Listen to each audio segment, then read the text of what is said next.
Alright, now we should be live. I thought I was live before, but I guess not. It's like my second stream I've done, so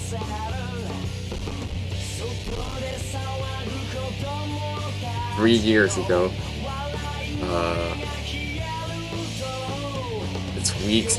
It's weeks. It's 3 weeks ago.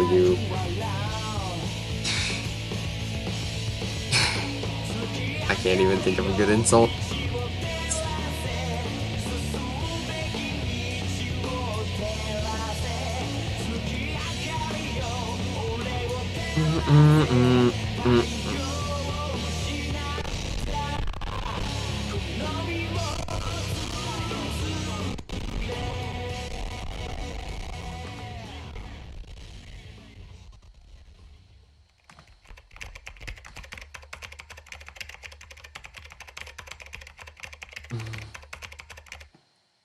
And obviously.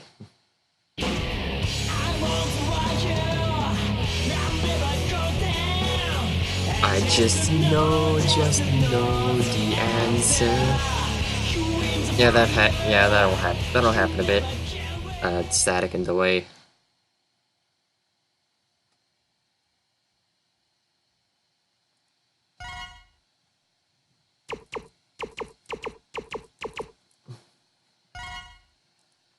Right.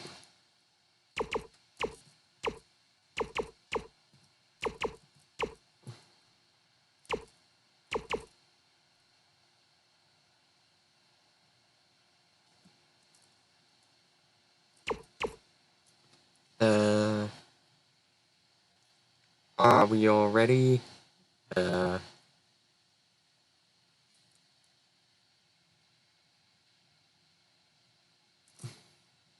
Ultimate armor for the intro level. I mean, I guess I could do that. Yes. Skip the story, it's a bunch of nonsense.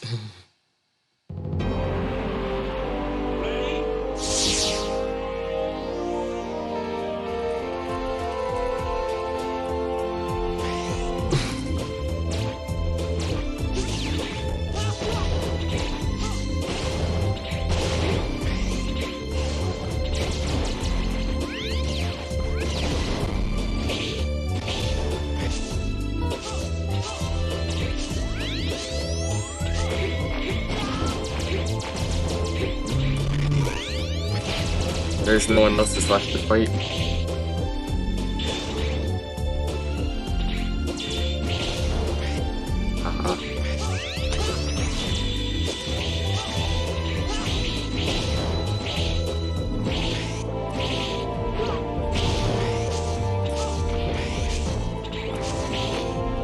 Right. Is everything going alright so far in terms of like audio levels and stuff? And stream quality, whatnot. I know the max is only 720p, but I don't know if I can do much better.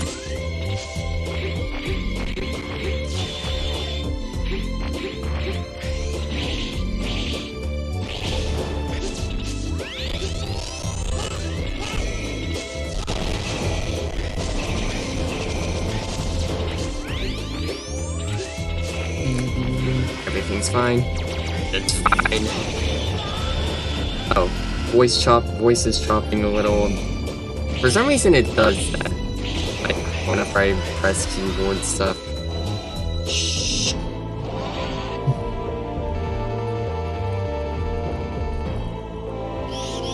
Which version are you playing?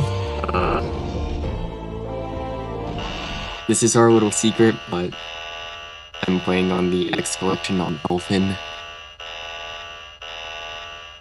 Yeah, I'm hoping people like join the call so that you can listen to other voices than mine.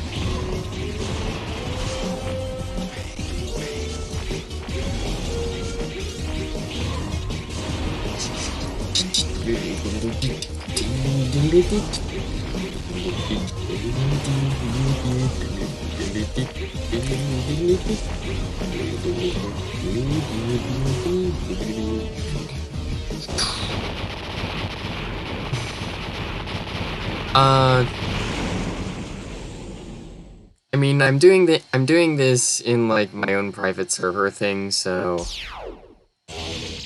I've only got a couple other people in here. I really need more YouTube friends, honestly. I've heard people recommend that I like collab with RZ or Jay's reviews or whatever, but they're way out of my league. Here. Here.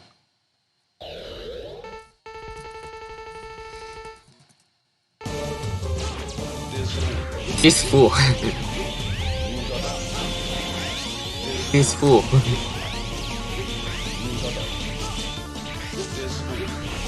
This fool. He just keeps doing that. Not amazing.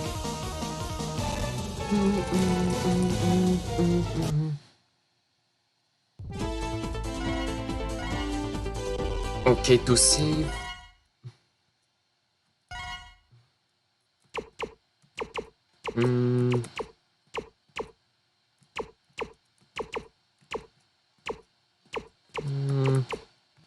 Let's just do this one for now.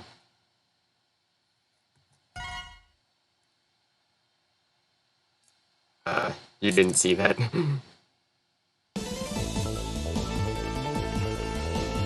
Really should have done more testing.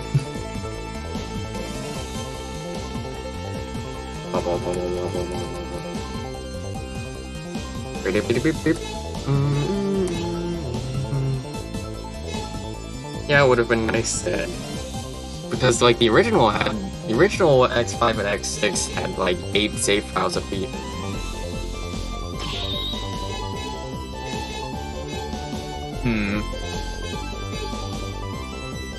Alright, I think I'm starting with Laser Institute because that's easiest to clear out, I think. Which armor do you think I should do?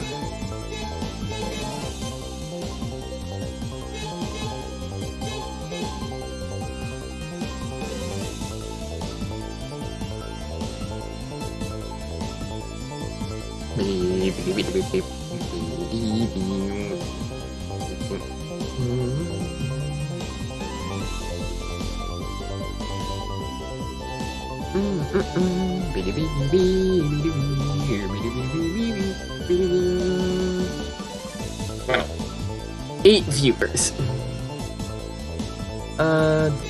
Maybe Falcon? You think so? Right, that's probably fine.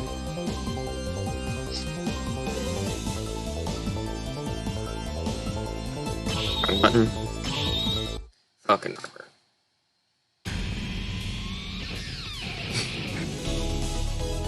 Falcon X2. Shield Sheldon. No, the Falcon armor originated from X5, not X2. Why is his name Shield Sheldon?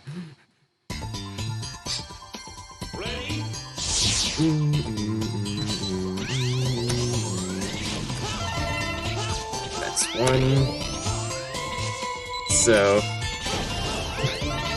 if one of these guys dies and I don't realize it, I died. One of these guys dies and I don't realize it, warn me in the chat so that I don't accidentally save over it.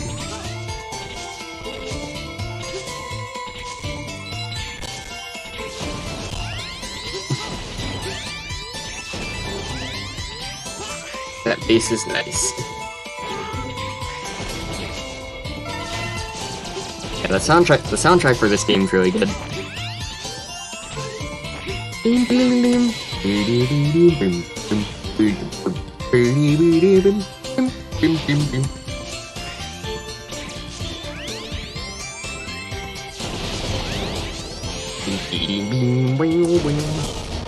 Is there any way to manipulate this laser so that it actually hits the mirror when you want it to? Like, seriously, I just keep waiting.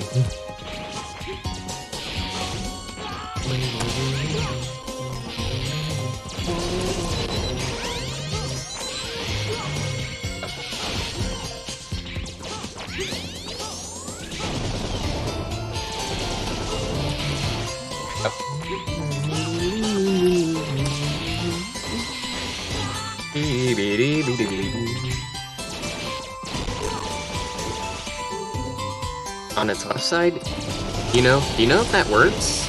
Are you sure that works?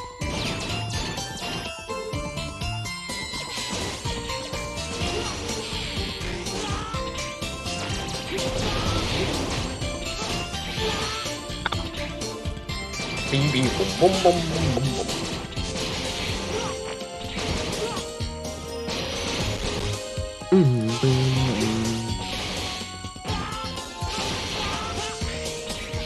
It works? Right.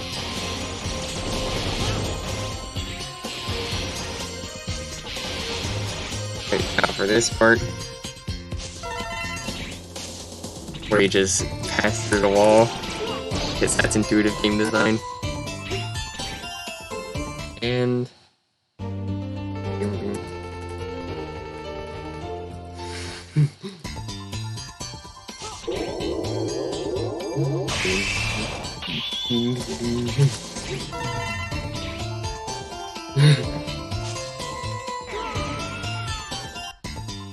and I gotta love having to kill yourself after getting an armor part.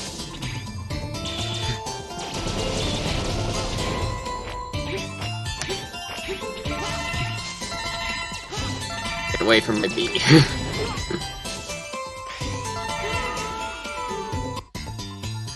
Like, I'm guessing what they tried to do with that art tank there is make it like the shadow armor pieces, where you have to get the shadow armor first. But you could just cheese that, so what's the point? Ready?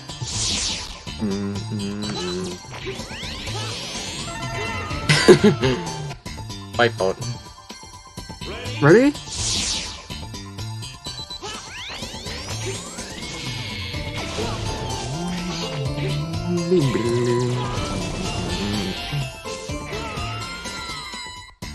Right, that is just weird how, like, some of that is spikes.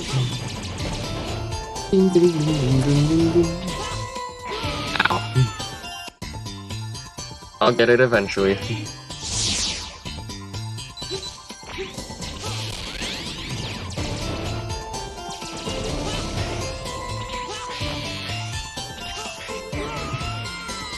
Right, so you have to...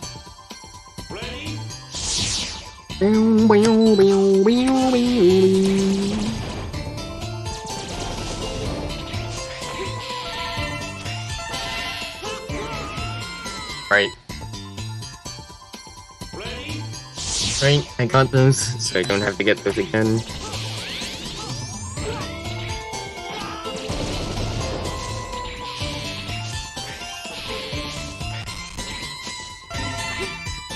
Right, that was easy.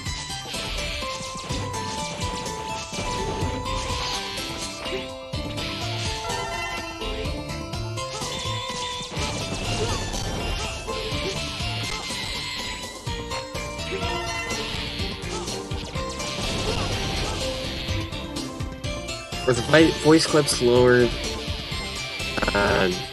Yeah, they are. They are a bit lower. Nightmare virus there. Right.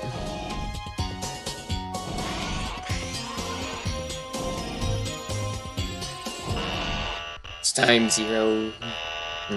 Yeah.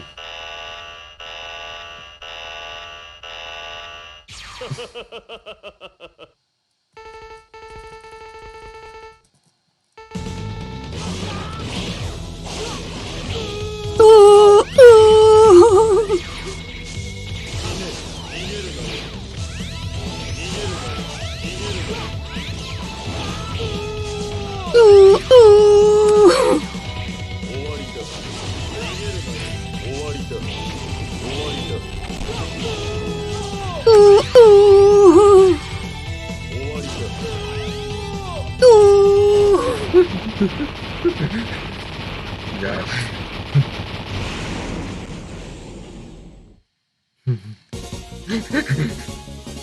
Guitar.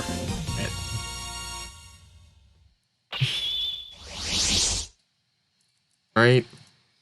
Now I've unlocked 0.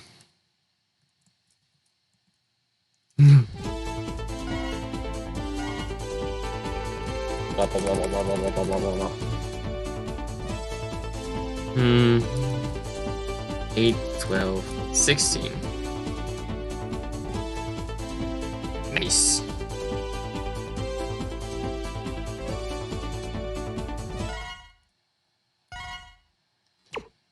Save it to slot 2 just in case.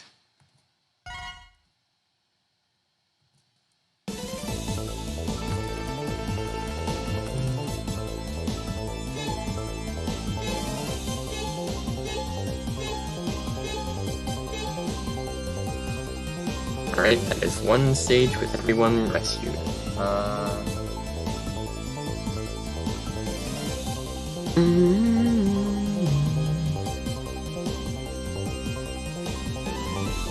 At least the Legacy Collection got rid of the Wait, no, the X Collection.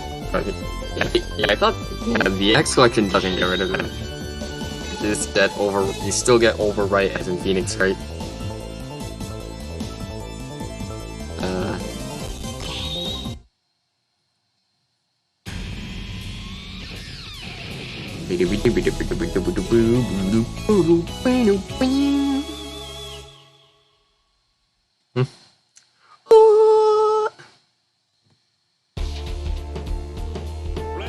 Ready?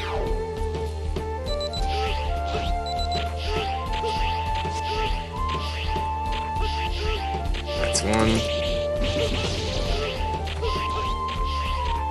Right.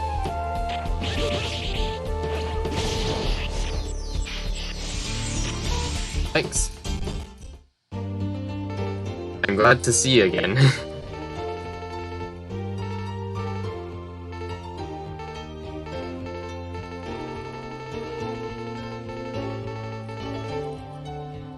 I get the bees.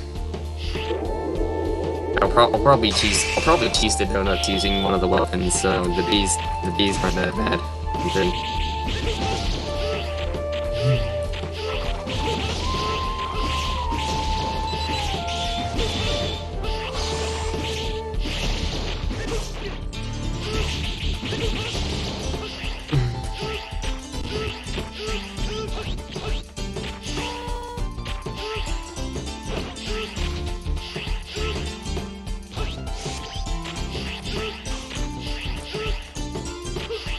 I remember when they made, well...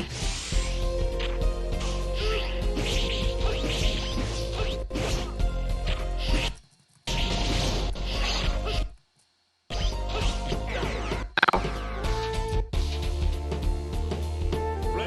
I'm sent all the way back at the start.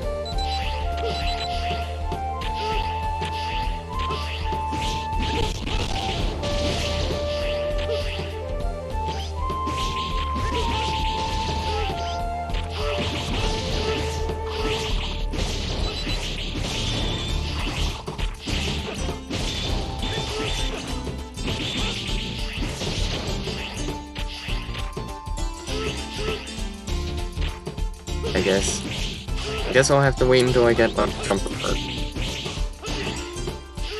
Get away from my baby. Ow.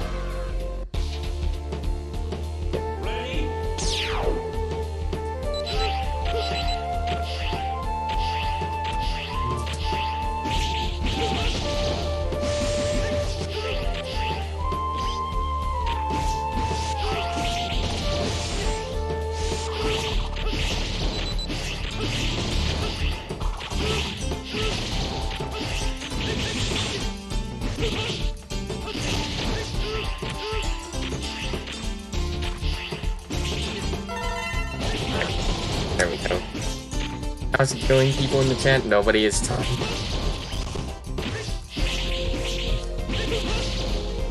Not enough people are talking, that's all.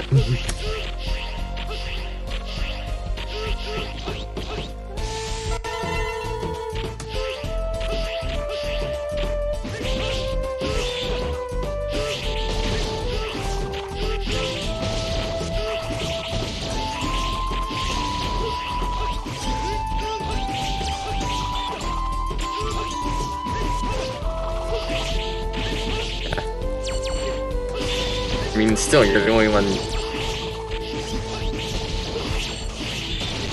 I mean, still, you're the only one saying anything.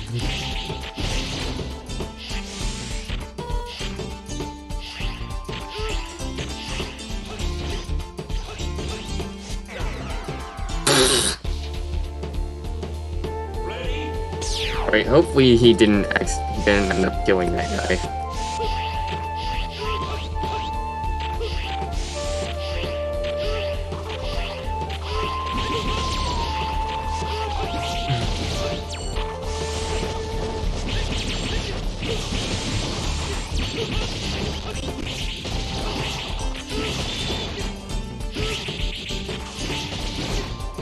Ow.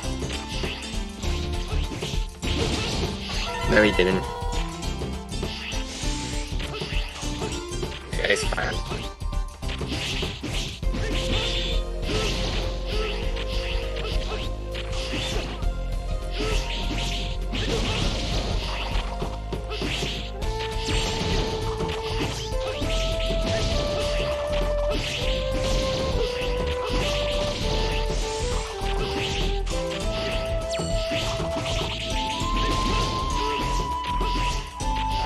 No, I'm not live on Twitch.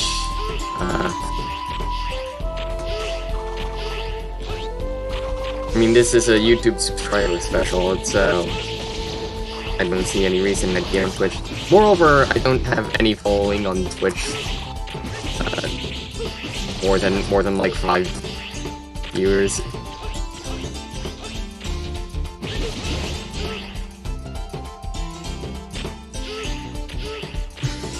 Dang it. I'll have to come back here at some point.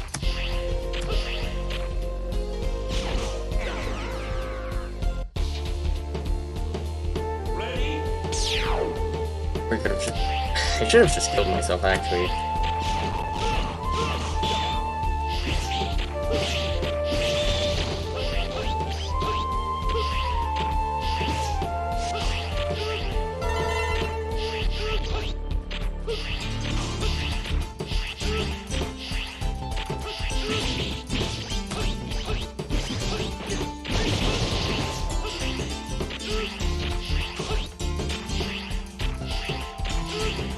Yeah, permanent checkpoint system, but also I have like 9 lives.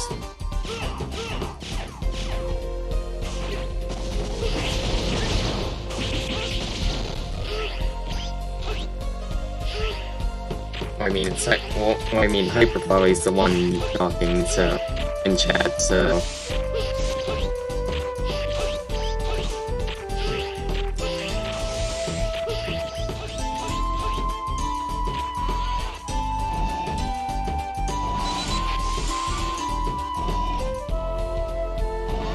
You should have had Galaxy should have had like unlimited lives for previously direct games.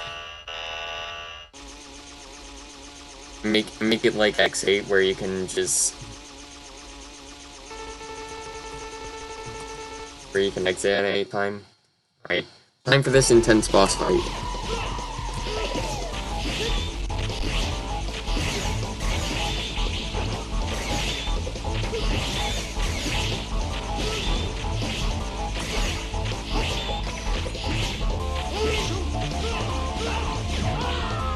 Intense.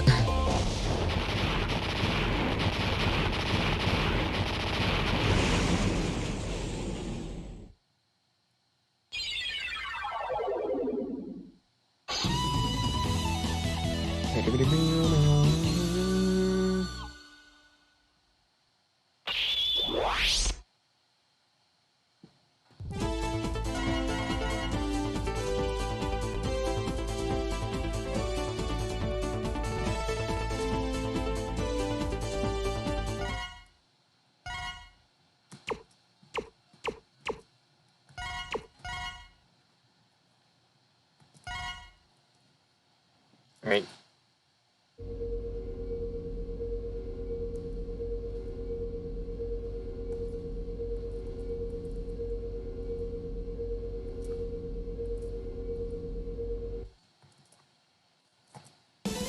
Right.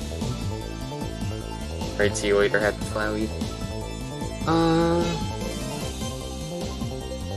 Right, no one died, that's good.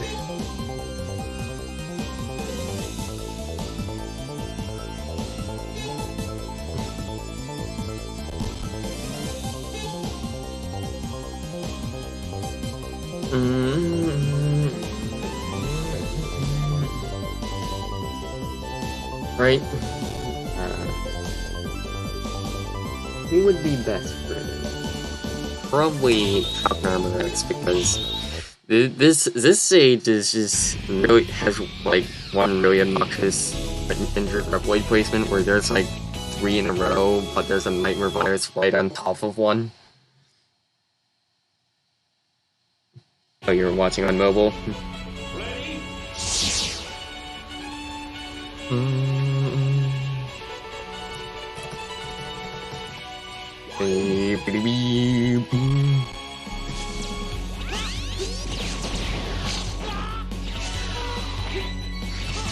Look at this intense level design, guys.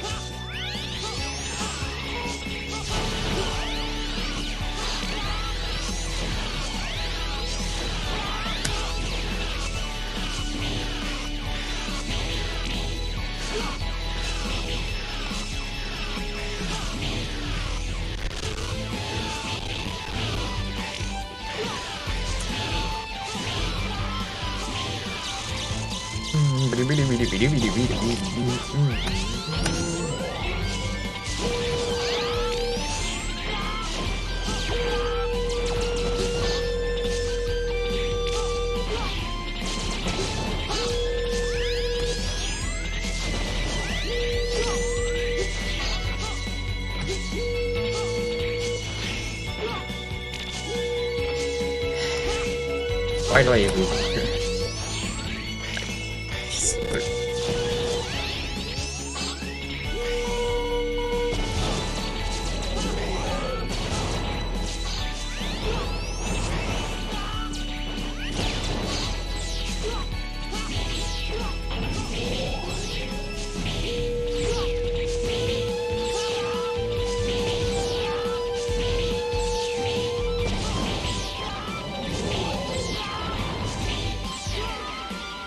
Come on.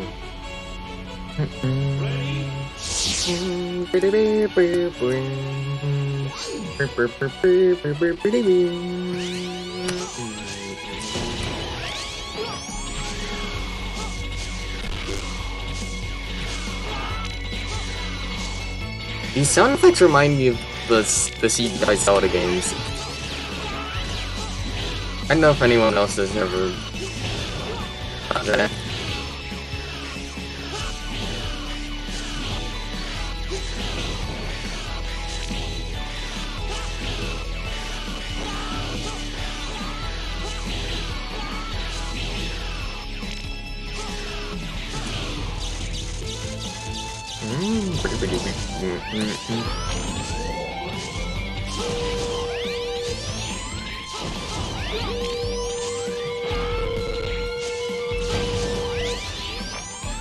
There's a guy down there.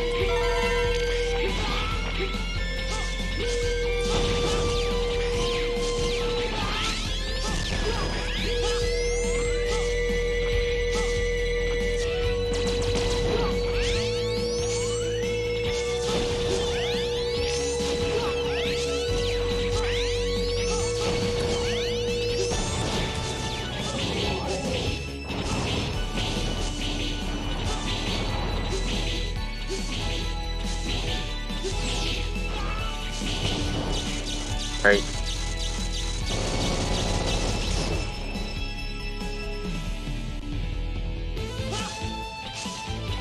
Hopefully the game can actually let me backtrack there.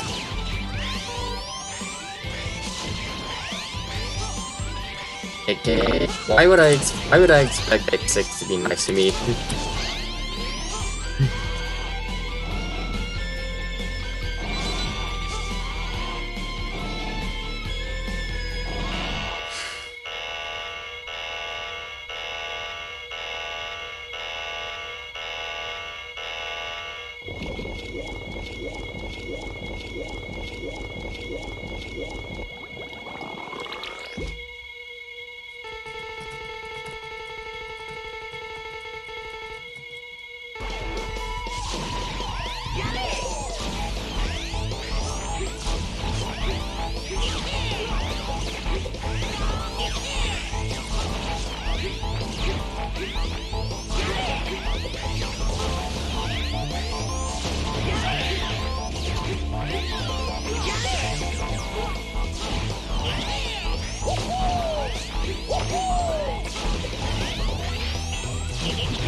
Boss design.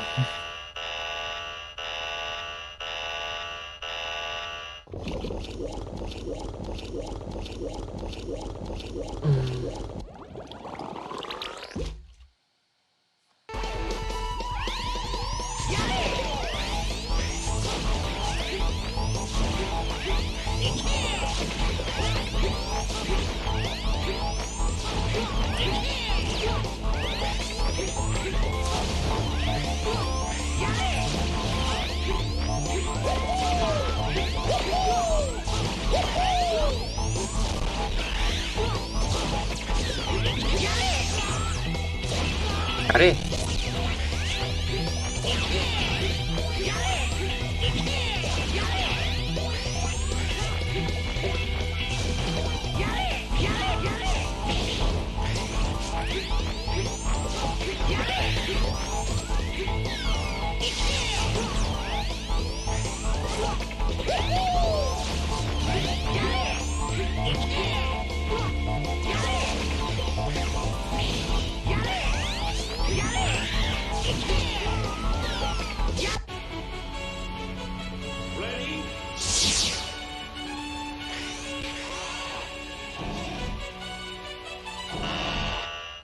Who designed this boss?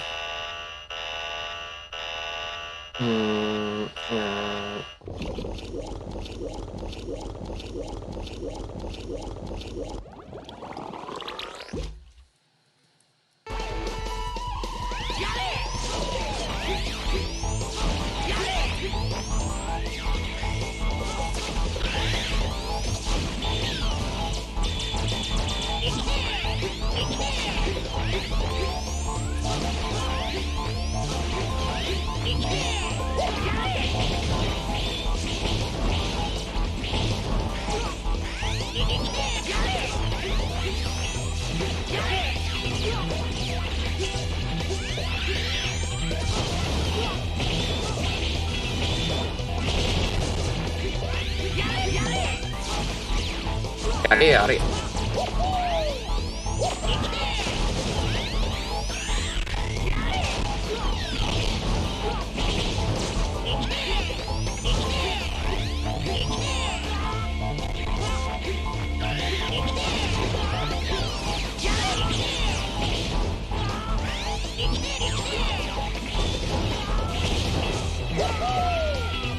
I was close that time.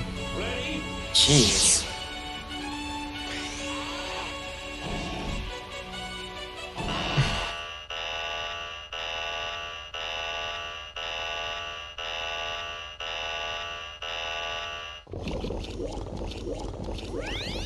It is the most difficult map, Rick. For all the wrong reasons.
Warning.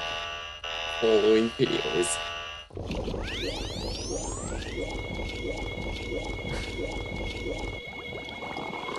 It's like Virginian is like the water fleet, or Daphne to be more specific.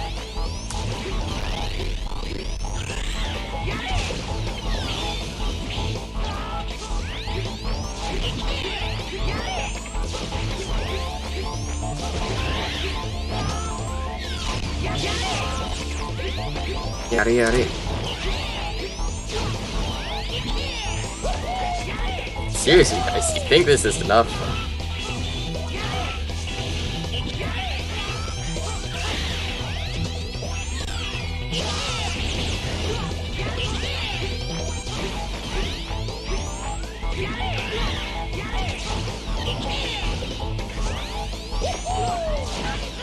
I did it.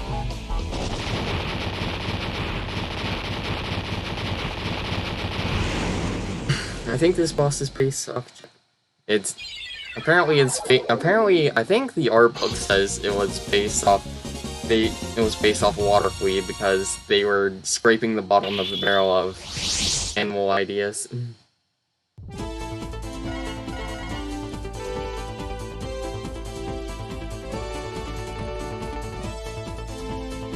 You might be thinking of another boss. I mean, the one that I can think of that kind of looks like a jellyfish is Gigabolt Manowar from X8.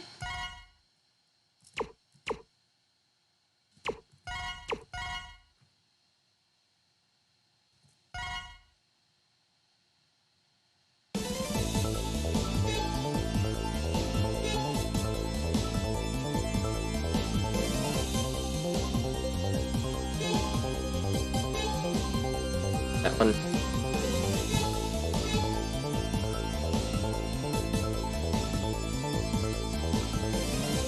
Right.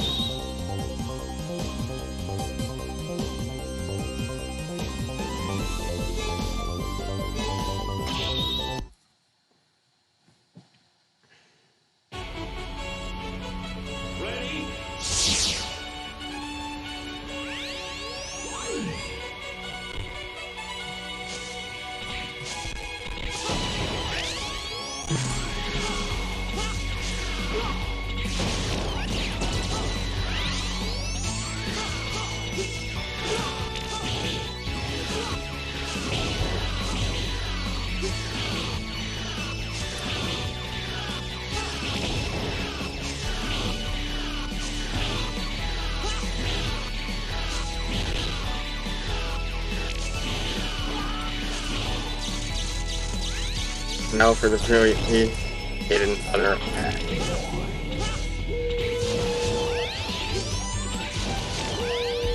Should have been.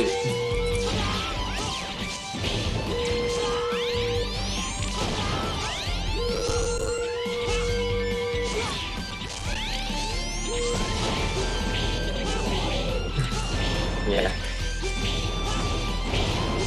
They're just sitting. He's just standing there.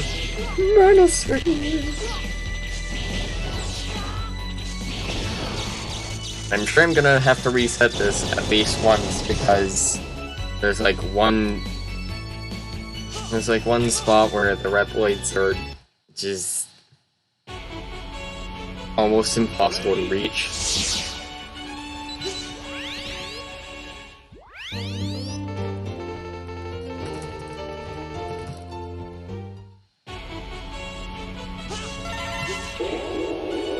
Yep, they're just sitting right next to each other. They just gave up.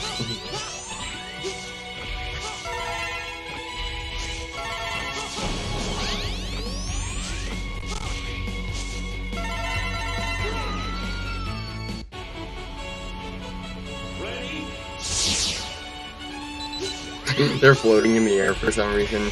Yeah.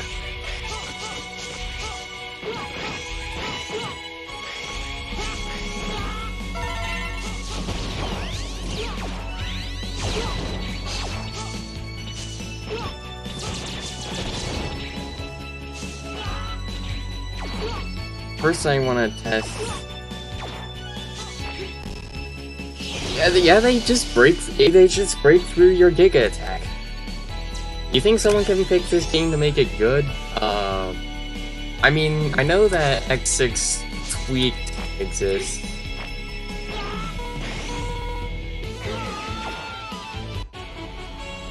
Right? But I mean, it doesn't really change the level of structure issues like how this is just absolute nothing stage. So it's like they predicted some forces.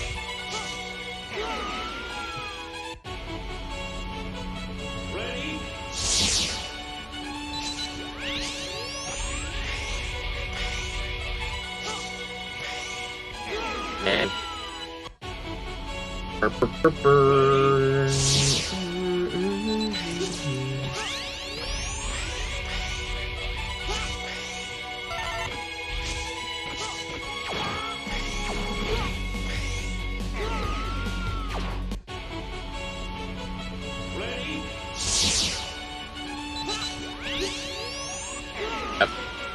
I was impressing that was my fault. Why does this game have such good music? I could make the joke of that's where all the budget went, but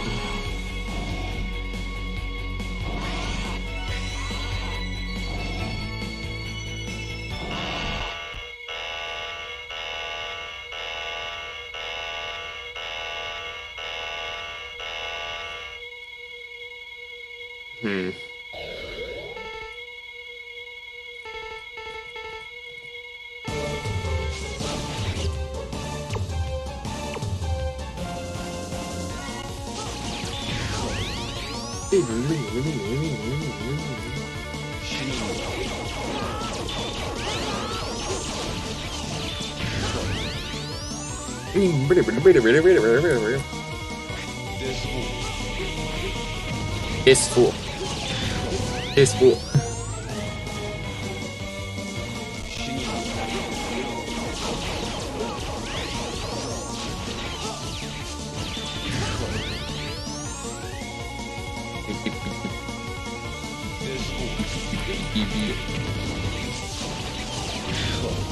Causes the lights out darkness effect.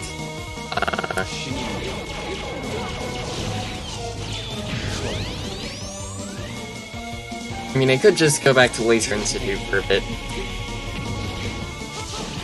Probably I can beat Shield Sheldon that way.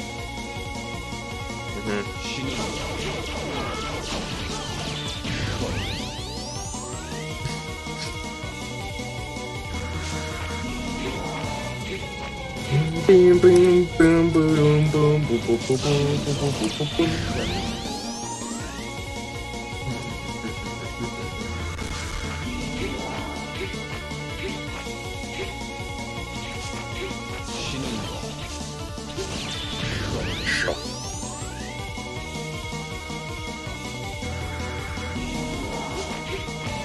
Boom boom boom boom boom boom boom boom boom.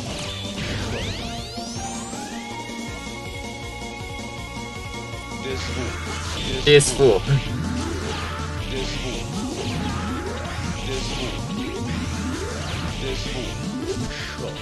This fool. This fool. This fool.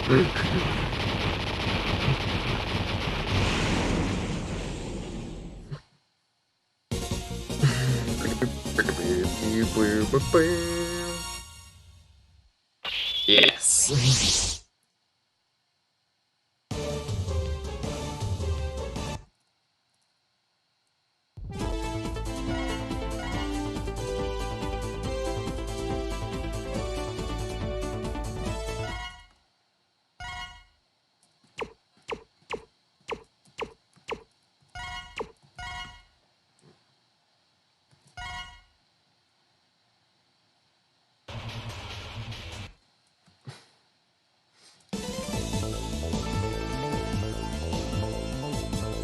Alright, I can already get to the end of the game, but I'm not gonna do that right now.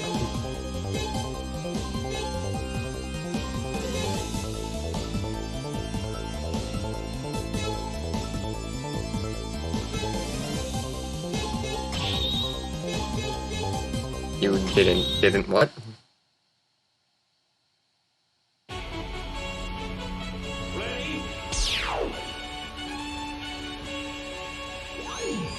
Alright, just get the last guy.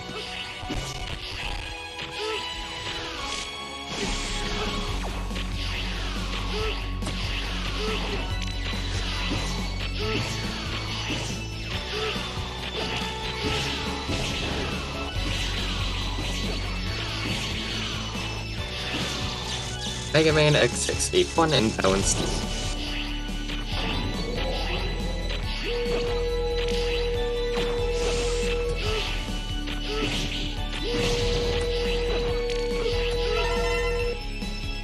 Right. Dead.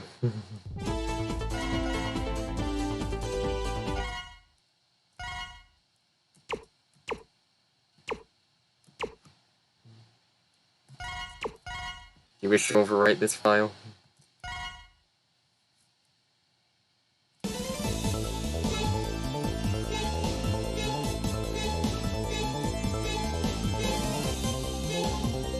Right, everyone rescued in both Laser Institute and Weapon Center.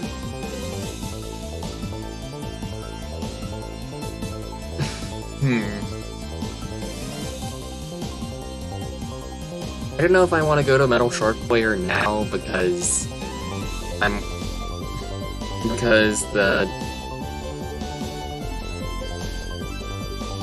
because apparently, like, going to Ground Scaravich's stage first messes with and puts a bunch of bricks in your path, which might mess with stuff.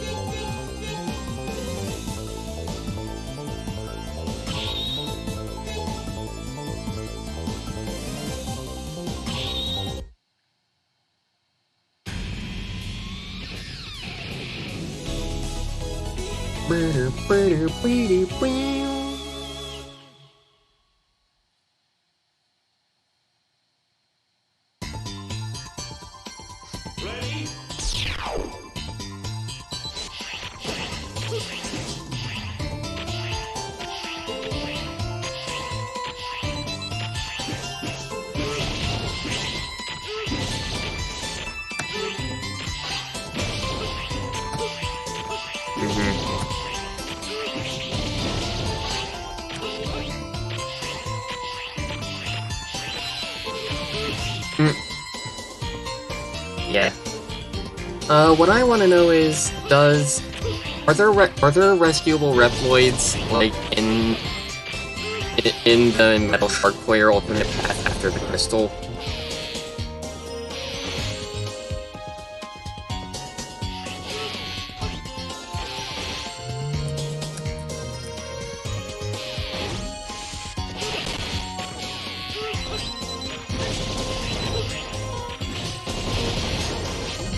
There are.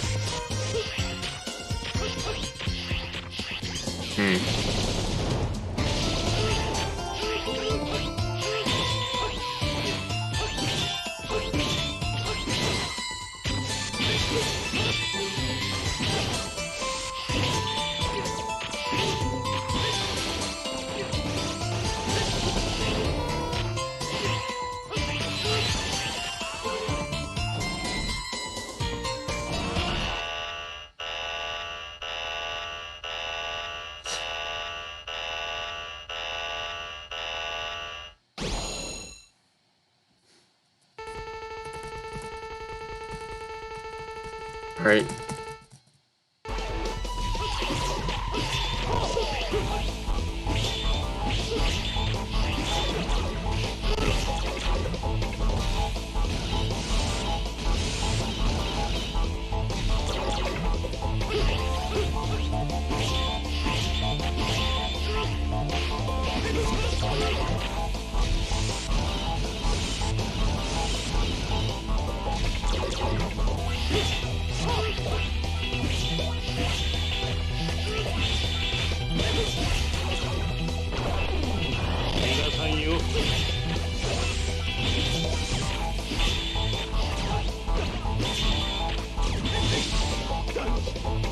Right here.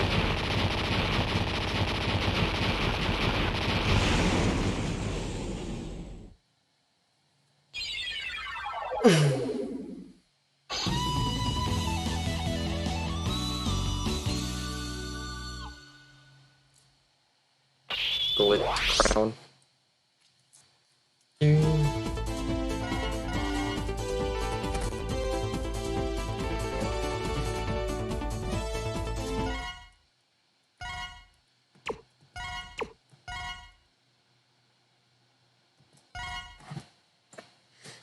You can't leave the alternate route regardless if ever you beat that route's boss or not, yeah.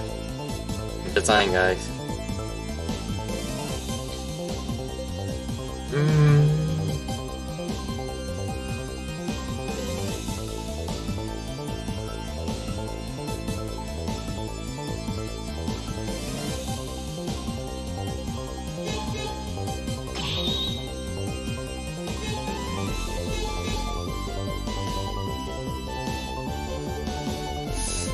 Actually, I think I need the height. I think I need...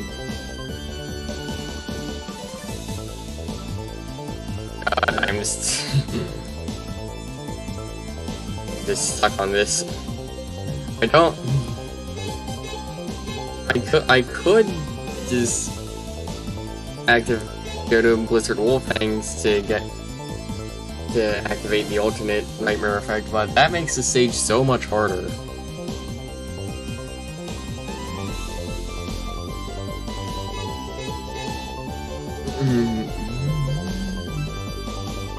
Meanwhile, but I think I need the blade armor for...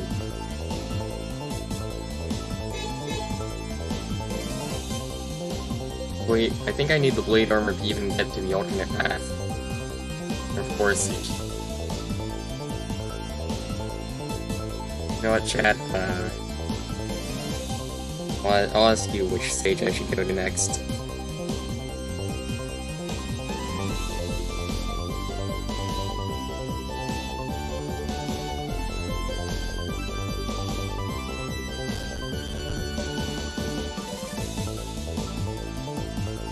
Only one in the series where you have to think about permanent consequences for going in the wrong order. I mean, you could maybe say that about X2? I don't know. Because of the X-Hunters thing.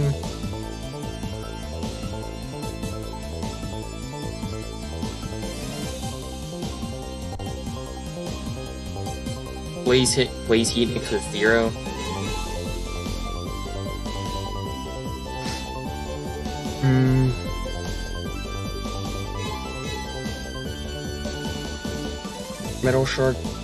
Metal Shark player, or Blaze Heat.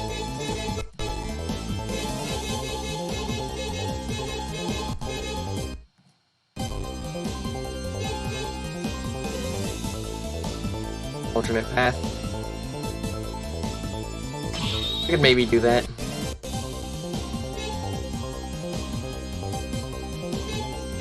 Yeah. Does the side route freeze over if because of Blizzard Wolfang in Metal Shark player?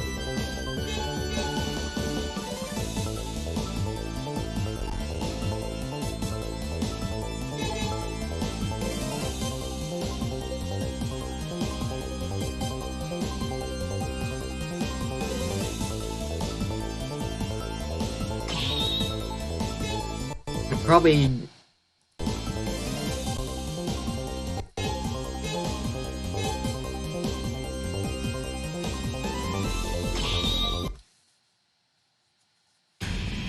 Are you trying to not fight the secret boss?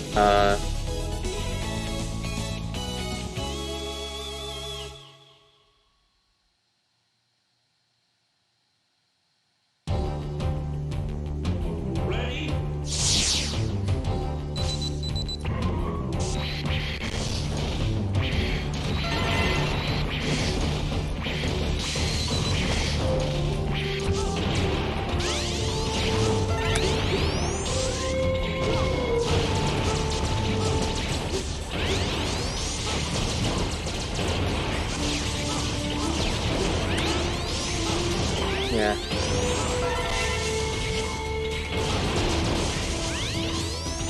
You trying to get the secret cutscene? Not necessarily.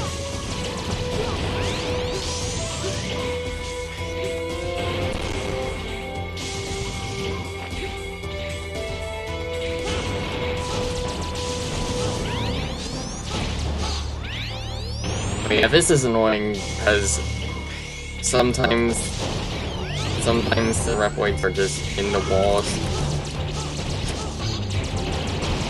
I'm living in your walls, says the hostage.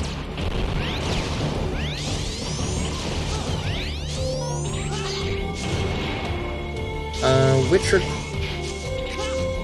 recording setup do I use? I'm just using OBS right now.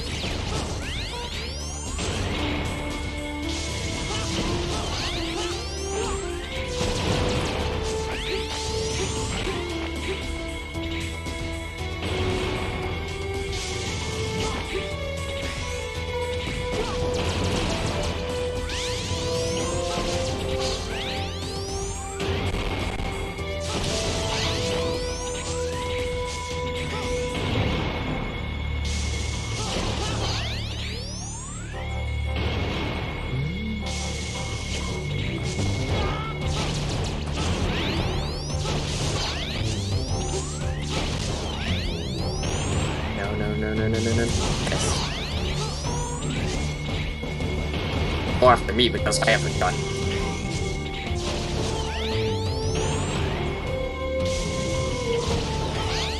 Yeah, the secret cutscene isn't obtainable because I can already unlock the gate stages.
Get normal X. I've never tried to do it that way.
What's my favorite Mega Man X soundtrack? Probably X5, though this comes at a close second.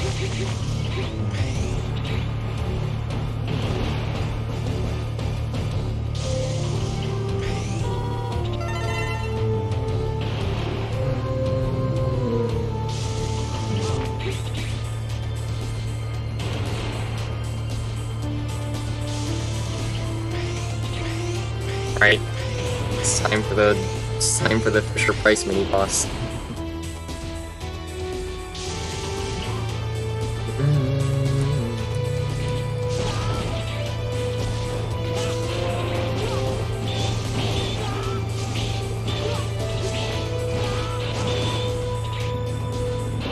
What makes X5 soundtrack my favorite? I think it's because it's really consistent. I think all the themes are consistently good, and there's a lot of instrumental variety.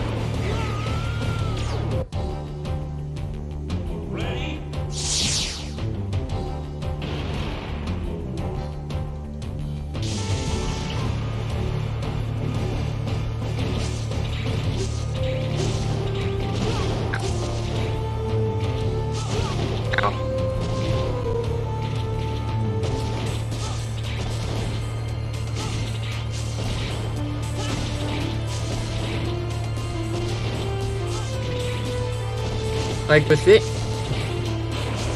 like with X6's, it's almost as good, but a couple of the themes, like John Scarevich's theme, aren't as good.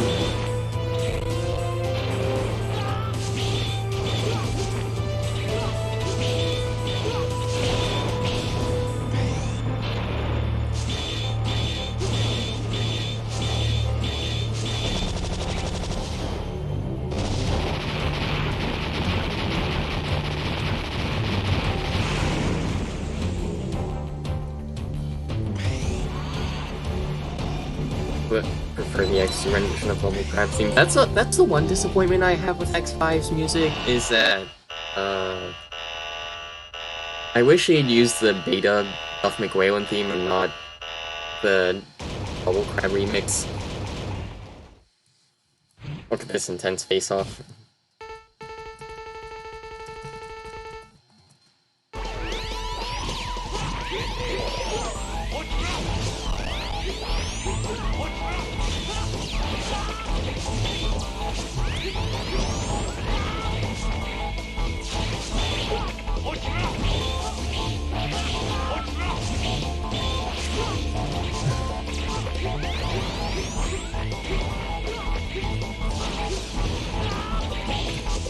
I love the music in the final areas.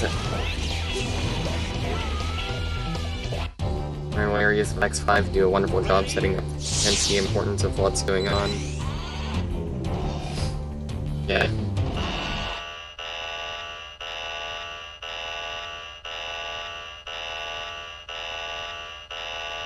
I had something else I wanted to say, but I forgot.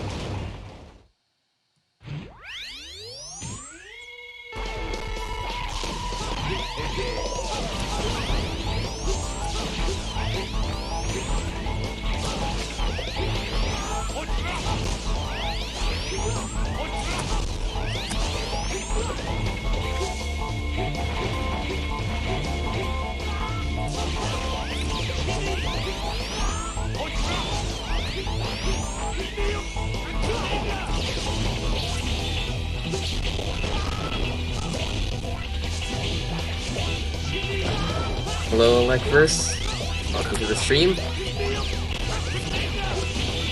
I play this incredible video game. Like the gate boss fight. Honestly, I think some. I've said this before, but I've said this before in one of the comments, but I feel like some of X6 tracks wouldn't work nearly as well if the underlying gameplay wasn't so awful. Like, Blaze Heatnix's theme is an example of that. Gate's battle theme is an example. Hymax's theme.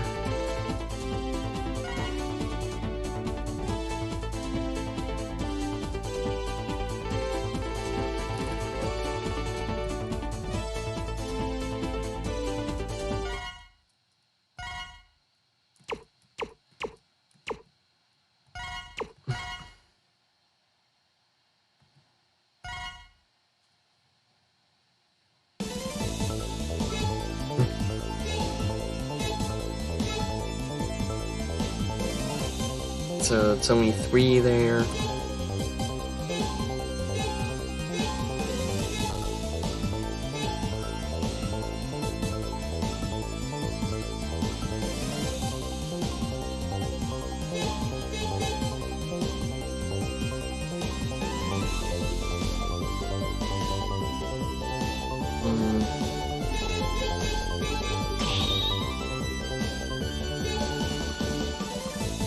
Let's just see how...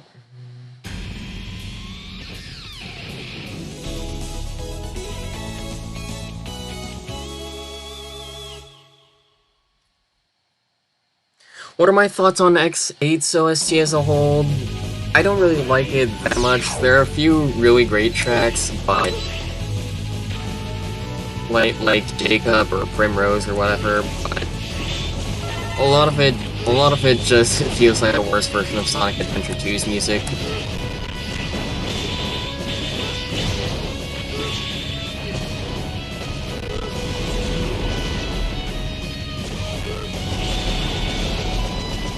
What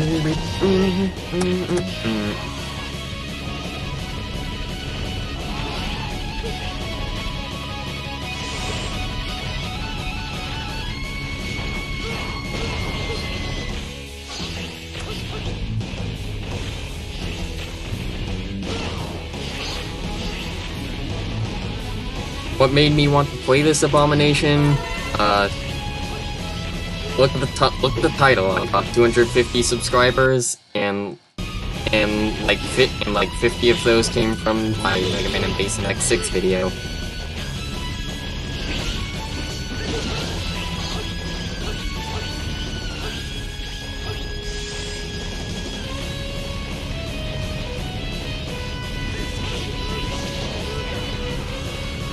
I prefer X2's OST to X8 instead. I feel like X2 is probably also one of my least favorites.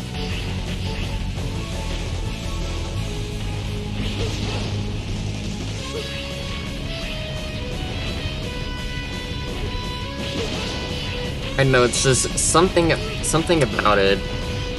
Like X3 had a similar instrumentation issue, but at least the compositions themselves were pretty dang good.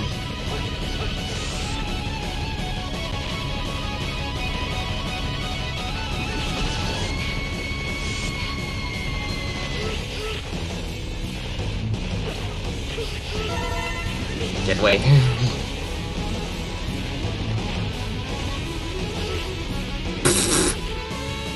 Didn't even realize you were.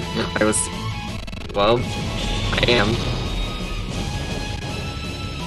In the flesh. X2, uninspired X-Eagle, oh man, it deserves more credit than that. But some things better than the next one, actually.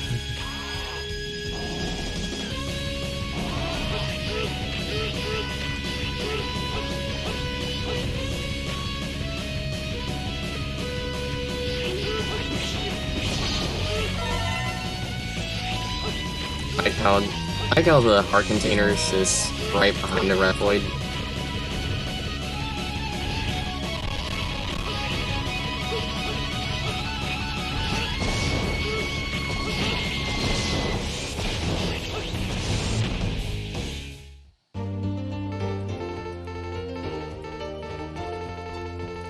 Alright, is there a Reploid in this alternate route here?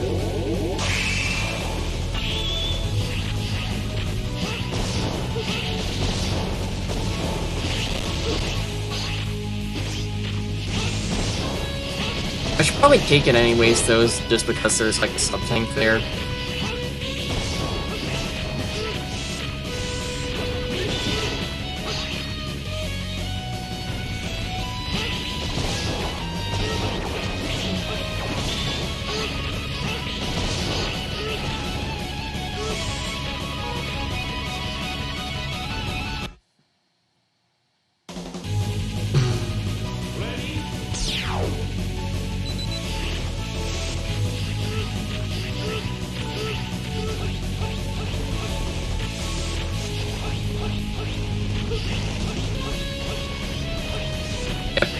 Right here.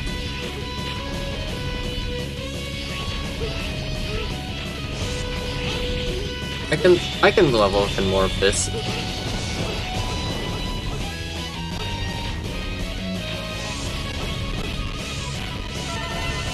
Sub-tank.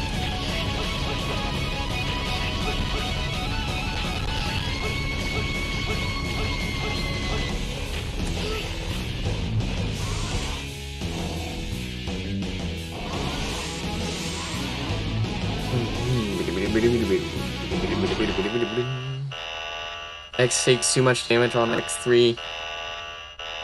I won't disagree. This nerd here.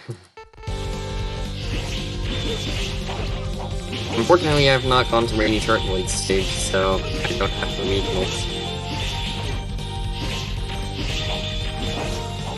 So I can't farm Nightmare Souls. And the X3 Buster upgrade sucks. I mean, I wouldn't say it sucks. It's just not as good as X2's.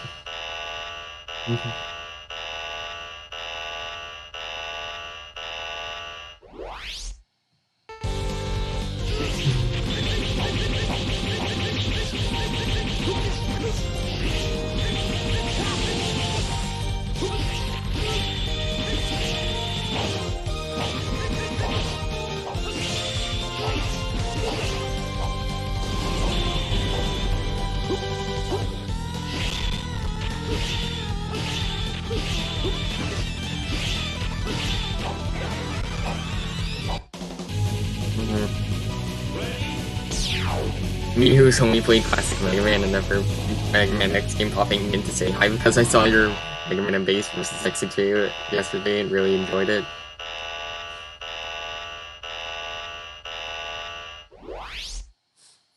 Welcome to the stream.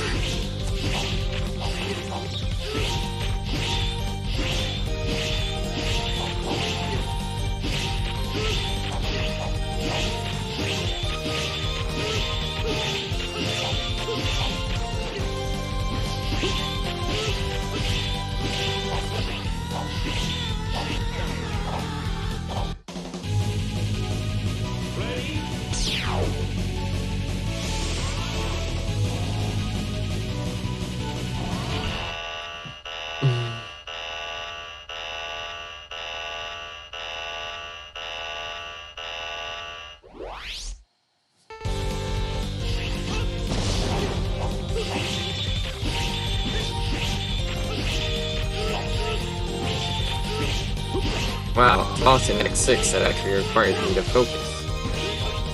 What a concept that is.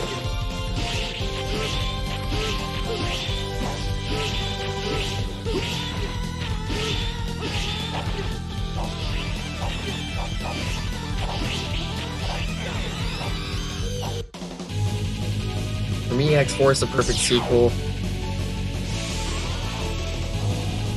I mean, X4 is my favorite too. I've played it like a dozen times by now.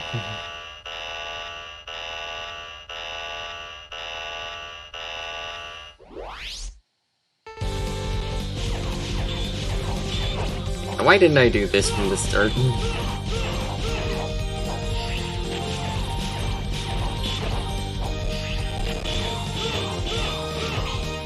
I guess I was wrong all along. I don't have to focus.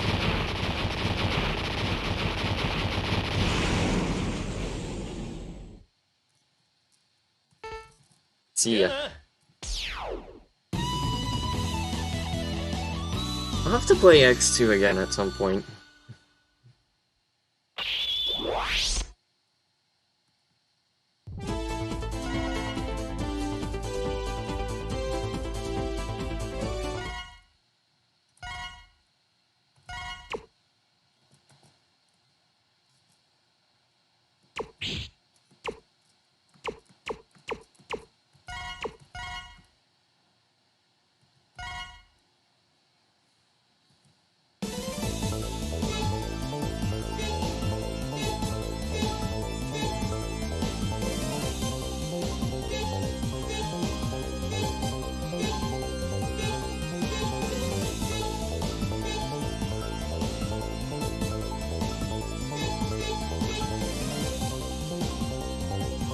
You replayed it and thought it was boring. Shame on you. I'm just kidding.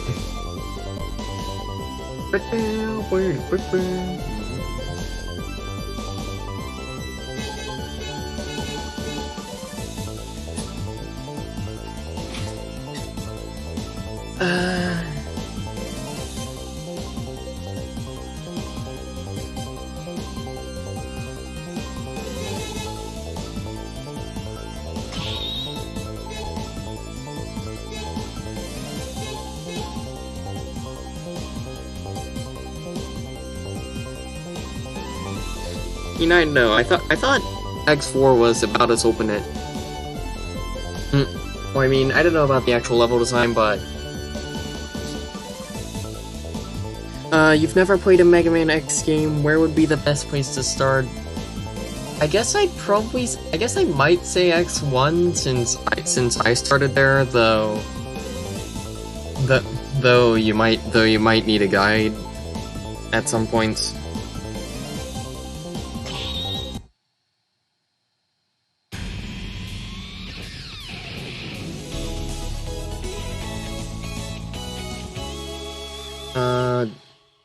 I think X4 is probably the easiest one.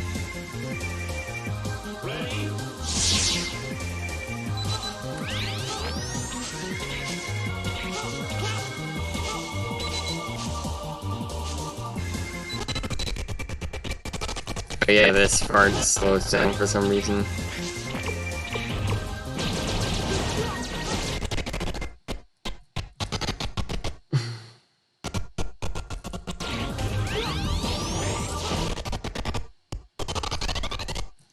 Because of the background.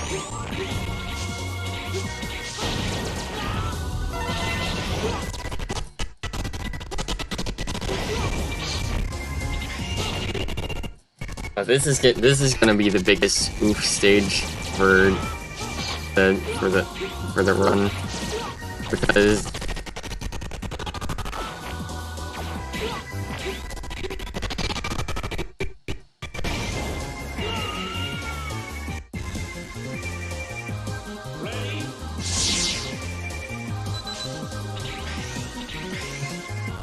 I think X7's awful.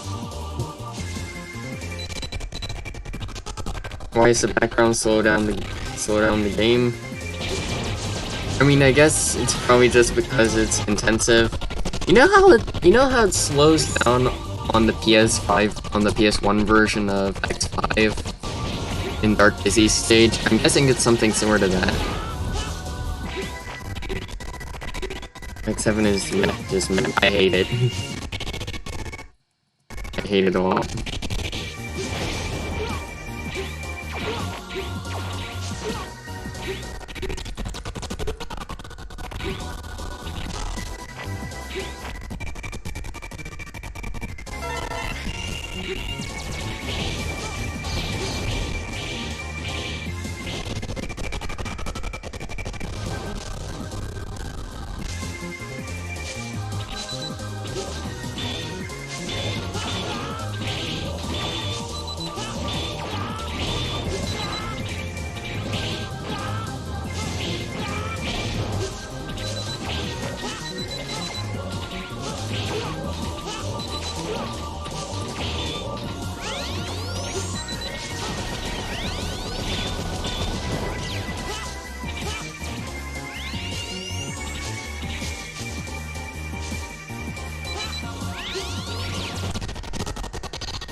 And here it is again.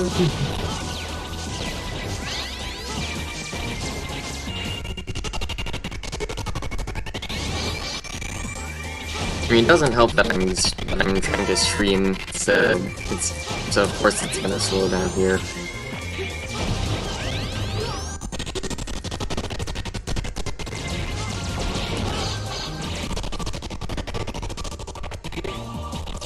This is the limit.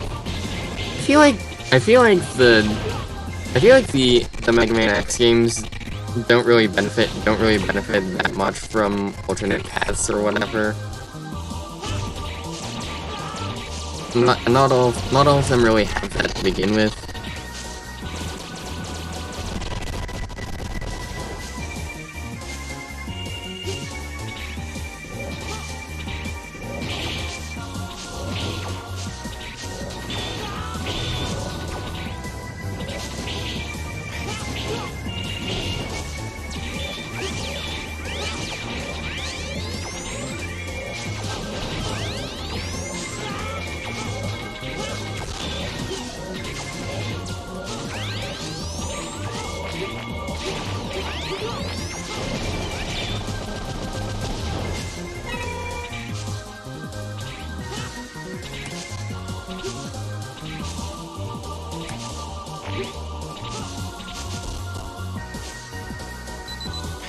I think X5's pretty fun.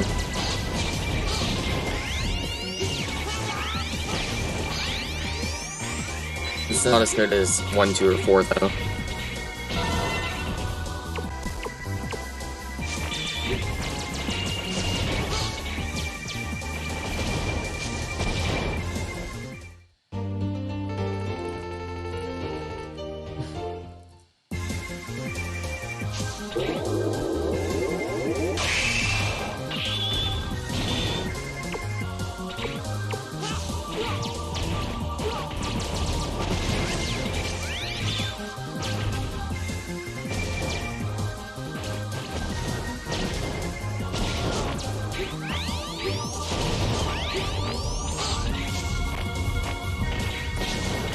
Mm, after you figured out all the complicated stuff's running.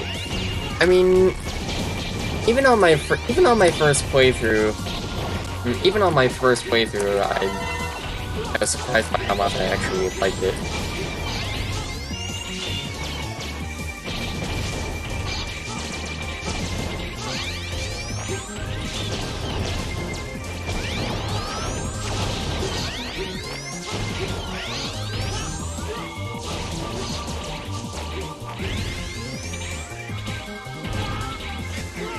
Come on. I am plus life. Like they should have been. I feel like they should have been more upfront about the art system in X5.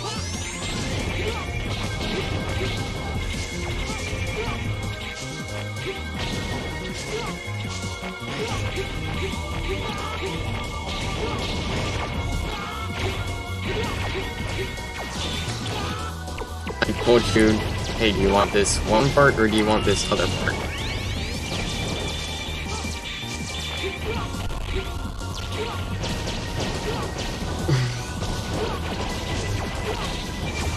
Look at this level design, guys.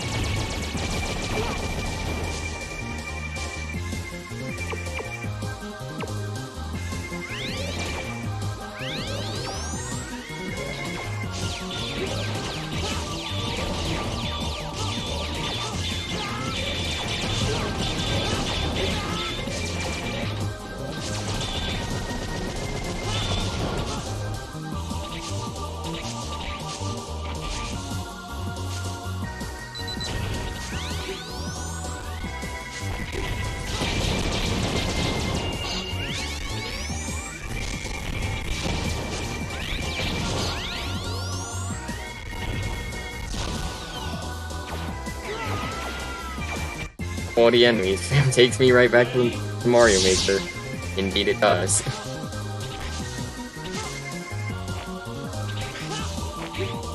It's good design. I make this good devil.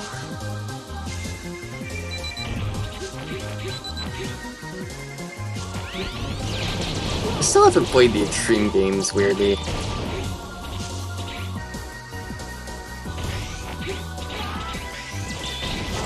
I wonder how hard it'd be to get used to.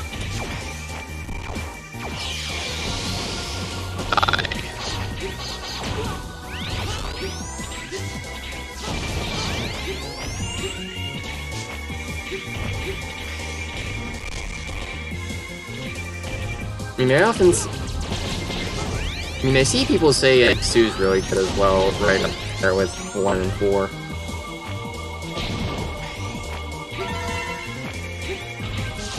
Should I go into this alternate path?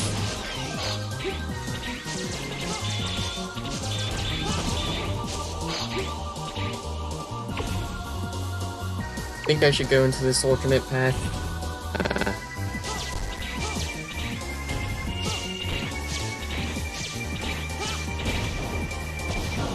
Extreme 2 is the only one worth playing. Extreme 1 is just X1. With some X2 levels, I hear. Do I go into this blue crystal here? Or no?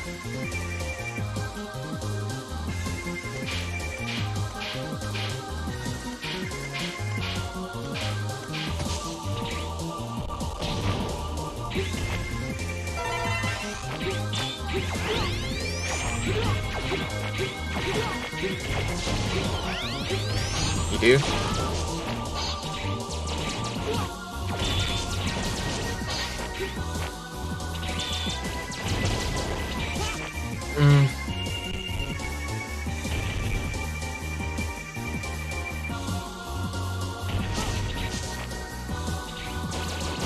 Maybe I'll look it up.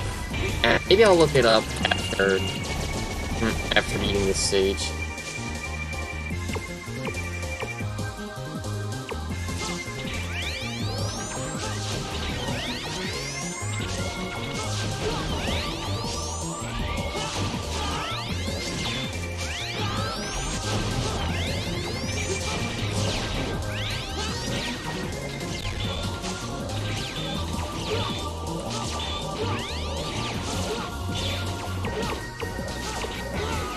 Come on.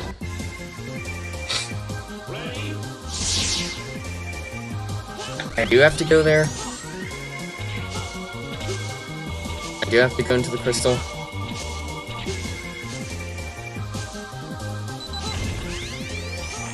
Well, I hope you're right. I mean, even if you're not, this is like the last section, so.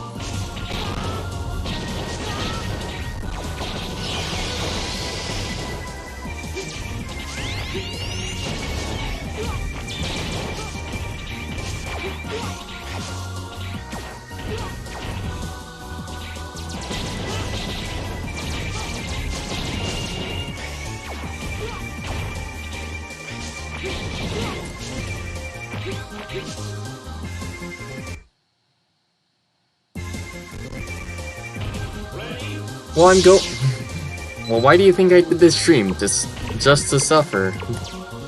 And make...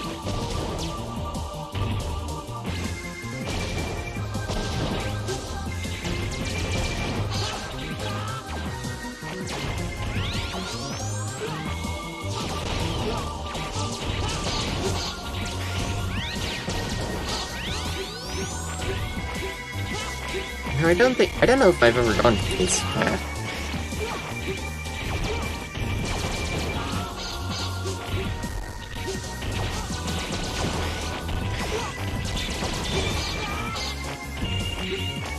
Come on.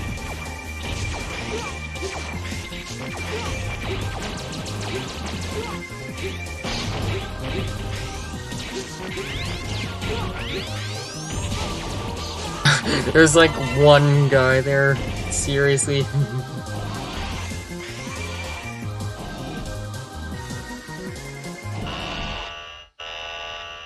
They just make you go along this entire path for one guy. Right, Dynamo.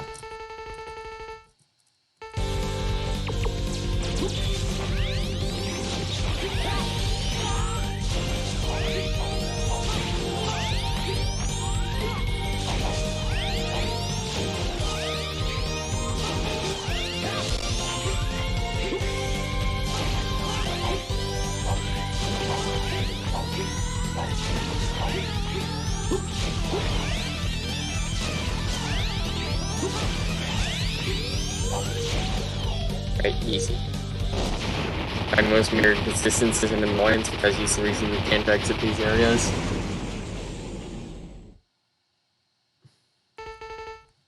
Jenna! Hi.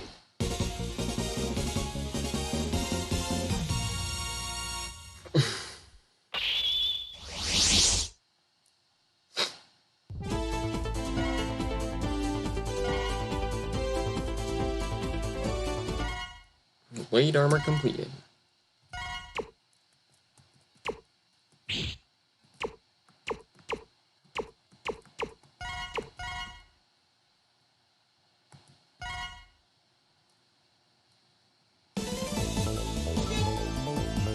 Faster I kill him with plus for weakness, probably weakness. I haven't checked.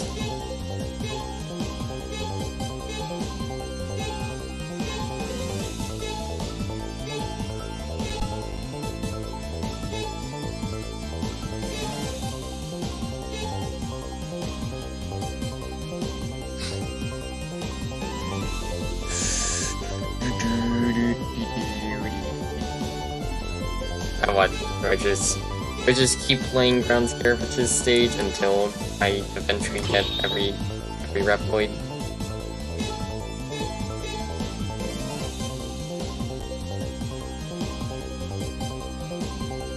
He embraces traditional game mechanics while throwing out traditional game design. Yeah, pretty much.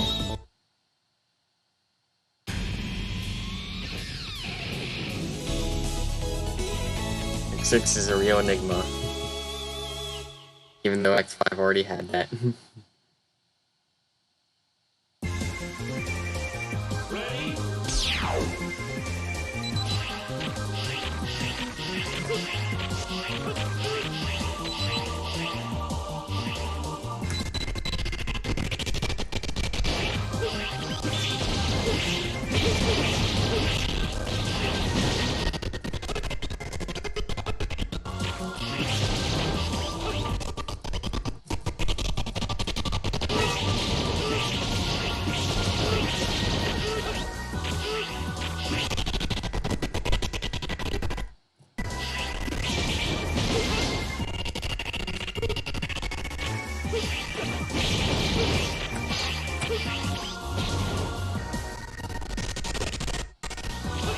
Yeah, X5 was the first time they made it so that game over send you back to the checkpoint, so I guess I can kind of excuse it, but by X6 they should have realized, hey, we don't need to do this anymore.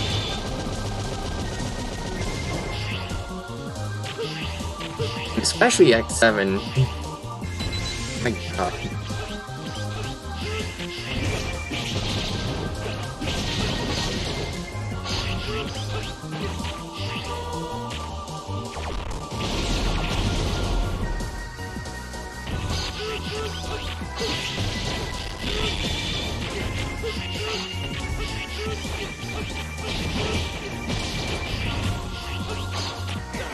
Come on!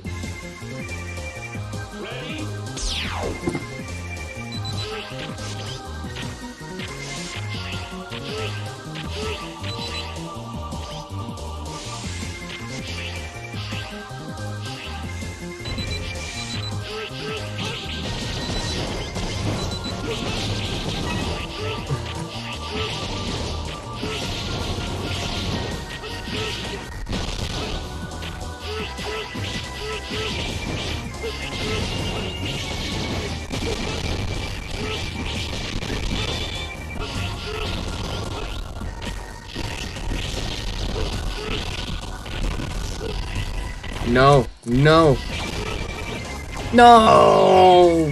Come on!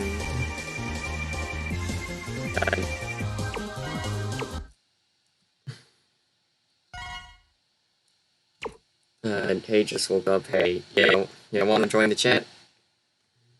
Pointing out the obvious.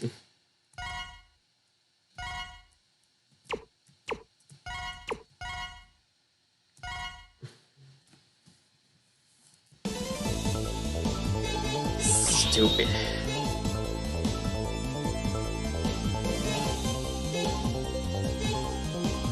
Okay, hopefully no one died here.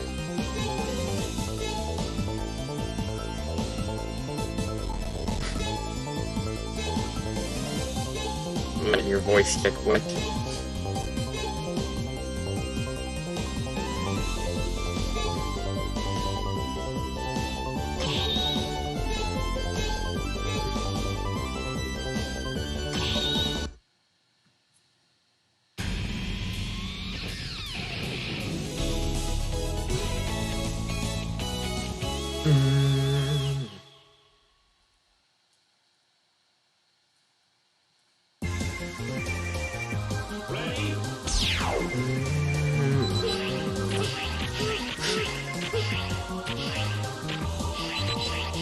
Yeah, what?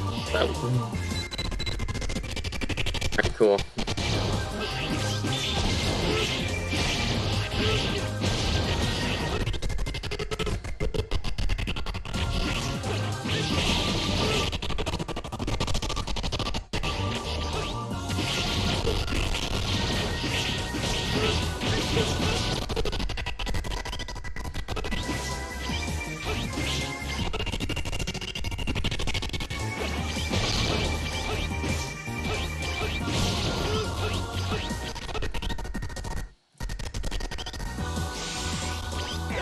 Come on. Look at that frame rate. Well, it's only in this part specifically, so...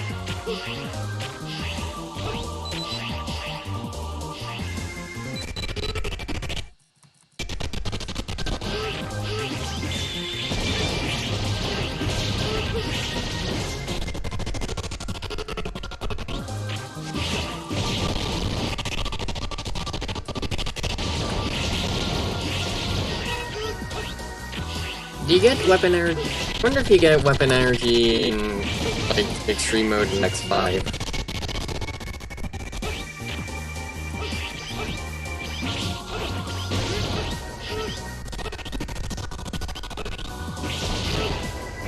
Yeah, it's having...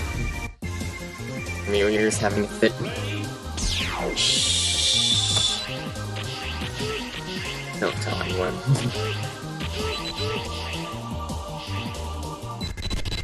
I mean, I have the Legacy Collection, so I do legally own this game, so...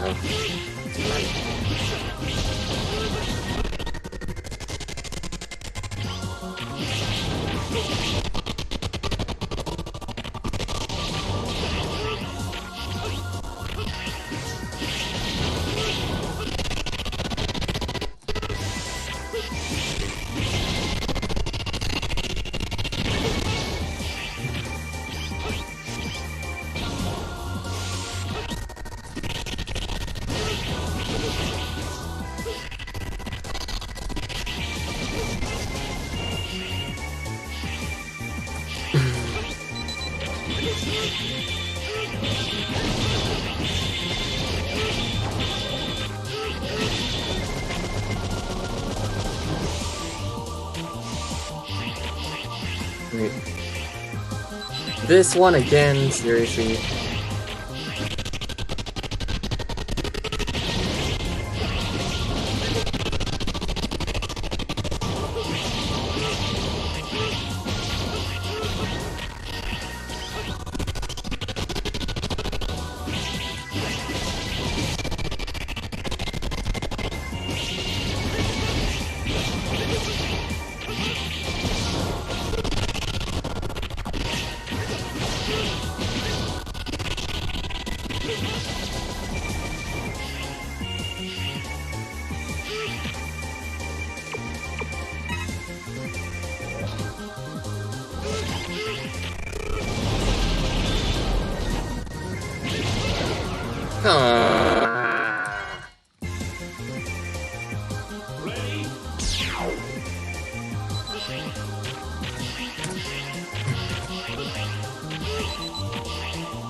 I think the I think what's causing it is the disappearing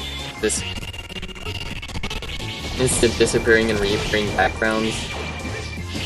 It happens in X5 on PS1 too. It's probably the most graphically intensive thing for these games to do.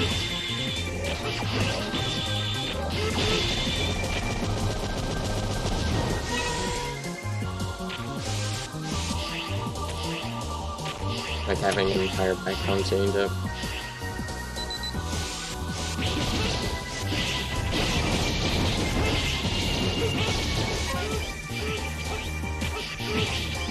Is this seriously just... Are these all just the same rooms I was in the first time?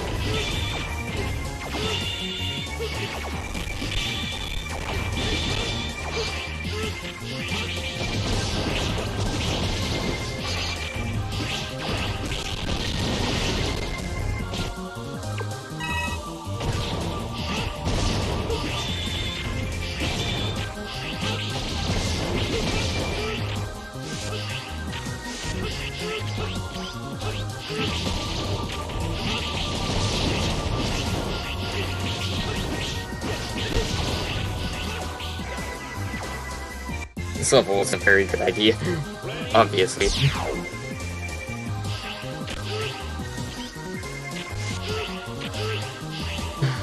Yeah. Hope you feel surprised. I mean, he's probably not sick or anything. He just said he woke up. So.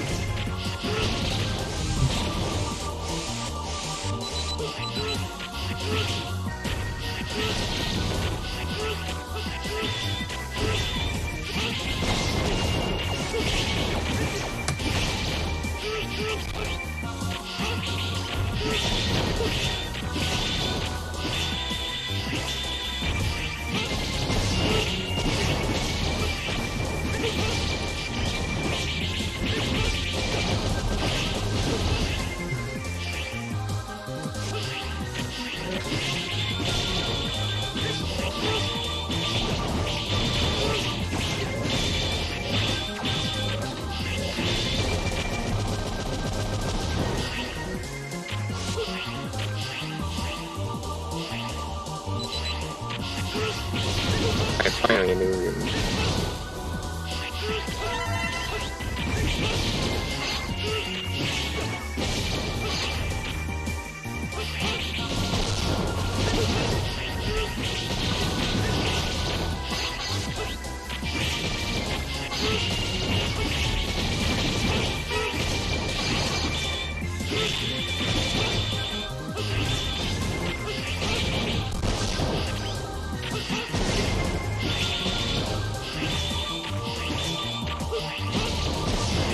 That doesn't...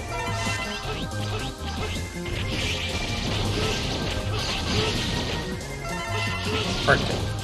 That'd be useful.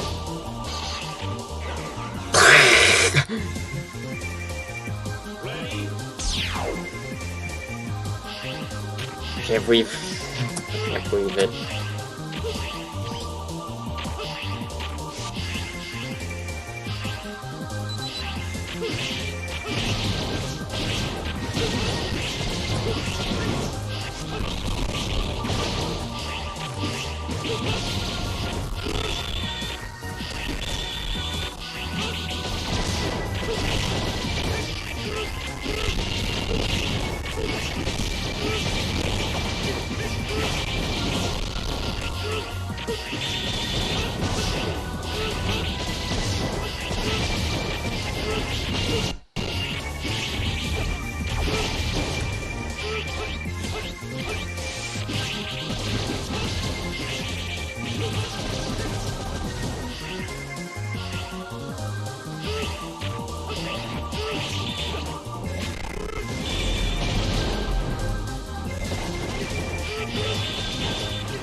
Chill by the night.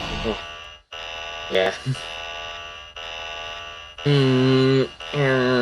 Yeah. Blah blah blah.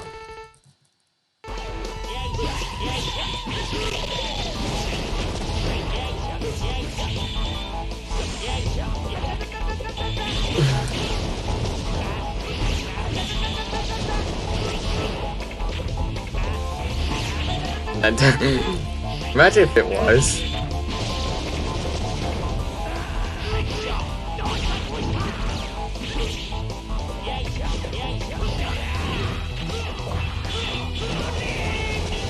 Easy.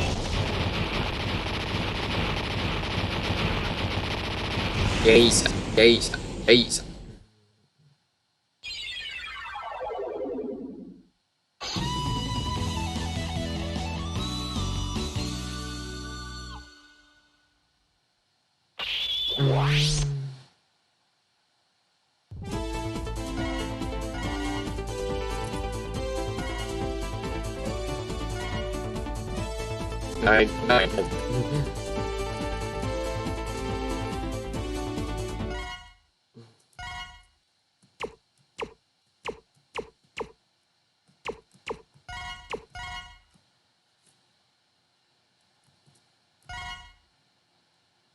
I think you guys go.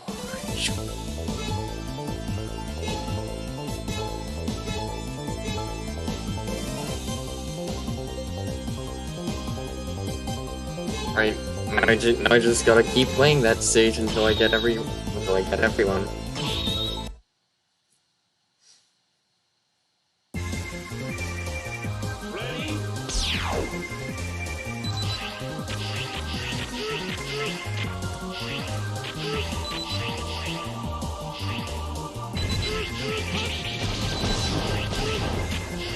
I will have my revenge.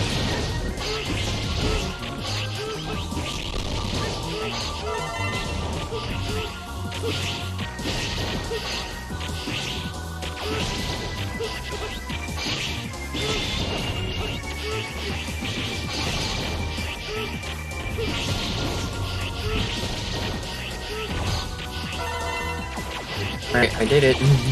I never have to do it. Well, maybe I'll have to do it again if it happens again.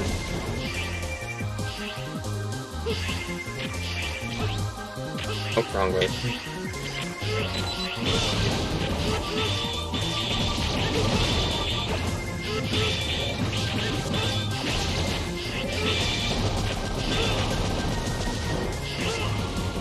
Why is the downward dive thing the first thing they think of when they think of Brown Scaravitch?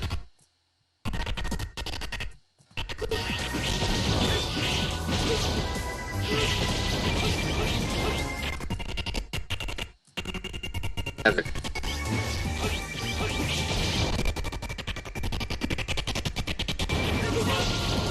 Yeah, like maybe have it so that hitting the top part of the totem pole sends you to one room, while hitting the bottom part sends you to a different room.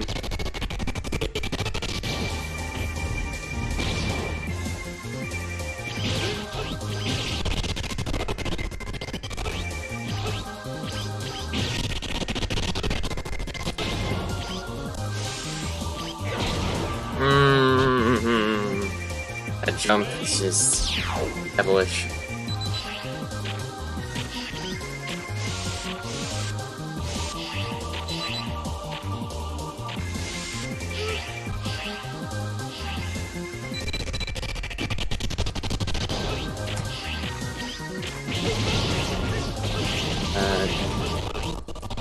Hello, William Sneakman.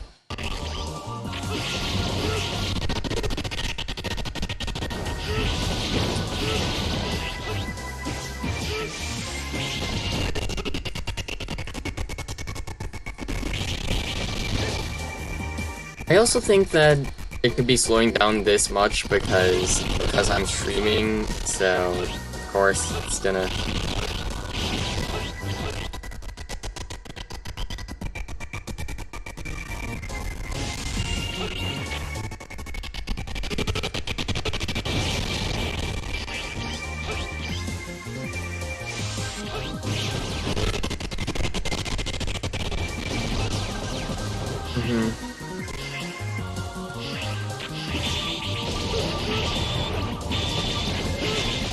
Had a headache when you played this game.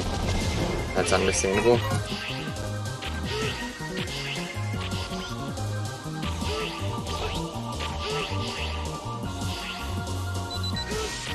Come on, this is the same room again.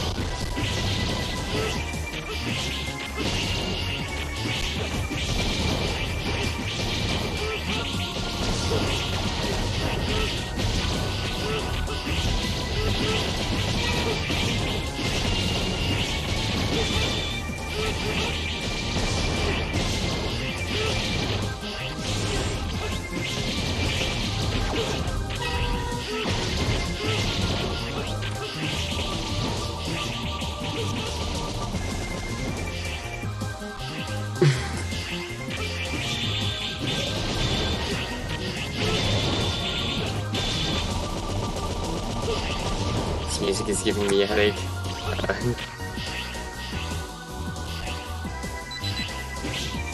Finally, a new room.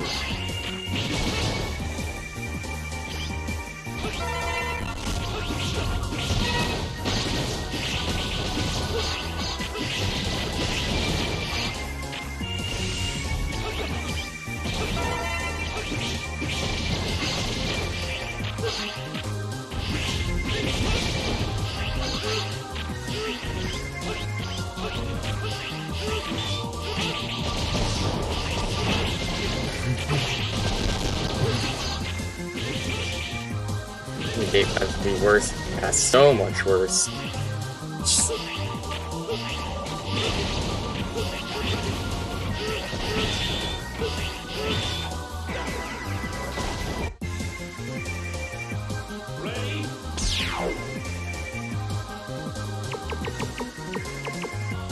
Probably quit now and return to the stage.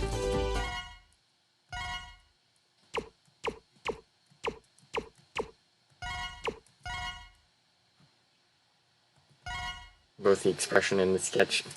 Too many jokes, too many jokes.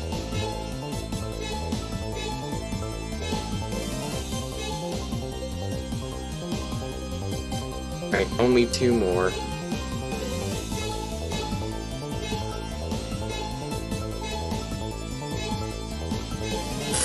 Imagine if you quit and it deleted all your data. That would suck. I don't know if that can actually happen though. I don't know if you can like manually delete the data in this collection.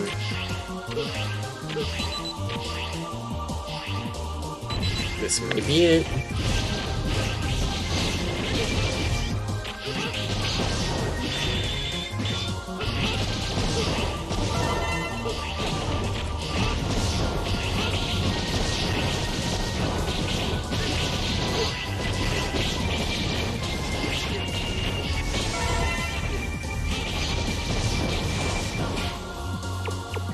Maybe all of them.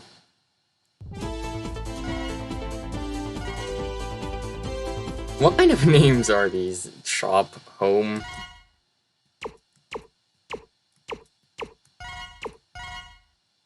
I do wish to overwrite.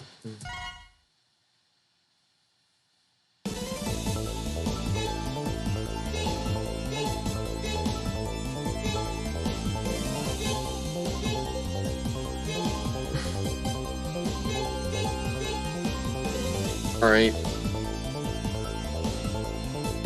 Time. One of them in the Medina was called FFF. They just gave up. Right.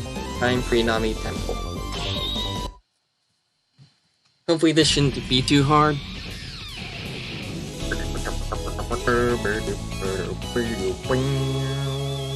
Reploid.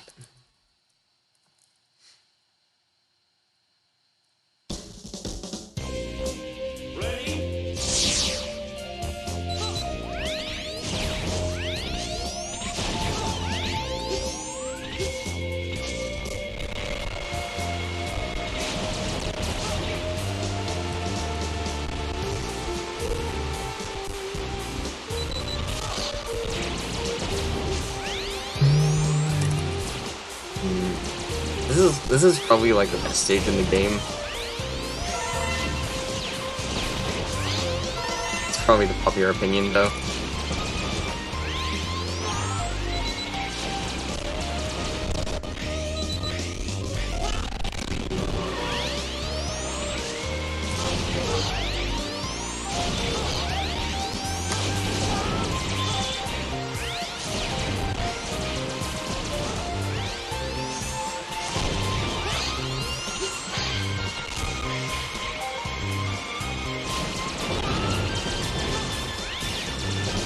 Red is a cakewalk compared to Gate. I know. Red's pretty dang bad too.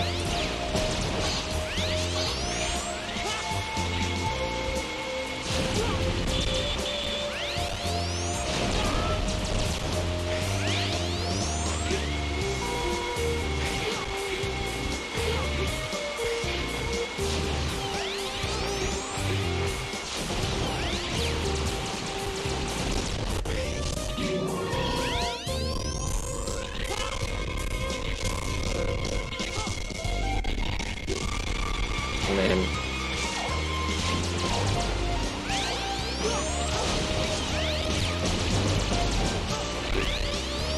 Commander remarks stage is best because of simplicity.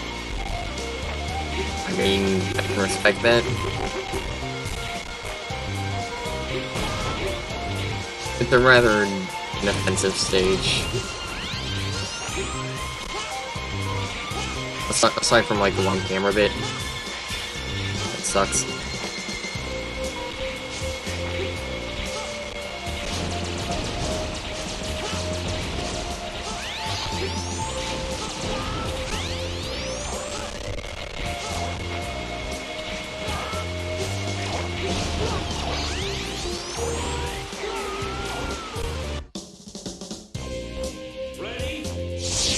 Should have been able to get out of that.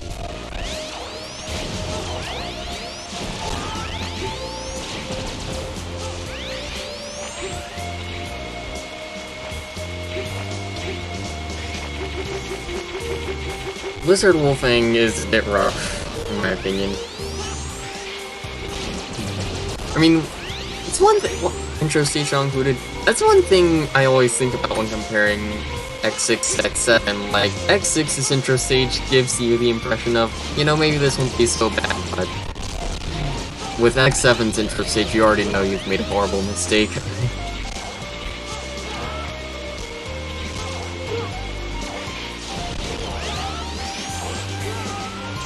That was my fault.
screen because of the acid rain.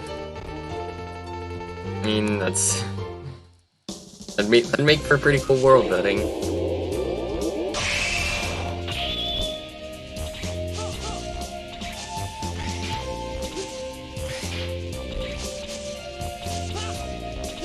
And because maybe the acid rain was caused by the colony pollution or whatever.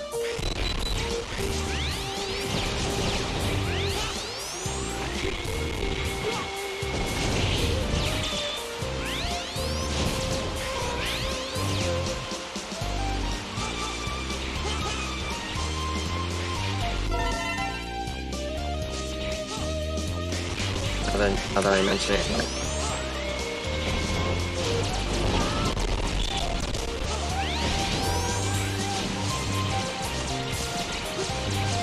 But then there's like Weapon Center.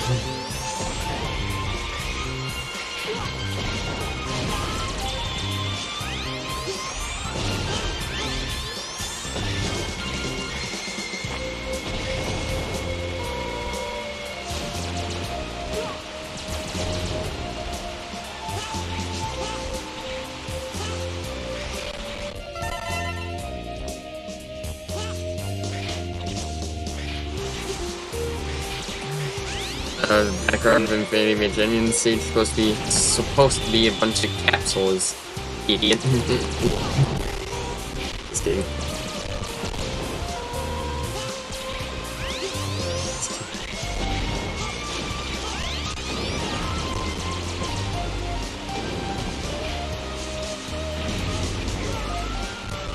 Ugh.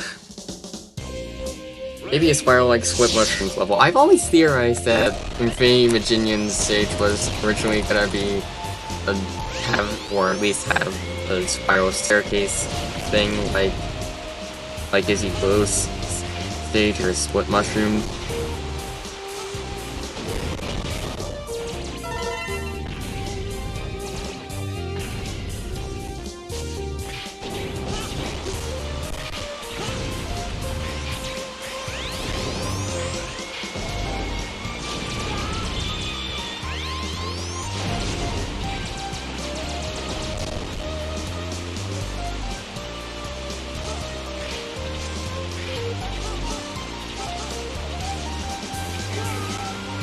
Oh man.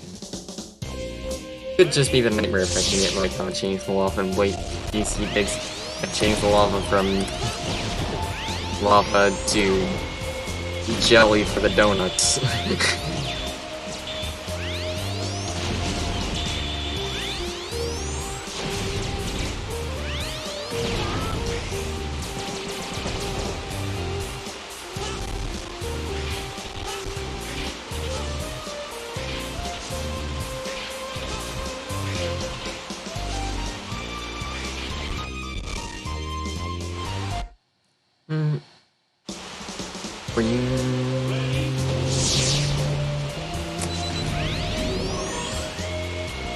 Now to get everyone in this section.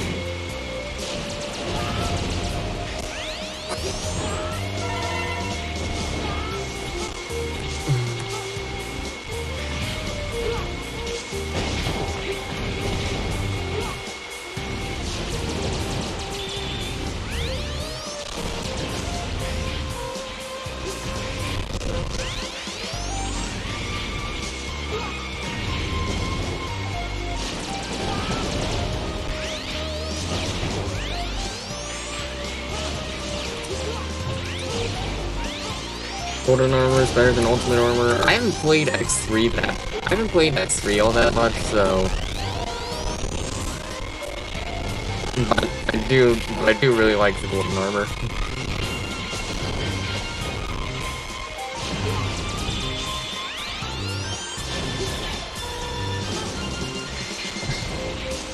I played this stage before and missed like one rescuable Reploid, so I hope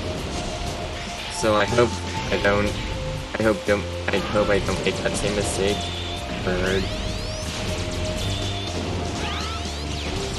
for this run.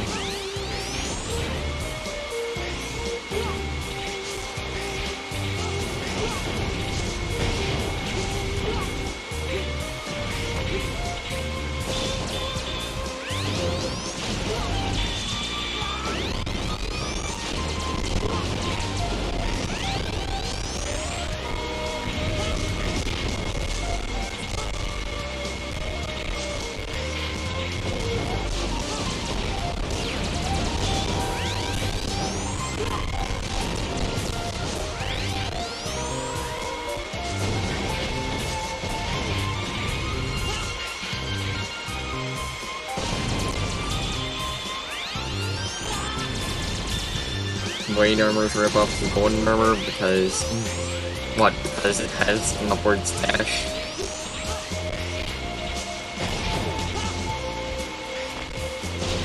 Passes in a while. Alright, see you around.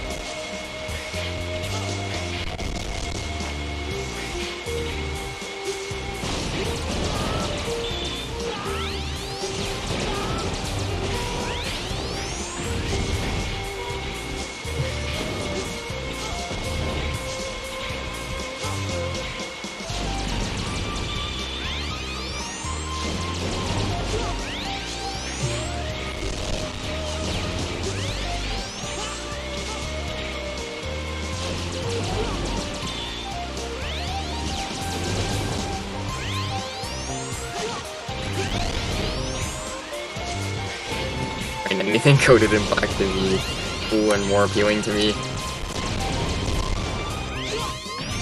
I mean, I can imagine that, looking at your username.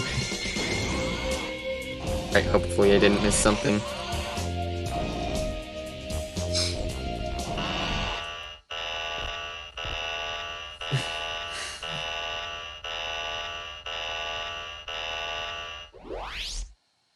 Hey, Dino.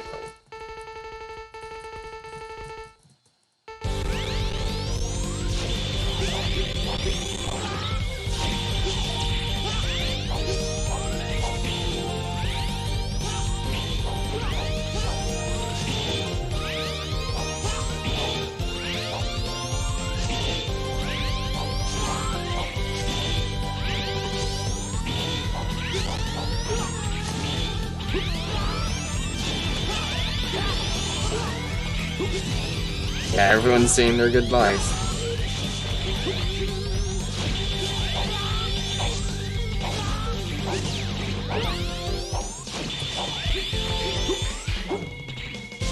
Oh yeah, look at you, Looney.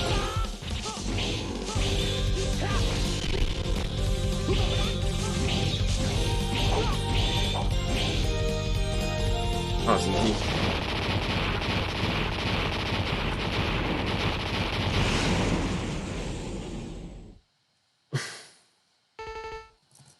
Jenna! Please, please, please, tell me you got everyone.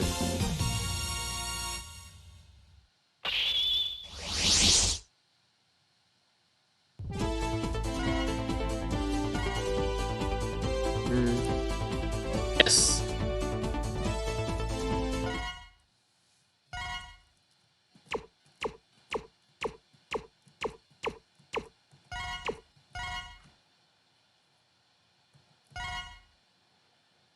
Let's go.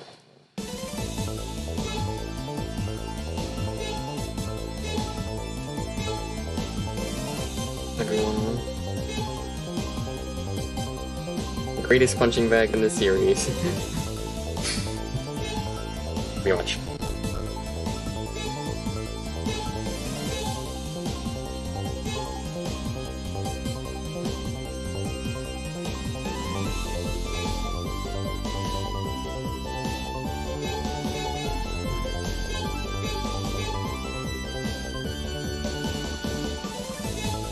Right.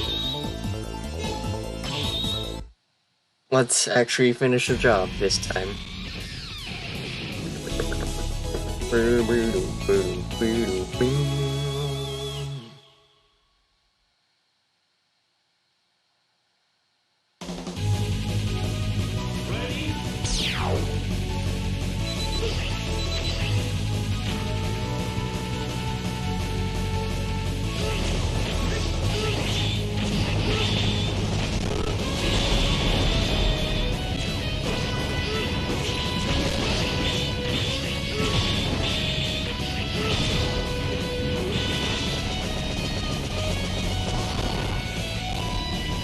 You're just annihilating it. X5 especially.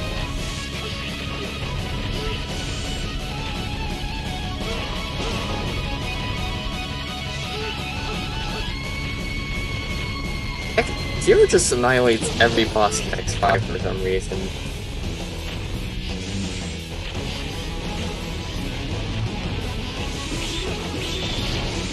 This level sound effects. there are a couple weapons to help you out with this stage's effects.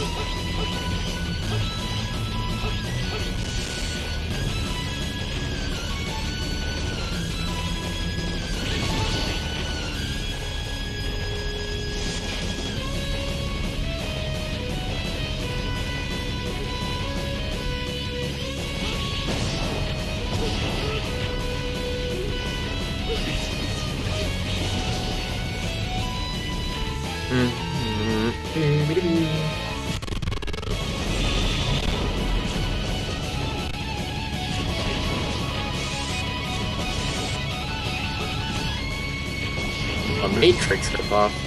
Oh, this is a Matrix ripoff. Where the donuts. Oh.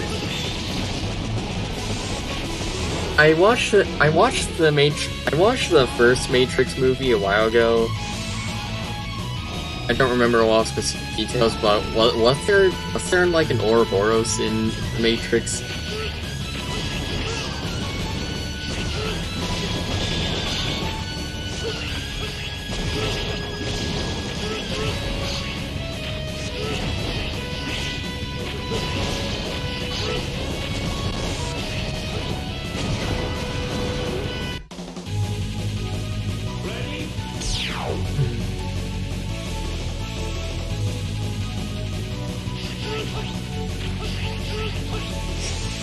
Should have done this one first, actually.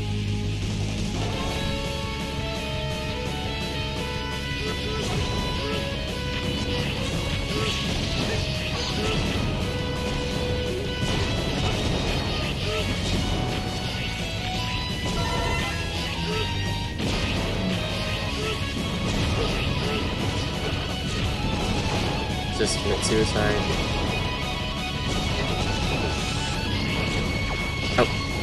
When he having options jumped in. I just realized.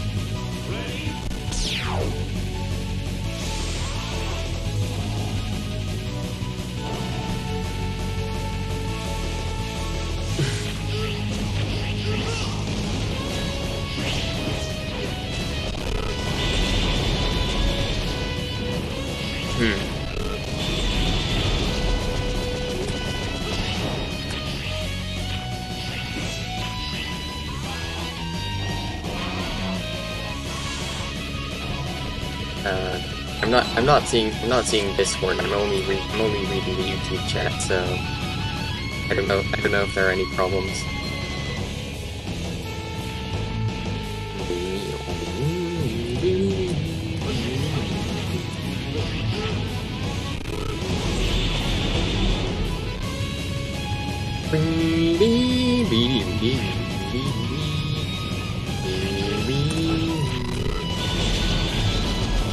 You could say they didn't have to go this hard on this level music, but yes, they did.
Alright. What about this intense matchup?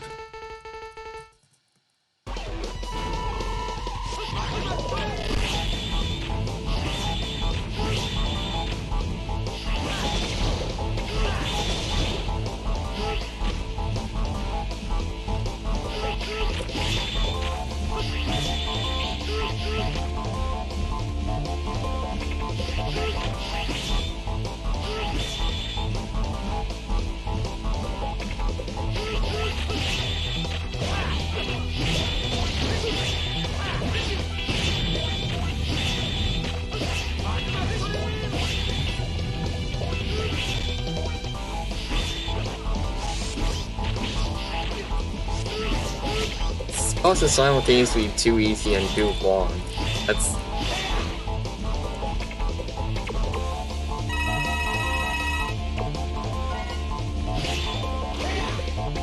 I found the story in this game pretty confusing. I don't know if I've even tried to make sense of it myself.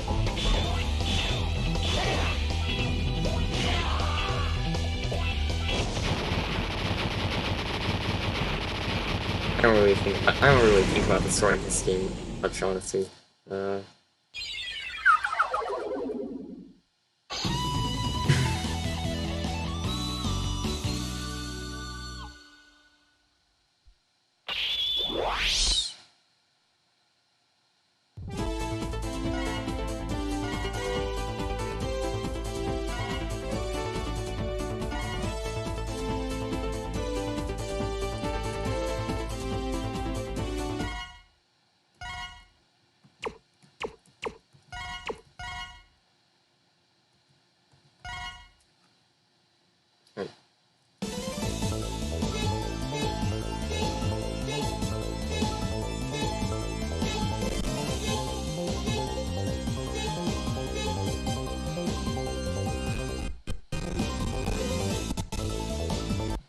Let me just pause this for a bit.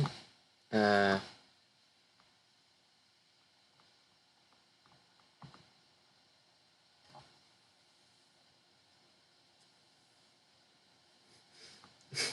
do.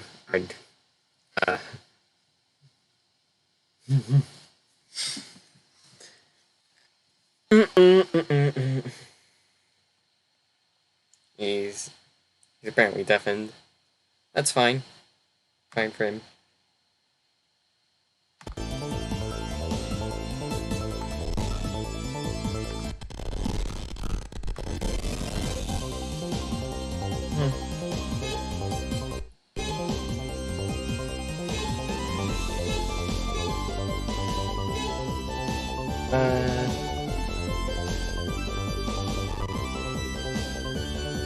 Now would probably be a good time to...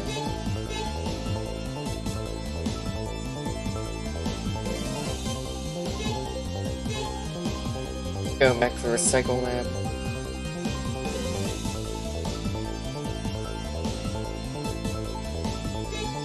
Actually, no. I have to play the normal area first.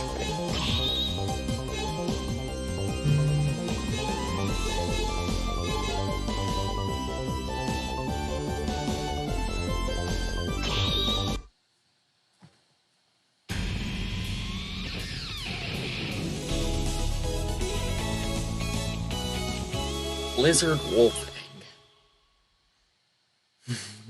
Blizzard Wolfgang.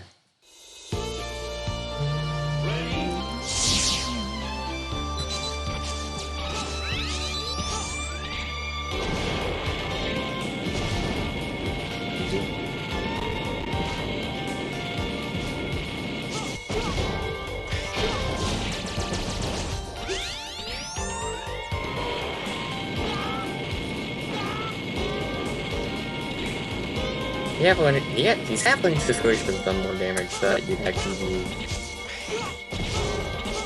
more compelled to avoid them.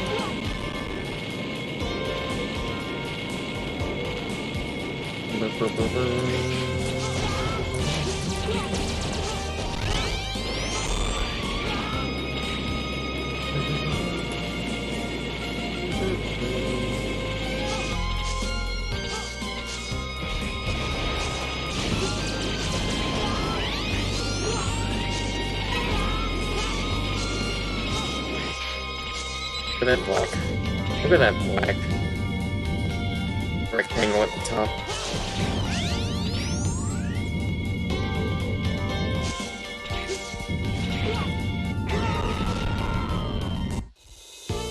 It's so slippery.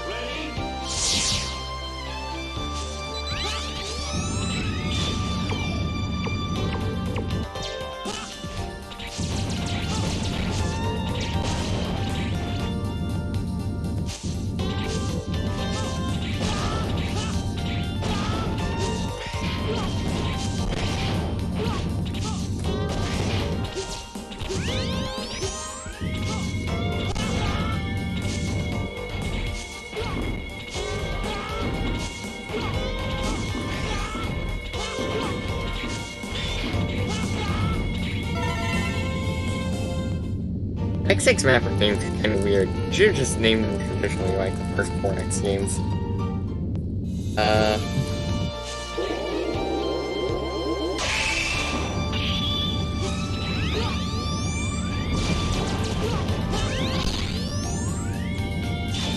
Or like at least some of the English names in X5.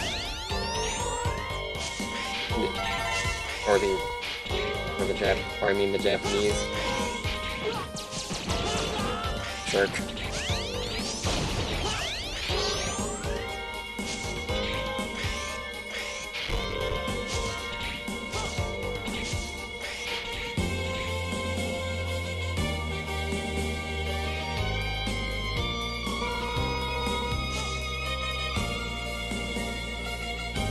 I'll probably need to come back here with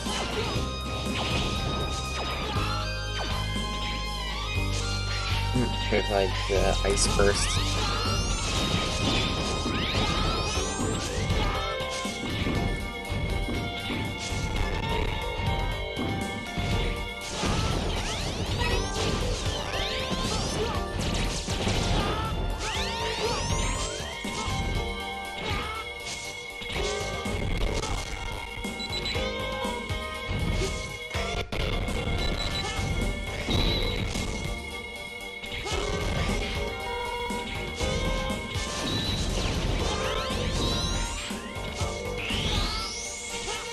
The Zero Games bosses had weird names too. I still haven't played the Zero Games. I've been told they're really good.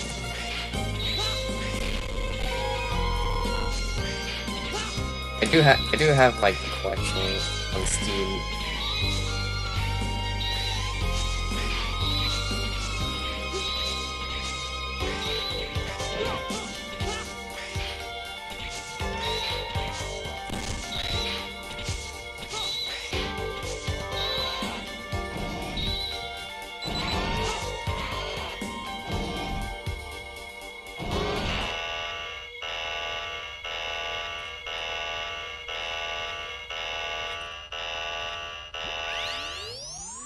But how about this intense matchup?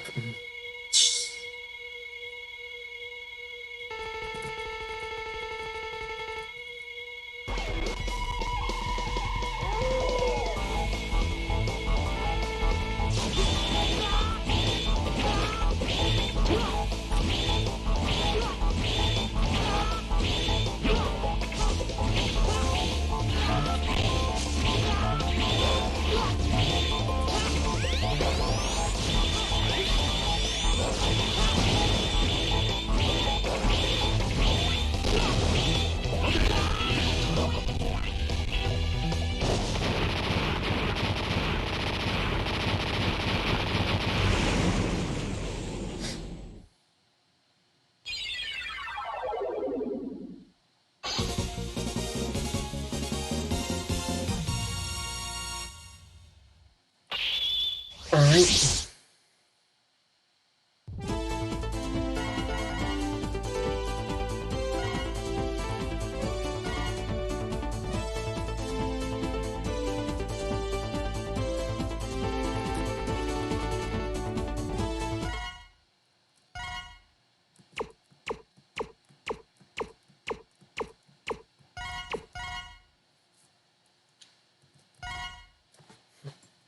Alright. Now I've got at least some from every, every stage. So the only ones I have to revisit are Amazon area, North Pole area, Recycle Lab. Yes.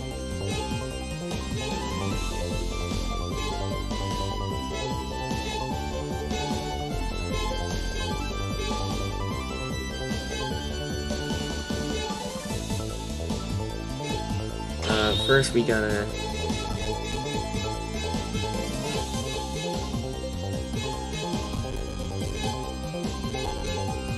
wish there were like descriptions. I mean, I think there might be descriptions. Hyper dash. Because apparently that's needed to get the Metal Shark player capsule.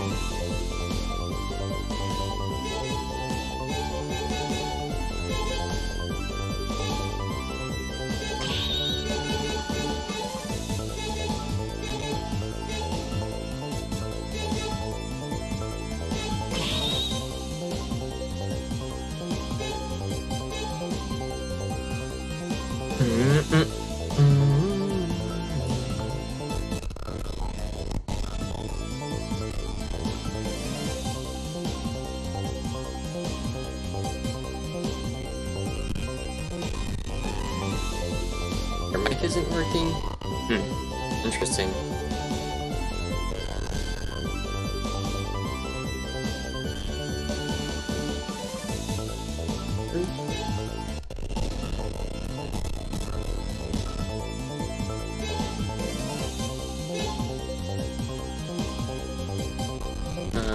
What's this?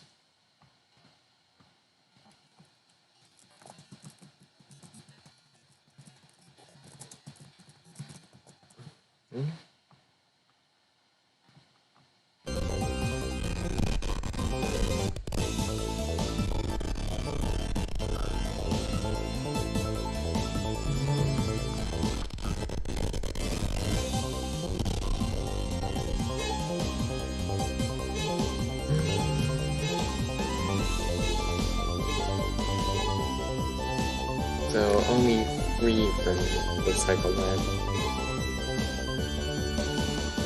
Sure, you should probably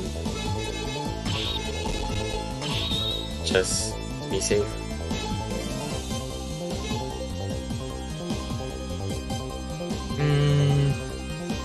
Actually, maybe I'll go to North Pole and jump report first.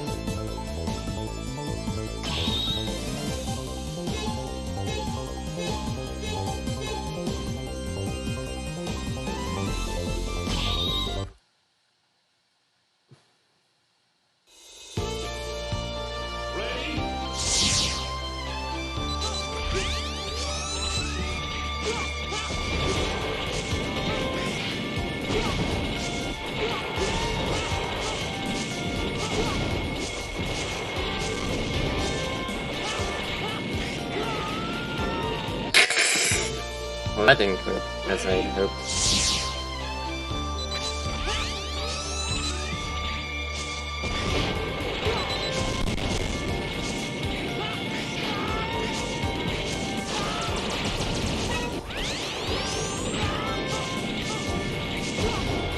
To survive the stupid Nightmare Mother fight.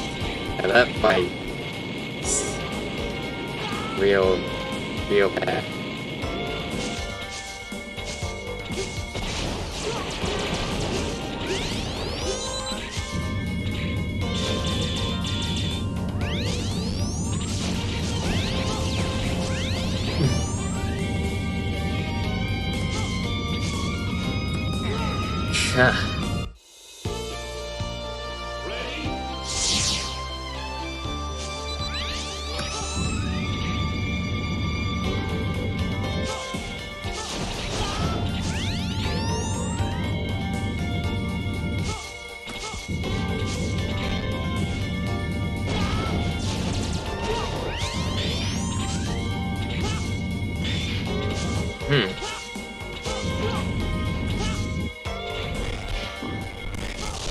An armored X playthrough.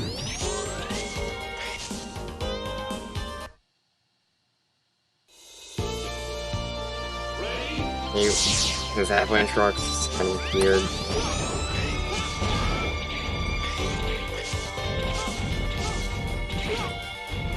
Yeah, it's almost like this game's graphics are very rushed or unfinished or whatever.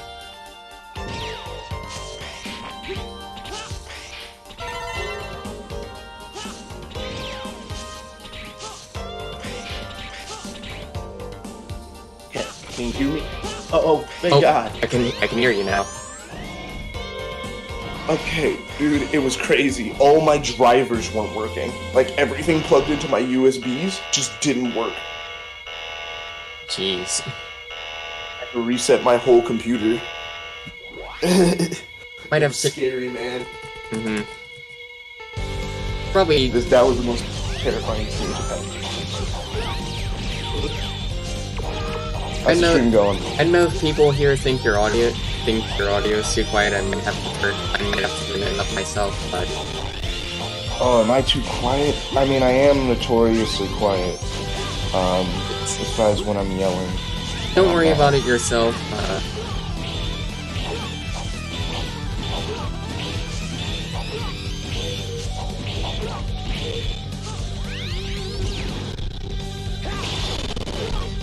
Yeah, let me open. He sounds good.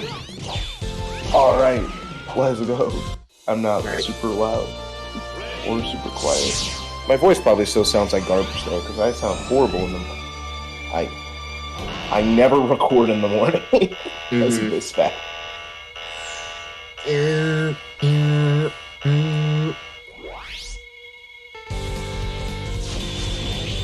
it's not technically super early in the morning, but I just woke up an hour ago, so cut me some slack. There's your stream.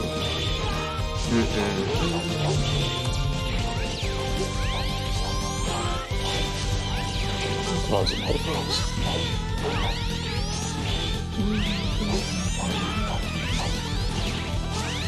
Oh, how did you do?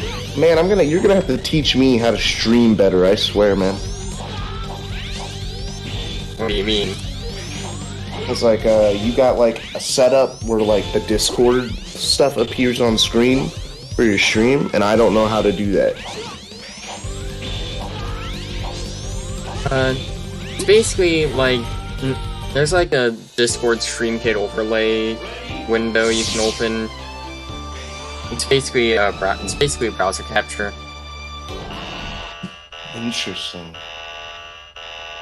I'll have to look into that.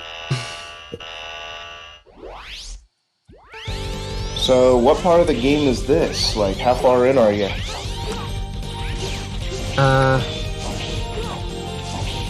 I've gotten most of the rescued Reploids.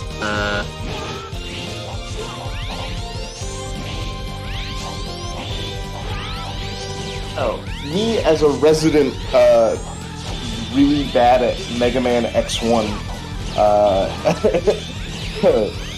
Whoa, what's the general consensus on X6? Is it like one of the bad ones or one of the good ones? It's one of the bad ones. Okay. Like it gets. The thing is, as someone who has never played Mega Man, really, well, I played Mega Man. I played for the audience. I played Mega Man 1, 2, 3, and 6. I only beat 1, 2, and 6. I hated 3. I don't know why. I just wasn't having fun. I don't know if that's a popular opinion or not. I mean, I like 3. I don't know what the popular opinion on it. I think 3 is generally well liked, but there are plenty of people who think it's overrated. I like it more. I like it more than 1. I like it more than 1 and 2, honestly.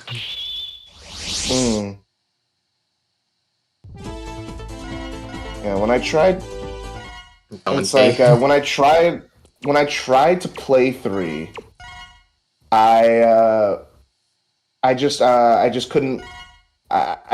Maybe I picked the wrong first level, but I just didn't like what I was doing, even though the slide was cool. But X1, Iggy, I think you remember. I like X1. X1 is great. I'm terrible at it. You wanted to literally murder me over the fact of how bad I was. It was like midnight or 1 a.m. where I was, and I wanted to scream, but I would have woken people up if I did. You were like, I am in intense pain watching him attempt to beat an easy level. I think I was trying to beat, because I beat Chill Penguin already by that point. I was trying to beat the underwater one. Because I refused to look up weaknesses. I wanted to figure it out myself. I've done that with every Mega Man game so far. I played, I just refused to do weaknesses. But, But like, yeah. So to me, this just looks like a prettier X1. So what's wrong with it? Game balancing. It's too hard. That's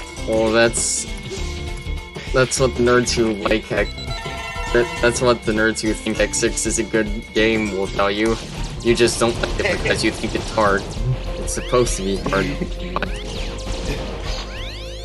I was about to say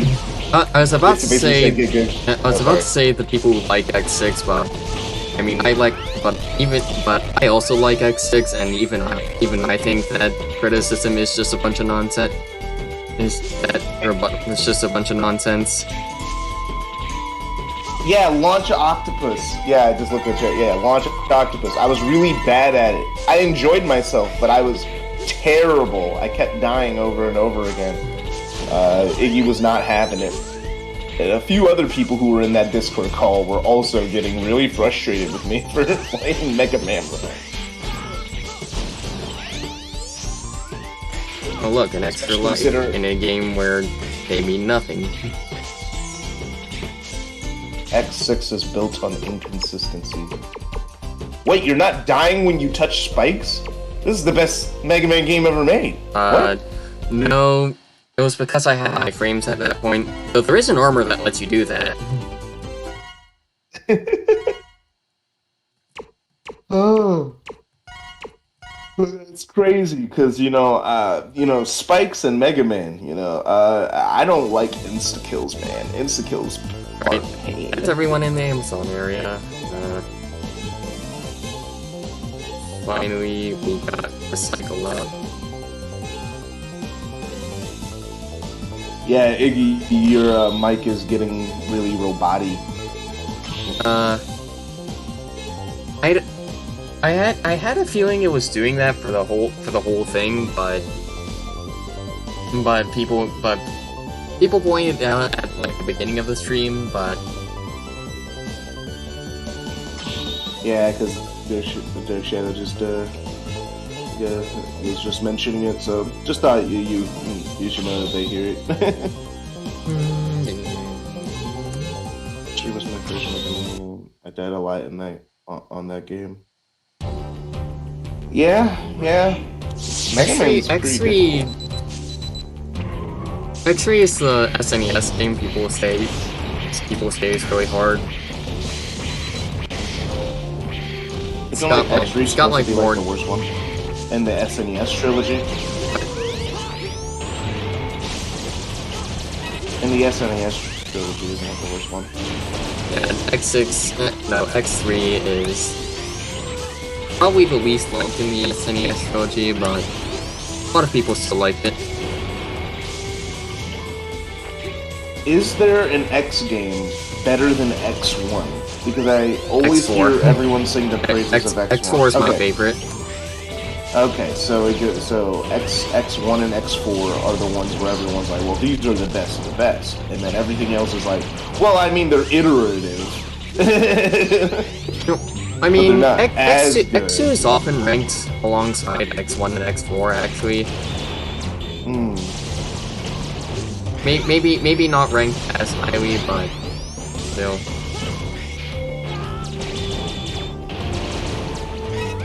Currently playing the mobile Mega Man game, they ditched the insta-kill spikes. They replaced it with damage. Yes. Percentage damage, as it should be. I have a health bar. Use it, developers.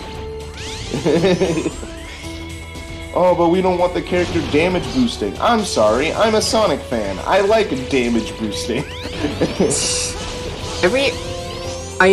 So often with X5, I hear people say, "Oh, you don't have to engage with the enemies," and I never really noticed that myself. Really?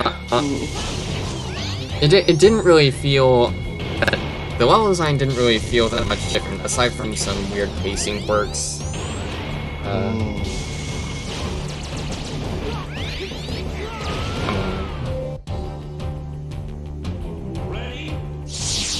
Oh, well, two people are like X4 and X5 are my favorites, and the other person's X4 and X3, so the X4 wins because both of them have X4 in their favorites.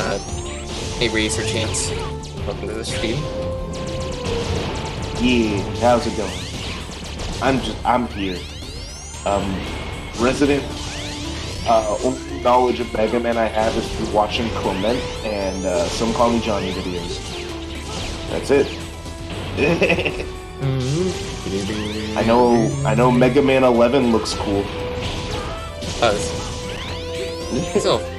Still haven't played Mega Man 11 though.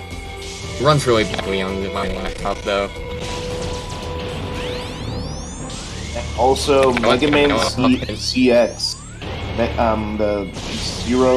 Mega Man ZX series. The series looks cool as hell. Probably because it's just Game Boy Advance and DS games with really good sprite work. So, is the general consensus for Mega Man fans after Mega Man 11 that Mega Man is back, or are you guys afraid that he got locked up to dormancy again? I don't know. I think people have worried about that because people originally thought Mega Man was back after 11, but he hasn't done a new game. Yeah, ever since. I mean, technically there was the ZX collection recently, so you could say, well, that's why there wasn't a new game. They released a new collection of one of the lesser-known Mega Man series, you know, even though it's a fan favorite, I'm pretty sure, right? Like, the ZX games are considered to be, like, really good, right? I think it's the Zero games that are considered to be really good. The ZX games are, I think, a little more divisive.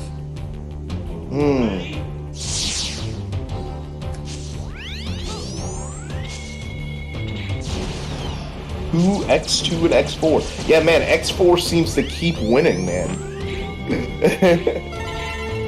Yeah, looks like X4, your audience are X4 people. Mm-hmm. X4 and some other Mega Man game. I'm an X4 person as well, so... Works out. What if your audience was full of people who love X7? What would you do? I'd just be like, why?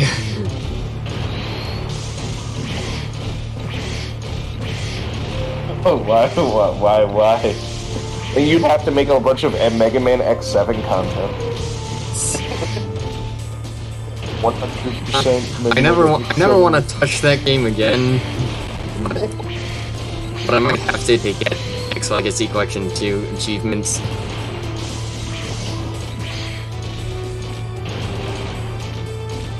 Gotta get those achievements. Auto Scroller is my favorite. And thank you, Mario 3, for introducing the concepts of auto-scrollers. It was a great design decision. Nintendo can do no wrong. They didn't create a bunch of bad design decisions that I hate. Not at all. If you think this is bad, Buck McWhalen Station X5 is... Buck McWhalen. I actually know about that, the names. They're like, oh, are they references to Guns N' Roses band members or something like that? Then they changed it back to the actual names in the Legacy Collection. What's really funny, okay, something that's really funny that I've noticed,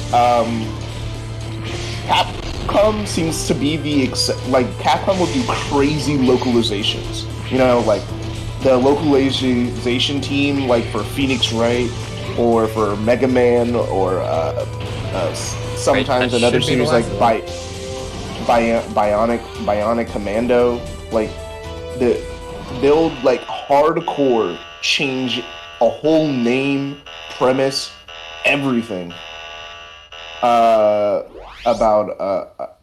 a series in the localization, but Capcom's one of the few people where no one's begging them to change it back to the original Japanese. Like, no one's like, man, I want Phoenix Wright to be called Naruhodo. It's like, no, name him Phoenix Wright. It was, as a Phoenix Wright fan, it was so funny that when the anime came out, initially the subtitles were using the Japanese terms. They were using, like, Naruhodo, or calling everyone their Japanese names. And then people were like, what is this garbage? Why are they not called Phoenix Wright? Why are they not called Miles Edgeworth? X8 has the best final boss in the X series. If only the stage itself was as good. Oh yeah, isn't that Spikes? Yeah. Spikes the stage. Yes, freaking Spikes. But yeah, it's like Capcom happens to just make localizations that everyone prefers over the original Japanese. So they have to keep up their bad localizations from the 90s or the early 2000s. Why does Maya like ramen? Now it's clearly hamburgers. Exactly! Why does Maya like ramen? This is crazy. What's going on? So the thing is, what was actually really cool, because Crunchyroll had the anime, what they did is that they took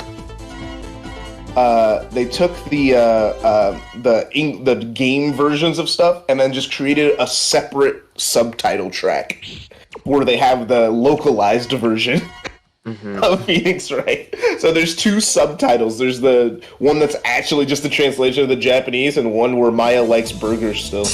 Even though she never eats burgers throughout the show, they say she eats burgers. And they call Well, I think I've done it now. That's every stage with every rescuable Reploid collected. Oh, you did it? It's over, bro. Is this the game with the laser? The laser? Which laser? The laser that's like a percentage chance of whether it's like... Oh no, that's X5. Okay, that's X5. Okay. Because X5 and X6 look like definitely similar. Now that I've gotten everything... Now you just gotta beat the game. Do you want me to... I still haven't beaten Rainy Turtloid's stage, but... Do you want me to go finish stuff I haven't already finished, or just beat the game now? Well, you've only been going for about 2 hours. Just finish it up, man. Like do all the extra stuff. Might as well full 100% run. Might as well check out this sick new Falcon or Shadow Armor. I mean, Shadow Armor. Do you get to say damn? Do you get to say damn when you get the Shadow Armor? I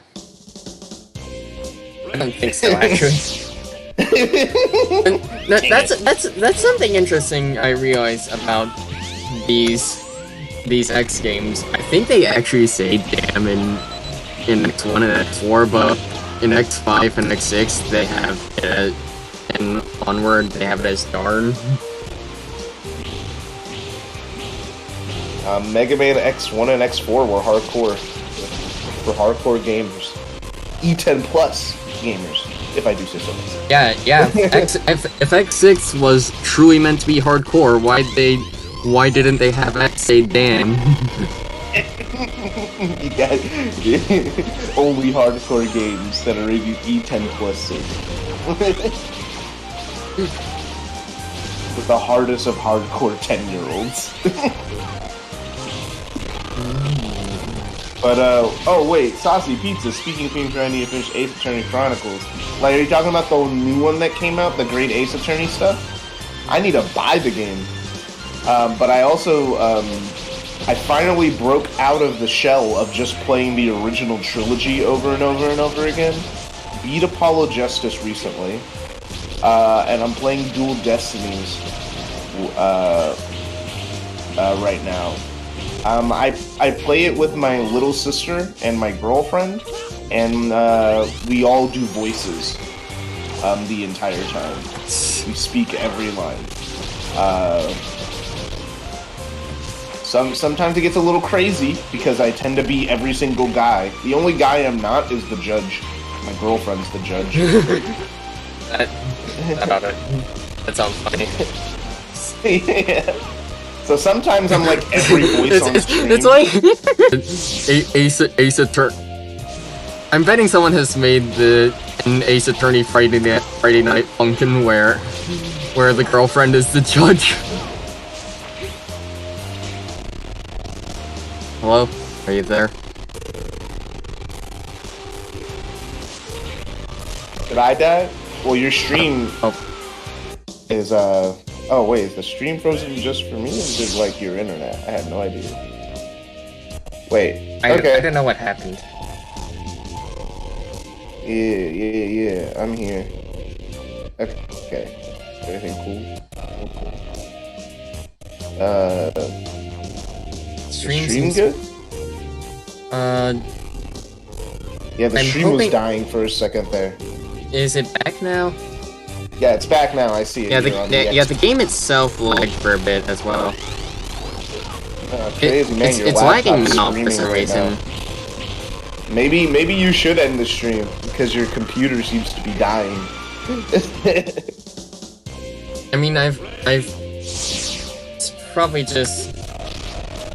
all the rain effects. It's all the rain effects in my head.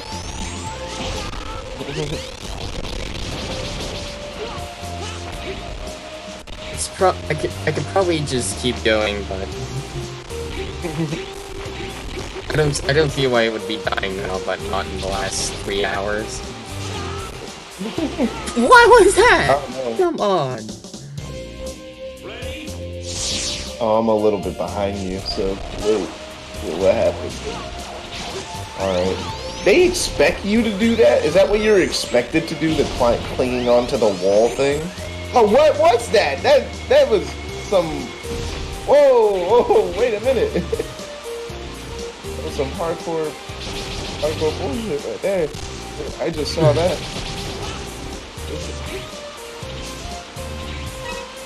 Just got crushed by nothing. It was... Yeah, I they just got expect you crushed to do by this whole... by the ceiling that's definitely here. Imagine how that would have looked. Imagine how that would look in universe. Just oh, the stream's lagging hard again. Oh no. Oh, okay, it's back. Cool. The stream is getting increasingly delayed though.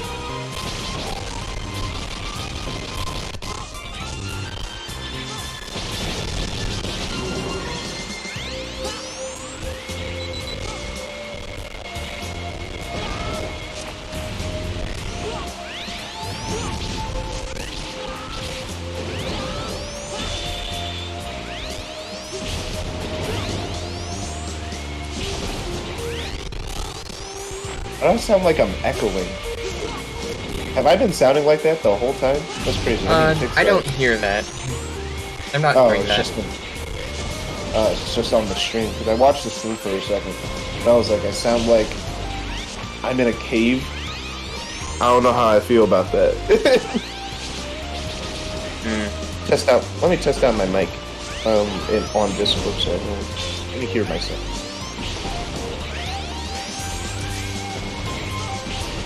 Okay, so it's just the stream. I might Yeah. just. Saucy Pizza says he's not hearing any echo. Well, okay, then that's just me. I'm weird. Okay, never mind. I just hear myself twice all the time. You know, as you know, YouTubers hear themselves in their heads all the time. Mm-hmm. You never not hear yourself. You're just hearing yourself talking all the time. We all want to die. Never look up to YouTubers, kids. We're all crazy people.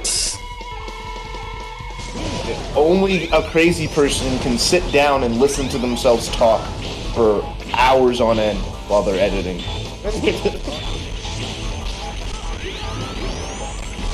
And then watch the video when it's done. And then watch the video when it's out on YouTube. And then think, it's a good video. Only a crazy person.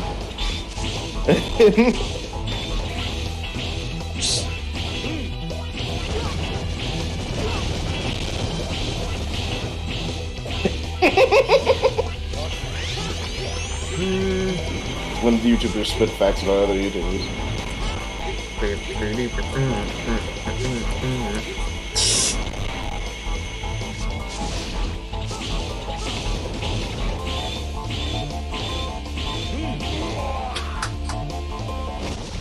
Easy game.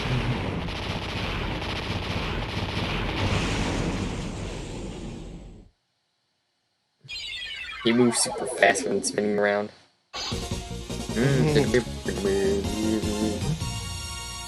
said this in a comment once, but like, I find it funny that that they just shorten extreme to extreme without the E.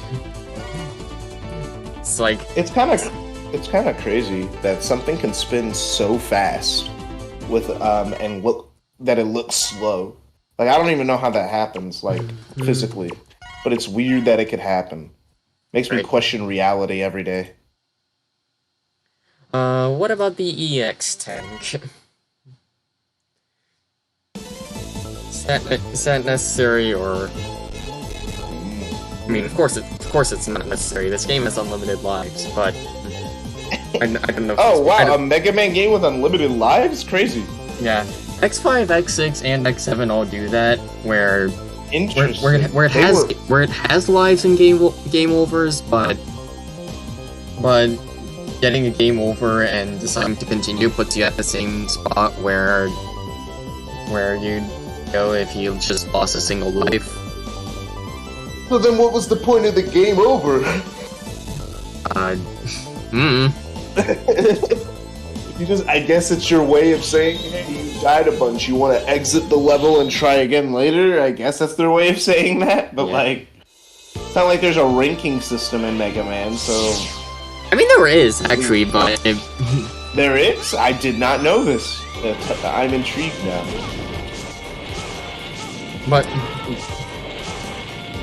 I mean, it doesn't mean much outside of, apparently, the Zero games.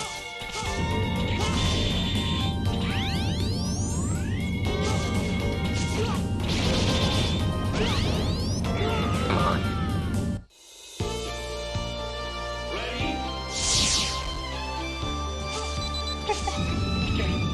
Boost for the win! But this game doesn't look difficult. You seem to be blasting through.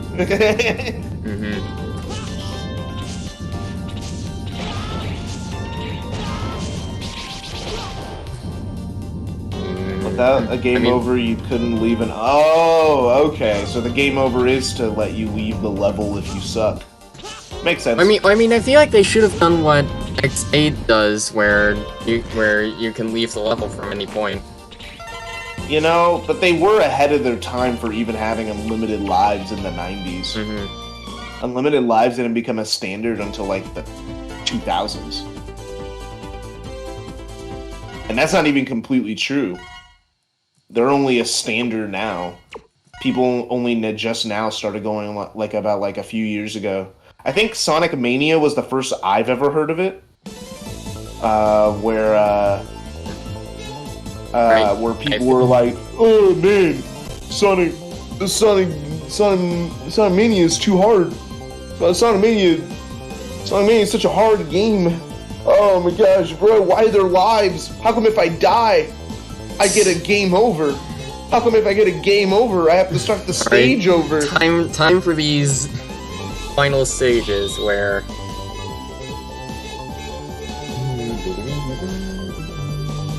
Oh, X5 was the 2000s? You see, I just assumed this was in the 90s, because it was on the PlayStation, so I just assumed.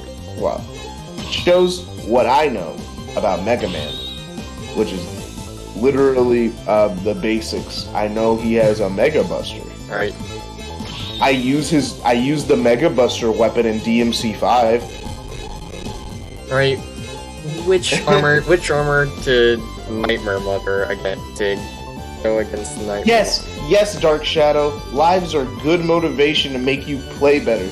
It's like you want to get through the level without dying, and you are forced to replay stuff. Get good, scrub. I hate saying that, but it's true. Just get good. Let's try Shadow Armor. That ought to make. Lives are only questionable when like your level is like 10 to 15 minutes. So in like Sonic Heroes, where the levels can get really, really long, and then you game over, and you have to play the 10-minute level all over again. You know, maybe you're too far in a few places.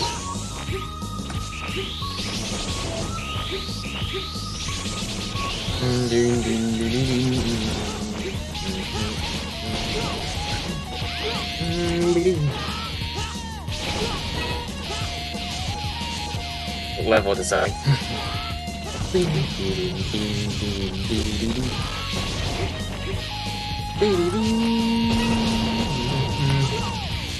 Oh, definitely. They took lives I out of actually Sonic Colors. I actually had one idea for a game I want to make where you technically have unlimited lives, but checkpoints aren't in the levels and are instead something you have to set down yourself. So Ori. And that's Ori. I haven't played that stuff. I'm guessing you never played Ori. Yeah, Ori is a Metroidvania, and there's no checkpoints in the game. You can go through the whole game without a checkpoint. You have to have enough energy and set the checkpoint down yourself when there's no enemies around. So if you didn't set a checkpoint in a hard platforming section and you gotta do it all over again, right. You can't get mad at the game. Here's the fake difficulty section. Fake difficulty. Yep. The lasers don't seem to be doing much damage. Yeah, this doesn't seem possible to avoid. Seems like you're just gonna get hit no matter what, but they put a health thing at the end, so I mean, I guess it's okay. Making lives in a Metroidvania maybe isn't the best idea. Yeah, ZX. That's the thing ZX does. As I said, those games are kind of divisive. Oh, yeah, dude. So I got a new gaming computer, so I'm able to play Ori in 1080p, like at high settings, at like 120 FPS.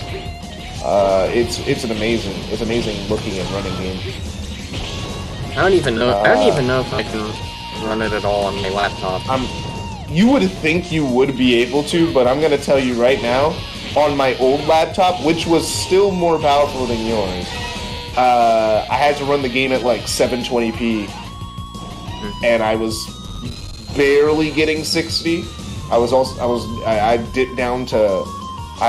mostly playing at 50 the entire time. Still had an amazing time because it's just such a good game, but man.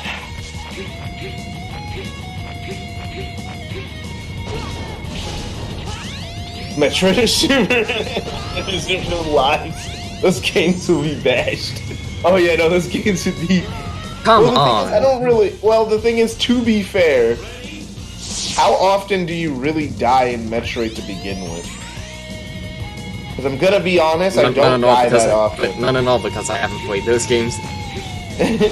Like, I've never played Metroid before, but I picked up Zero Mission, and I didn't die that often. And there's save points galore, so, you know, it wouldn't be horrible having lives in Metroid, because it's not like Metroid's insanely difficult. It's difficult, but, like, it's not really that hard. You know, it works. You know what? Something I do want, though? I want a game that acknowledges the live system. You know, like, breaks the fourth wall a little bit. Like, the live system is an integral game mechanic, like, to the story. You know? If there's a game like that, tell me about it. So I could look into it, because that seems like a cool concept. All right, here it is. The Queen Kahuna. The Night Or Robot. like a dude. Imagine a game that acknowledges death properly. Like, if you die in a game, it's not you just dying and then restarting. You're going to, like, a different time. I know, technically, that's Undertale, but like, I'm talking about... What about Fire Emblem? I don't know about that one. Like, I know Undertale technically does that, but I'm talking about, like, it's more integral than just, like, ooh, yeah, man. I mean, I think Fire Emblem has at least some kind of permadeath. Oh, Fire Emblem does have permadeath. Yeah, That sounds evil. I wasn't talking about permadeath. I was talking about like each death like is acknowledged by jumping timelines. And besides Undertale, a different game besides Undertale, because Undertale's very meta, and I know it. And I know they did that technically with the freaking Asgore fight. You keep dying and then you keep coming back, and then it's like like in universe. But like I wanna a game to center around that mechanic, not just it's a part of the thing just to break the fourth wall at the end of the game.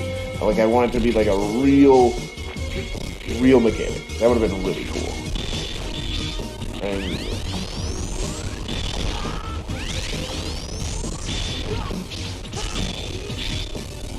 yeah. It would have to be in a story-based video game. But like, I'd be down to play that game, see what story you can tell. Like looking at a game's literal mechanics and then ripping it apart and making it an actual story. That'd be actually pretty interesting. That'd be like that'd be the most interesting story-based video game ever. Isn't that Jackbox? If you die, like when you die in that like a Jackbox game,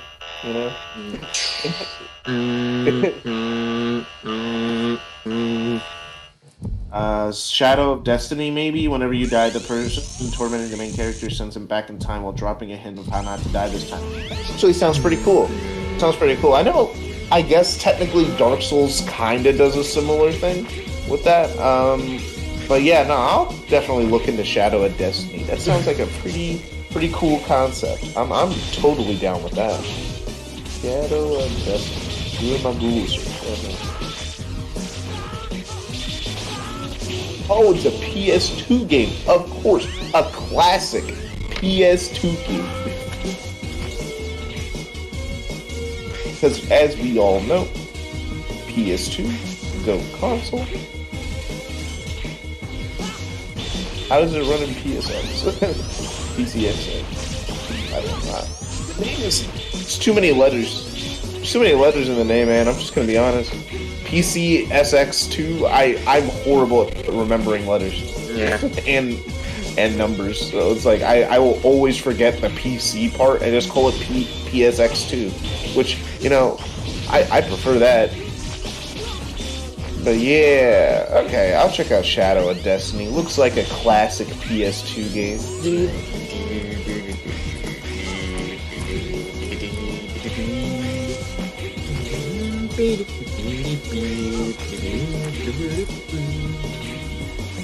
But yeah, I wish there were more games that looked at games in a literal sense of like, okay, well the main character is dying constantly, and then also is restarting, and because the thing is like there have been anime take from that concept, like ReZero exists.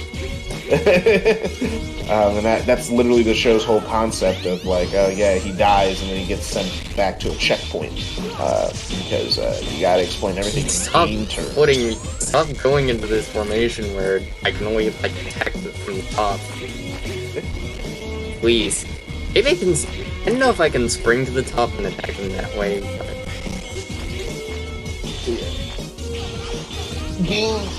I feel that games have not reached their complete potential. Games are spending a little too much time emulating movies, where I think games should be taking games to the logical extreme. I'm getting close with this. Like, you guys get what I mean by that, right? Just take games to the logical extreme instead of trying to be movies. I mean, not saying that there aren't movie games that are really good, but I like Uncharted. I like God of War 2018. I like Last of Us. I've been playing through Last of Us 2, and it's pretty cool so far. I don't hate it like everybody else.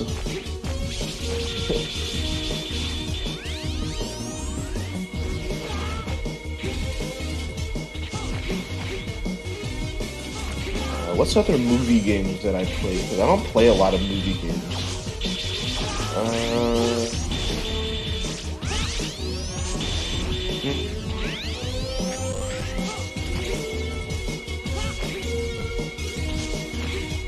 Other movie games.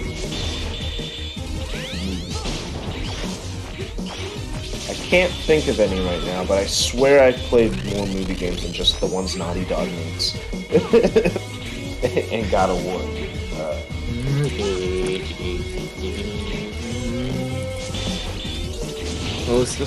She is mine. There we go. Does Spider-Man count as a movie game, or is Spider-Man? I don't know. It's definitely cinematic. But it also has like really good gameplay, so it's hard to call it just a movie game. Because even without the story, it's a really good game, like by itself. I don't care about this. Yeah, I can't really call it a movie game. It's like it's simple, but it's complex. Man, I really do not have. Well, that exposes my taste. Oh, I played Life is Oh, you never played the Uncharted games? Okay, this is how it goes. I'm gonna make Uncharted videos at some point, but like, this is a spoiler. All right, Uncharted 1 is the worst one. All right, it's entertaining and it's a little time bubble. But literally, Uncharted 1 is just you walk forward, room of enemies. You walk forward, room of enemies. You walk forward, a platforming section, room of enemies. Let's try this with Blade maybe Armor. A puzzle, room of enemies. I've heard of some techniques you can pull up with the blade armor with the gate boss at the end from the comment section. We'll go try it. But Uncharted 2 is far better than Uncharted 1. It makes Uncharted 1 look like a worn-up piece of shit because of how much better Uncharted 2 is. And then Uncharted 3 is just more Uncharted 2 with a worse story.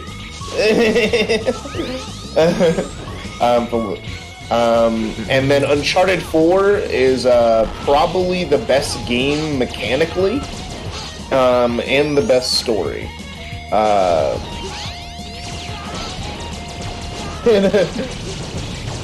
Hey.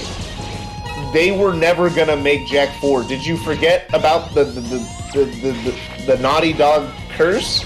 You know, you make one.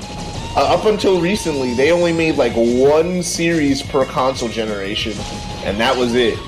Until like Last of Us came out, and they made Uncharted 4 and Last of Us 2 for PS4. Everyone was like, okay, well, time for the Uncharted series to go off and die. Well, Uncharted's over now. 4 games and it's out. Last of Us has like one more game in them, and then it's over.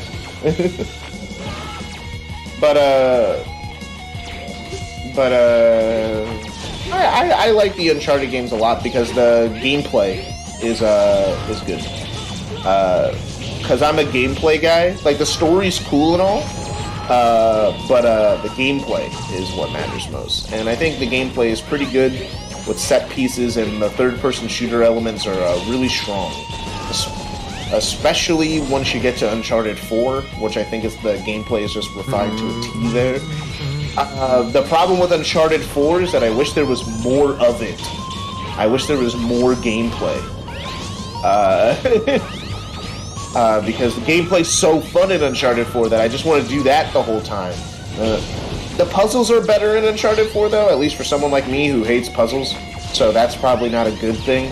But the puzzles in Uncharted 4 felt less like I look at a notebook and then just have to figure out what the notebook means. It looks like it's more I gotta look at the environment and figure out what that means. Which I guess I prefer.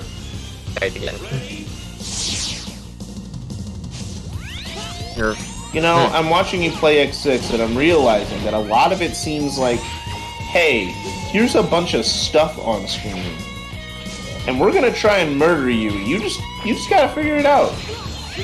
Is that X6? Basically. Hold on a second, I'm getting a spam call. Oh, dude, I suck at puzzle games too, dude. I'm terrible. There's one puzzle in Uncharted 3 that I've never solved. I've just looked it up every single time because I refuse. I refuse, man. Hello.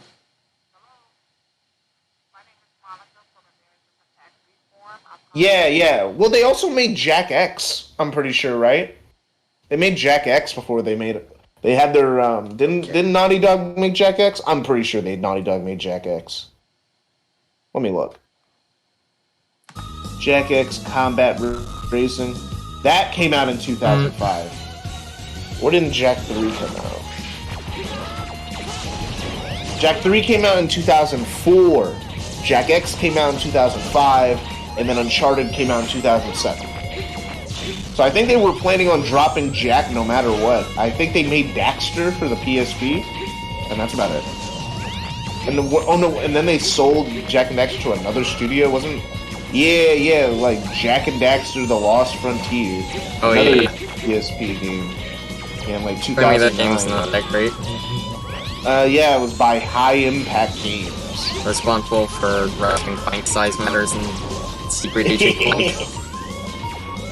I think is it? Oh yeah, they did make that. Oh no, it's those guys. Size Matters, Secret Agent King. So they were like literally just the Sony's make portable versions of our old games of our old series edition. They also worked on Phineas and Ferb Across the Second Dimension for the PS3 and the Wii. Interesting. And they helped out for Call of Duty Modern Warfare for the Wii. They were gonna come out with a game called The Oddities, but it got canceled, and they have not made anything since the PS3, Xbox 360, Wii generation. So I think they're a dead studio. Yeah, dormant. Yeah, they don't exist anymore. They made Phineas and Ferb Across the Second Dimension, and I heard good things about that game. I don't know if it's actually good.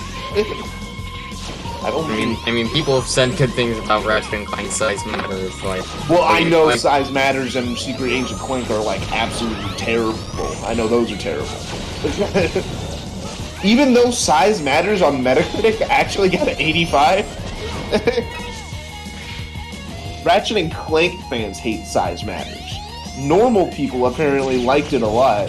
Just like with Secret Agent Clank. It has a 72, just considered okay. But Ratchet & Clank fans want that game to burn in hell for its sins.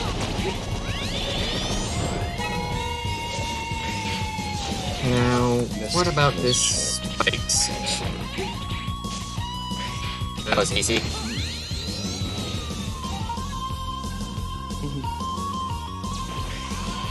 Alright. Right.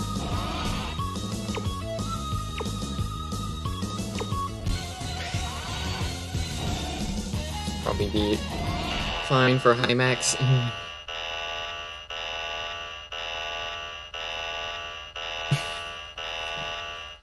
And sky. Blah blah blah blah. Ding ding ding ding ding ding ding.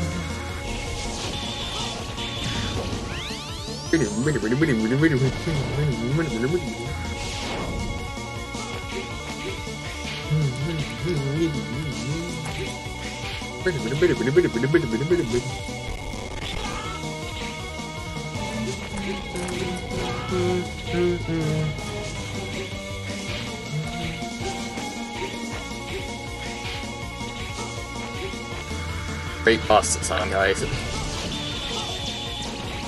Maybe he'll eventually just stop floating around. Oh, the dude who I'm watching play through all the Sonic games, he's in Kingdom Valley and Sonic Story now. What? I'm watching the Gaming Brit. I don't know if you know who that is, but he's been playing through all the Sonic games on his I've heard of Switch. him. Yeah, he's in Sonic 06 now. He's almost done. He's just has to finish Sonic. He actually beat Shadow and Silver's story before he beat Sonic's story. Because how he was playing the game, it was like if you get a game over, you switch stories until you get another game over. And he just didn't die in Silver's campaign for a really long time.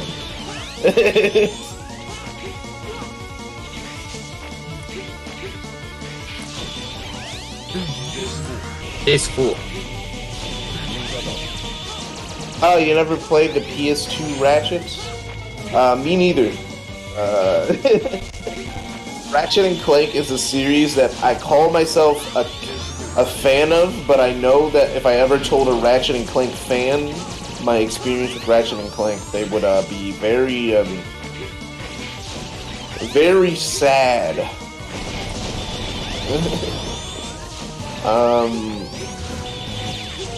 Because my first Ratchet and Clank game that made me what I call a Ratchet and Clank fan was a Ratchet and Clank All for One. And that's like the only Ratchet and Clank game I played for a really long time, and I was like, yeah, I like Ratchet and Clank. I just never bought any of the other games. I plan to, but you know, when you're a kid, it doesn't matter what you want to buy.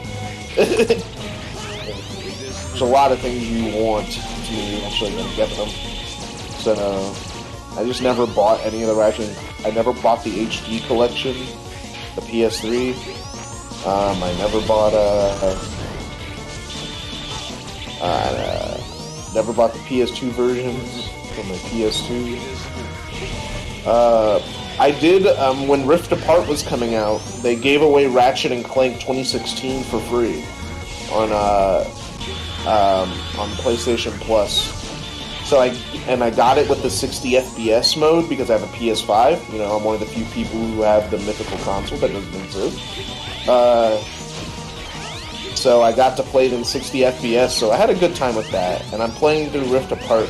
I was streaming it, then I got to a puzzle that I couldn't solve, but I refused to skip the puzzle. So I haven't gotten back to the game yet. I couldn't figure out the freaking puzzle. Come on. Just dash into his shield. So, you know, the game will be beat eventually. Maybe I'll finish it on stream, or maybe I'll finish it in my own time. I don't even know anymore. Because it's just... I'm bad. I'm bad at puzzles. And literally no one in chat was able to help. So I was struggling.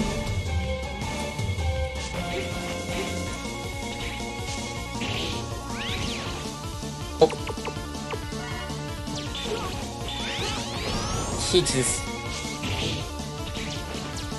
Aha! I think I found a good strategy.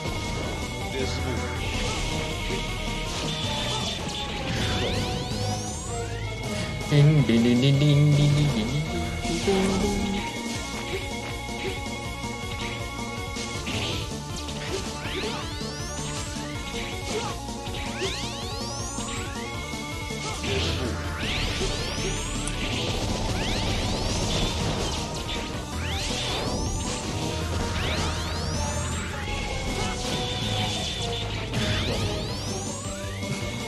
This is like...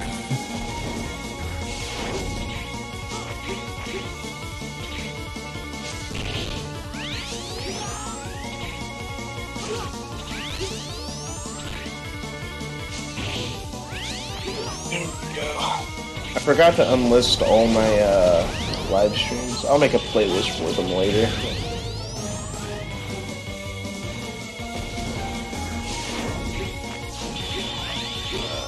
How did I manage to...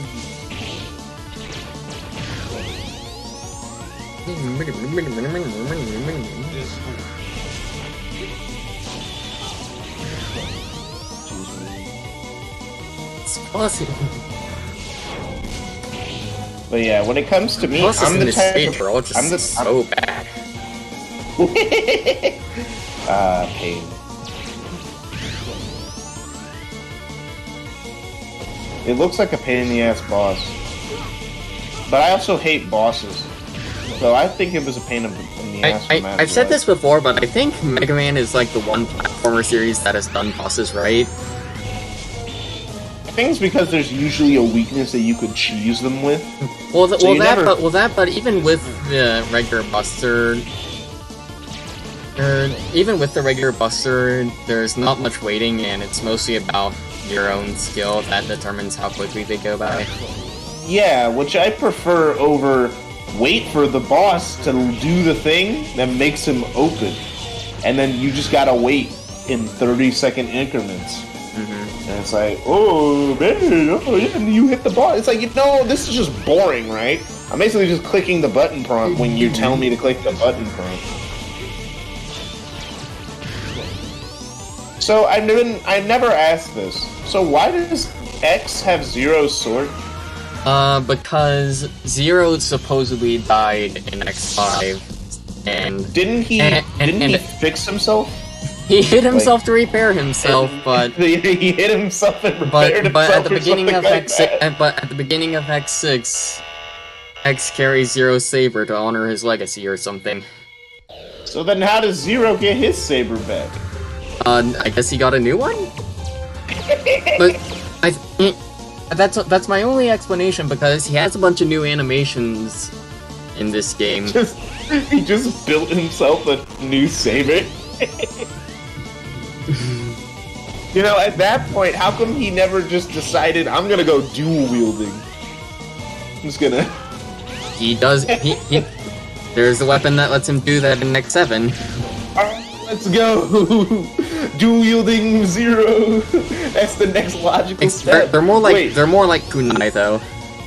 Wait, actually genuine question. Alright, like, I think I remember, at the end of this game, doesn't, like, Zero go into hibernation?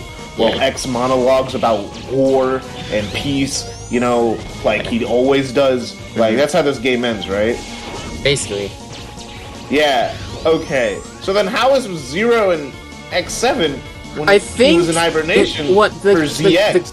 I think what they say is that Zero's ending in this game takes place after the whole series is over. So X7 and X8 happened before X6? Yeah, before X6's Zero ending, at least. Oh, so it's implied that there's a time skip before he goes into hibernation. Mm-hmm. Okay, so he just hangs out for like another 50 years, and then he fucks off and goes like, "All right, peace, dog."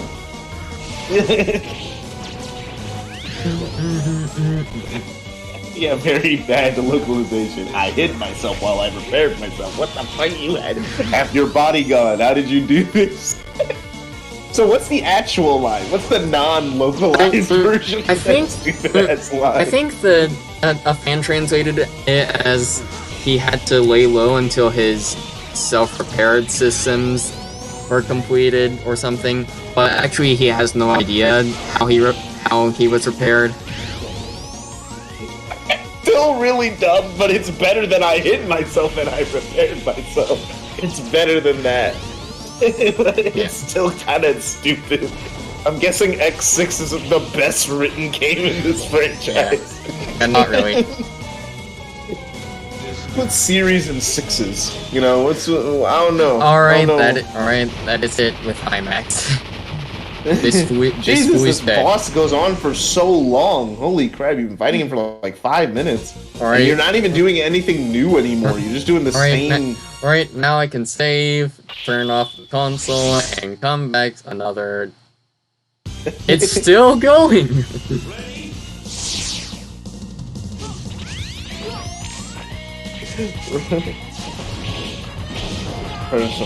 wanted to die for the world's sake. Why that the AI and Dr. Light somehow... What? That's still dumb, though. It's like... It seems that, like, after a certain point, no matter what localization or whatever you do, it's just that the story of X5/X6 kind of just seems kind of dumb overall somehow. There's like no way to fix it unless you just write a different story. X5 doesn't really have that much that ruins anything aside from maybe Dr. Light being retconned to an AI or something. Oh yeah, it's raining outside. Oh yeah, dude, I hear the thunder over your mic. Someone just... Robert Anderson, I don't know what they're actually implying. I actually do not know.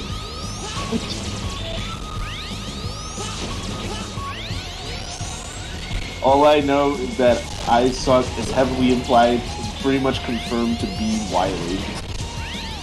Isaac being the guy with the this weird mustache scientist guy in X6. How is Wily still alive? Is he also an AI? Katamari, that's what you used to say. I was like, what is a Katamati? I have no idea what that is. If they did remake the name, I'm sure they at least put in the effort for picking up. Would they though? Remakes tend to just be very rarely have I seen a remake that tries to change the story of a game. They'll change the gameplay, maybe, to be slightly different, but usually the story is about the same, with maybe some little tiny fixes. The only game that I know that went completely off the deep end was Final Fantasy VII Remake. Oh. I don't know entirely what the deal with that is. I haven't played the game and I don't know the spoilers. Okay, I'm not going to spoil anything, but basically, imagine... Okay, let me take a game that you actually do know. Let's say they remade Sonic Adventure 2, right? Mm-hmm. And they advertise it as a Sonic Adventure 2 remake, alright? But also, you're just playing... they only are... But the thing is, it's going to be a split release, and you're only going to be playing the hero side story. And they're going to release the Dark Side story as a separate remake later. Yeah. But then also, while you're playing the hero side story, and it's really good, the gameplay is really good, everything's cool, but then there's some slight differences in the story. And then you just keep playing, and things keep being just different enough for you to be like, man, what's going on? Things are a little different. Is this just a remake? And then it's like, but things seem a little bit weird. And then in the last hours of the game, which is way longer than the original, way longer than the original. So the hero side story would be its own full length game at this point. It's like it's cool. They're making it, but then the story. Then they introduced the concept that this is actually a repeat of the original Sonic Adventure 2, and the characters are gonna change the fate of the original by because this isn't actually a remake of the original. This is a sequel to Sonic Adventure 2. But it's a that sounds so weird. Like, instead of actually being a remake, it's actually an alternate timeline sequel to Sonic Adventure 2, where Dr. Eggman is actually trying to make the events of Sonic Adventure 2 change, so then things are more unpredictable. And then when they make Dark Side, and then the game ends on an ambiguous note.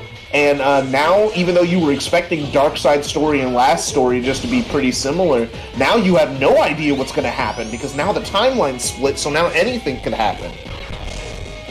And that's a way to explain what happened with Final Fantasy VII Remake. Basically, they split the timeline of the... Basically, it's not a remake, it's a sequel. In an alternate timeline.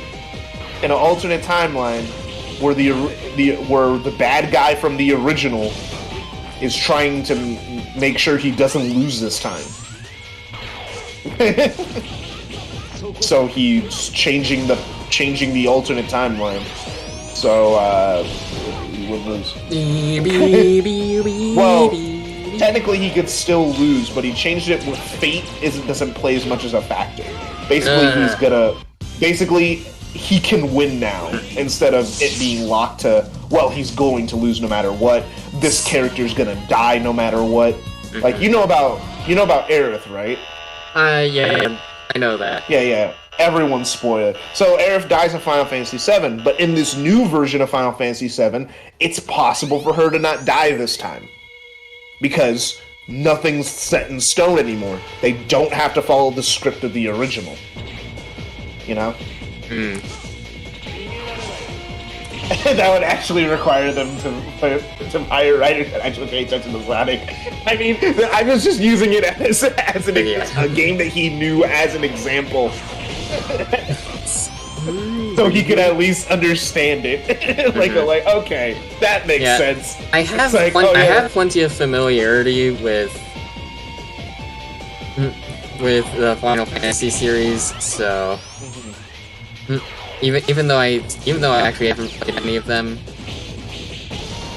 Yeah, it's because they're just cultural icons, you know. I love it. Aerith Diesel. Oh no, wait, Aerith dies? Oh no, you didn't know? Oh no, we spoiled Final Fantasy 7, a game that came out in 1996. Private stream. Cancel the stream, you didn't know. You didn't know. You didn't know. Cut the stream.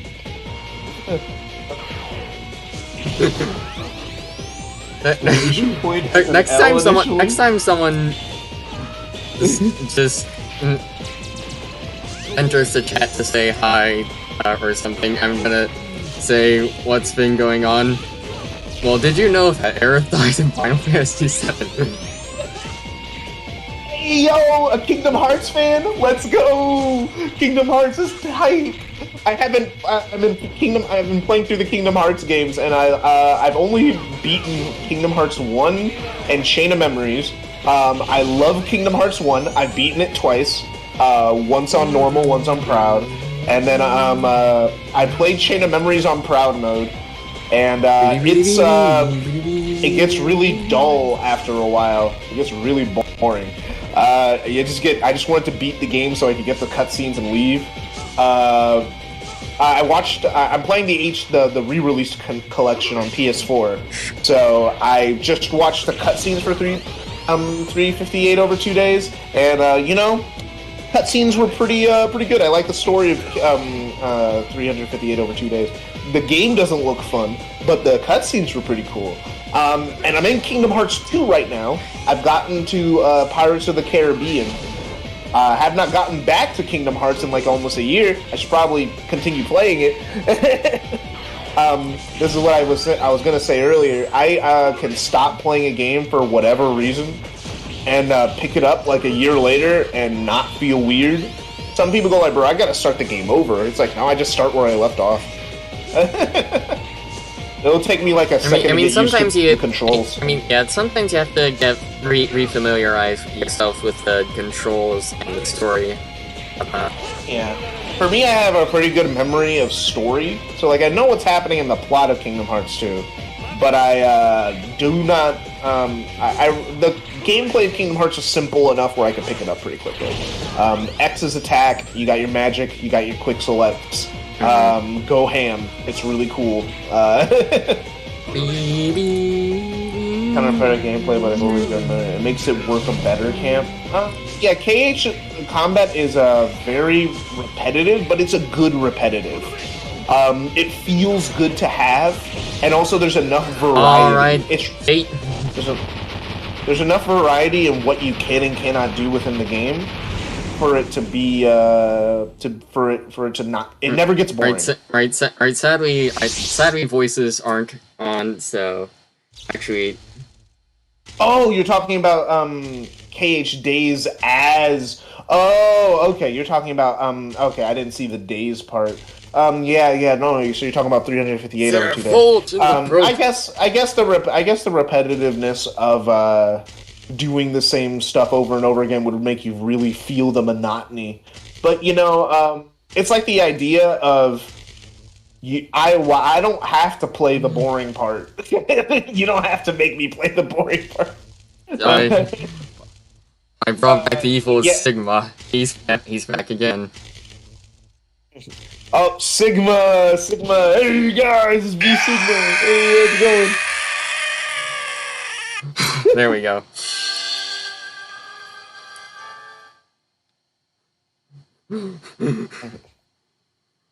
But I get that you would feel for him a little bit more. But I got the feeling that he was feeling from watching the cutscene, so it worked.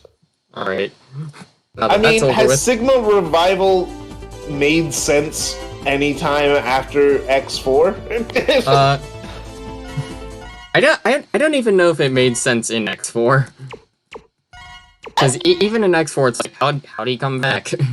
Okay, so it made sense in X2, and they just kept bringing it back. Kind of X3 as well. Oh, okay. Yeah. Yeah. Did it make sense in X3? Did it make sense in X3? I mean, they give enough implication on how he came back.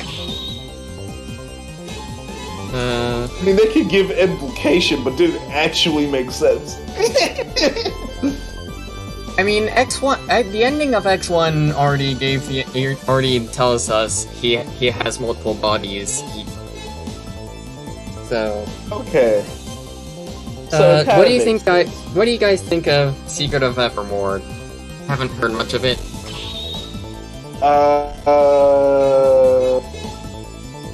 I've never. Is that a game? I've never played it. I've never heard of it. This is the first I've heard of this Secret of Evermore. Let me look it up. Let's go 0 for this ending. Okay. It looks like a Final Fantasy Chrono Trigger looking ass RPG on the Super Nintendo. Oh, it's a part of the Secret of Mana series? I've never played Secret of Mana, but I know of it. So my opinion, it looks like Chrono Trigger. That's what it looks like. That's my opinion. In the Secret of Mana series, I've only played Secret of Mana and Trials of Mana. You may already know that I really don't like Secret of Mana, and I'm kind of ambivalent towards Secret of Mana 2. Both are the Super Nintendo versions, by the way. You don't like Secret of Mana? Everyone likes those games, at least from what I hear. People seem to like it a lot. How come you don't like Secret of Mana? I mean, you're familiar with JebTube. His video on the matter pretty much summarizes my thoughts. JebTube made a video about it? Okay. I didn't know. I think the combat is really not fun to play. It's not just repetitive, but it's also intentionally slowed down for some reason. Oh, Secret of Mana, the original sucked too. Man, JebTube's always been coming out with his controversial takes. Yeah. It reminds me, one comment I got on my X6 and Mega Man and Bass video suggested I collab with RZ or Jay's reviews or something, but I'm like, man, those are way out of my league. They are not good, and they already have started cutting themselves off from the wider internet sphere. It's too late to get in contact with them. You know, I do have a video idea that I would like to get Jeb in for something. You feel like you'd have to have a bigger subscriber count, or I mean, not like, necessarily, but I'm getting that as we speak. You know, getting bigger. You're almost to 300. Yesterday you were like 260 something. Yeah, as far as I know, I could be at 300 already, but I'm looking right now. You're at 287. Check this entire stream. Yeah, you're on 287. You're growing. You're having your glow up moment. So hey. If I don't start making videos, you're gonna catch up to me. I mean, my next video is taking a while. I might wanna put the script that I have so far in the server chat, so for people to proofread, and so that I can confirm that yes, I do want to put this out, or no, I feel like I'm not saying anything. Yeah, no, I'm cool. I'll read through it. Okay, cool. I'm still outclassing my friend Lemon. Cool. Because if Lemon passed me up, I was gonna have to start making real hardcore videos again. Because like my goal for the reason why my channel grew pretty quickly is because I was in competition with Lemon, because he was the biggest person on that podcast we had together. He was the person with the biggest audience, and I wanted to surpass him, and I did, and it worked.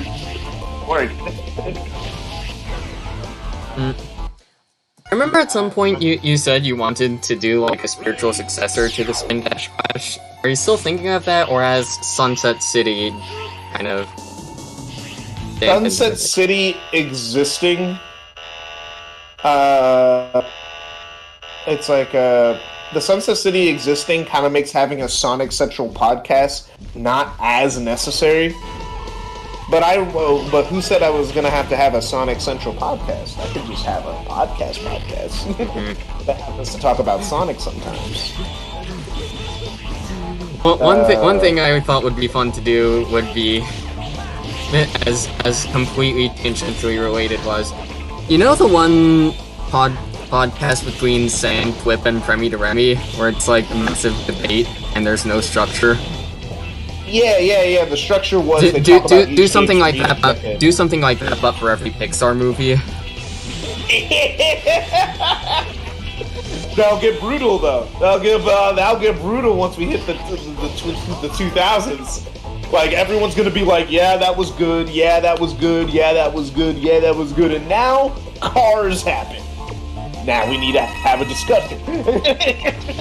How much nostalgia have versus how much is the movie actually good? 2010s. Things are gonna get rough. My brothers think that Cars 2 is actually the best one. I gotta kill him. He says he can't live on this earth anymore. He can't do it. You can't live on. You can't think Cars 2. Cars 2 is the worst one. It's like the worst Pixar movie. It's the worst Pixar movie. Come on, man. Like it's like the worst one. It's made Vader the cardinal rule. You never give the comic relief side character their own movie. You don't. How crippling wrong you are, you. Let's. Yeah, I'm gonna get cancelled. Well, I mean, it's not really my opinion, actually. It's just my brother. It's just like, yeah, it's just how crippling wrong it's talk. But I mean, I don't actually hate the movie either, so. I don't hate the movie, but it's not good. I don't like have a vehement hatred. Yeah, Cars 3 is the best one. That's the one that's the most tolerable. Yeah, for me, Cars 1 and 2 kind of feel like opposite ends of a spectrum, while Cars 3 is like a somewhat better Cars 1. Yeah, the thing is with Cars, the problem with Cars 2 is that they didn't make Cars 2 because they wanted to make a movie and tell a story. They made Cars 2 for merchandising, to sell toys. Yeah, that's why Cars existed. It was to sell toy cars to children. Which, cool, dog, I guess. But still, make a good movie at least. The thing is, it's really funny how you would think Toy Story was made with the idea of merchandising. Like, but those movies actually tell good stories, and also Toy Story 4 exists. Yeah, Toy Story 4. I haven't watched Toy Story 4 actually. I haven't watched a lot of Disney animated movies in a while because, like, I just haven't been motivated to go watch them. Everyone said Toy Story 4 was good, but also a lot of people said Toy Story 4 was absolutely dog shit. So I don't know. I don't know if it's good or bad. I can't tell. So I have to watch it myself. But like, I think I stopped watching Disney stuff pretty religiously when Moana came out. I watched Moana came out, right? And everyone was hyping it, and then I had zero interest. Like, I had, like, literally zero. I'm like, it's just another Disney princess movie. Just another one. I saw it in theaters with my family, and I liked it. I guess. Sure, I'll like it, but I haven't seen it since, I don't think. Although I think we have the DVD for it. The thing is with Moana, it's a movie that I know if I watched it, I'd find it enjoyable. But it would I'd just find it enjoyable. Like, it's not, like, crazy good. Like, I wouldn't find it crazy good. I just find it, oh yeah, that was good. 7 out of 10, 6 out of 10. You know, my motivation to watch it is very low. Make it Hot Wheels the movie. Make it happen. Are you saying that the Hot Wheels the movie make it happen? Are you telling me that a Hot Wheels movie doesn't already exist? Let me look up Hot Wheels. Toy Story 4 is better than 1, but not as good as 2 and 3. I don't agree. Ah, you see, you poor child. There already is a Hot Wheels movie. It's called Hot Wheels World Race. It came out in 2003. 1 hour and 50 minutes. And it has a 4.9 rating from audience score on Google.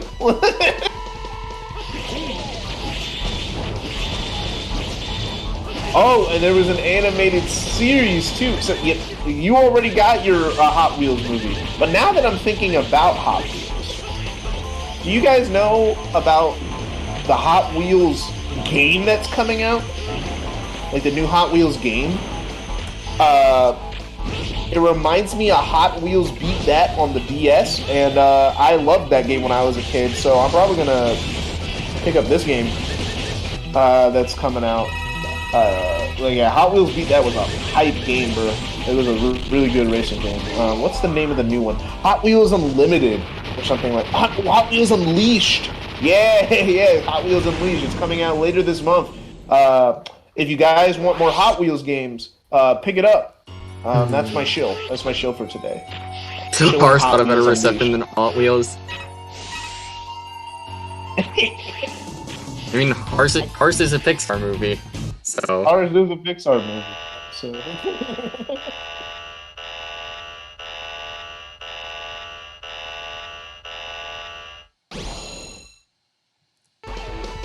I'm aware of the guard shield strap, but I just decided not to use it.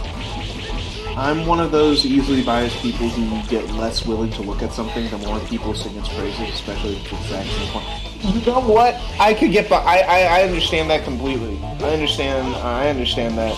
If everyone's talking really positively about something, it makes me think there's no way it's actually that good. If everyone keeps saying it's the best thing of all time, and usually it's not. But that's also has led to me just feeling like really underwhelmed by certain things. Like, you know, everyone loves Mario, right? Everyone loves Mario. Best platformer. But the thing is, for me, I've tried playing Mario and I just don't like it. I just don't like it that much. It's just, it's just not for me. It's just not for me. I've tried to get into Mario. I like 3D Mario. For some reason, 2D Mario is way too hard for me, though. Like, I've actually played... I like 2D Mario more than I like 3D Mario, but, like, it's like... I tried playing 64, Sunshine, I've played Galaxy, I played 3D World. The only Mario game I haven't played is Odyssey. Well, I technically played it, but I didn't really play it. I played it for, like, a few minutes on someone's Switch. And that was it. So I tried to get... I tried, and it's just... Mario's just really not... I don't jive with it, man. I don't jive with 3D Mario. I've never played Paper Mario, so maybe Paper Mario's for me. But, 3D Mario, like, I'm gonna have to try and get into the games again. But, I just don't like Mario. Like, the best Sonic game is better than the best Mario game to me. It's to the... mostly when it comes down to control, I prefer controlling Sonic and Sonic Adventure 1 over Mario and Mario 64. Yeah. The controls in Mario 64 are kind of dated. I can admit that. It's like I'd rather play Sonic Adventure. Sonic Adventure feels so much nicer to control than Mario and Mario 64. And also, Mario's just really slow. I don't like how slow he is. I want him to be faster. Let's say, oh well, there's speed strats. No, I want his speed to just be a little bit higher. It's like I don't care about the speed strats. I want like actual, like just the basic mechanic to move a little faster. I need to try Zelda. I don't think I'm gonna like Zelda. I know myself well enough to know that I'm probably not gonna like it. It's been a while since I've played a Zelda game, actually. Was that just the Berserk Sword? Did I just see that you did a downward thing with freaking Zero? Was that the Berserk Sword? What the hell?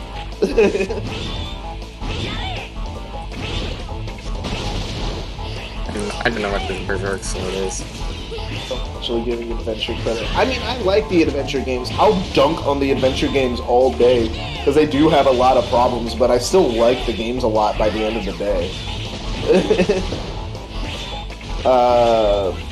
It's like, something that is a very unpopular opinion. I prefer Sonic Adventure. Sonic Adventure 1 Sonic stages over the Sonic Adventure 2 Sonic stages. I can understand that. But I do think that Sonic Adventure 2 overall is the better game as a whole, like including everything, multiple playable characters, and the game in general. I think Sonic Adventure 2 is a better game, but the Sonic stages in Sonic Adventure are way better. My next video is Adventure, so and Adventure 2, so yeah. It's just that Sonic Adventure Sonic is just really good.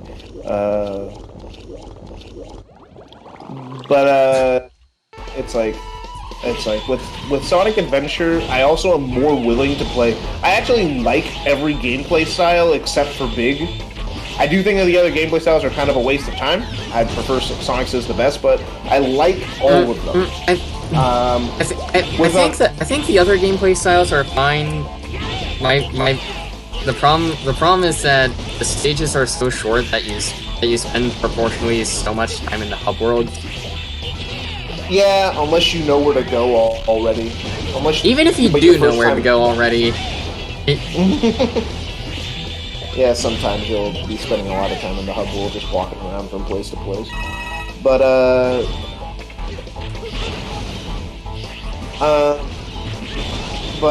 yeah, no, it's like, I like most of Sonic Adventure, but I think overall its side characters' quality is a little bit lower, because the campaigns aren't like complete campaigns. While Sonic Adventure 2 has a different problem of all the gameplay styles have the potential to be great. But Amy could be faster, but also you could just jump and do the hammer swing and then you reach top speed literally immediately. So I don't really mind Amy. I actually like Amy, playing as Amy a lot. She's like one of my favorite characters to play as because of the hammer trick. Once I learned that I could just jump in the air, do the hammer swing, and then reach top speed, you know, Amy being slowed and wasn't really a factor anymore. Because I was moving through the levels. My problem with Sonic Adventure, my problem with SA2 is that Sonic, Knuckles, and Eggman are great. Sonic, Knuckles, and Eggman have the best levels in their entire game. All their levels are good. Tails, Rouge, and half of Shadow's levels are not good. I mean, I wouldn't go as far as say as they're not good, but at least to me, I can see them as a little less polished and a little more gimmicky. Yeah, they're like way more gimmicky and because the controls are the same, obviously. But it's not so much worse that I'd call it bad, or even not good. For me, it's just I don't like any of the Rouge levels. Not one of them. I don't like Dry Lagoon. I don't like Security Hall. I don't like Mad Space. I don't like Egg Quarters, because they're all just worse Knuckles levels. Except for Security Hall. Security Hall's original, but the time limit is stupid. The time limit was never a huge bother to me. Not even on my first playthrough. I distinctly remember that. It was for me because I was a child. I wasn't a child, so... yeah, I was a whole child. I remember Security Hall being terrible. It was a stopping gap for if you can beat the game. Can you beat this level in 5 minutes? Can you get a good run? Oh my gosh. You don't like Final Rush? Final Rush is like one of the best Sonic levels, man. That's crazy. Final Chase is terrible. I don't like Final Chase at all. Exo Paradigm Gamer said on Twitter that he thinks Final Chase is better than Final Rush, and that because he thinks that the rails in Final Rush have more of a tendency to kill you instantly and kill your A rank, which of course I responded to promptly, being the show-off that I am, by giving him a video of me being Final Rush with an A rank without dying once on the first try. Final Rush, the rails can kill you, but that's just the mechanic with the rails in the game, but that doesn't even happen that often unless you're like really, really bad.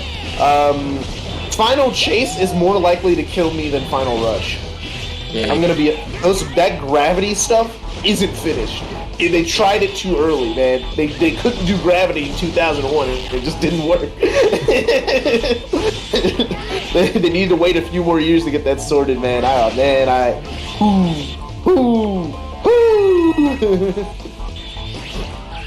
Final Chase is actually terrible. I do not like. I don't like Final Chase at all. Alright, I'm one of the few people who also don't. There's what I mean is like, okay, there's like 2 shadow levels I actually really like. It's White Jungle and Skyrail. Those are the only 2 shadow levels like I really like. Really like. Radical Highway is really boring. It is really linear. Like, it is really linear. Linear isn't bad. Most of the Sonic stages are linear, but what they are, but the thing is, when I'm playing a Sonic level, I don't feel like it's linear. When I'm playing Radical Highway, I feel like it's linear. Because it's like the only Sonic level that's comparable is Pyramid Cave. But Pyramid Cave has the gimmick. You know, it has a few gimmicks. Radical Highway is the first shadow level, so it doesn't really have a gimmick, per se. So you're just running down a pretty linear path, not really doing anything. So I get really... I never felt that way more so about White Jungle or Green Forest. Not necessarily Radical Highway. I think Radical Highway has a lot of stuff in it. I guess. With Green Forest and White Jungle, they're fast enough. Like, they're, like, way faster. Like, Radical Highway is fast, obviously. It's a speed level. But, like, what I mean is, like, Radical Highway doesn't test my reaction time. You know? Maybe it's because I played it so much, because I played Sonic Adventure 2 so much, so, like, it's just boring to me at this point.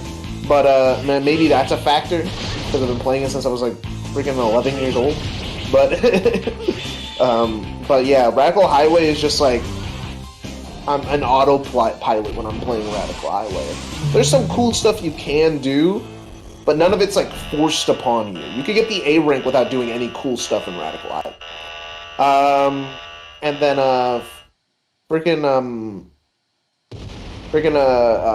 White Jungle and Green Forest. There's that, like, ooh, you're light dashing, you're doing this, oh, you grind, you get on a rail, oh yeah, homing tech chain, climbing a tower, oh yeah, oh, you're going down, oh man, you're running down this path, oh man, I always feel like I'm doing You're motor mouthing while I'm just mashing the Z Buster on Sigma. This is the dumb-looking Sigma. Hey man, it's me Sigma. But it wasn't until Act 7 that they actually gave him his voice, so... Thanks for coming by, fellas. This way I can face you in the comfort of my own home. Yeah, no, dude, I'm good at Radical Highway. Alright, I'm good at Sonic Adventure 2. I would say I'm pretty fast at that game. But like, I don't feel like I'm doing a lot of stuff on moment to moment. There's a lot of times where I'm just holding forward. More than a lot of other levels. Yeah, sometimes you trick jump, or sometimes, but like a lot of it is just long stretches of nothing. But again, I always felt more that way about like Green Forest or something.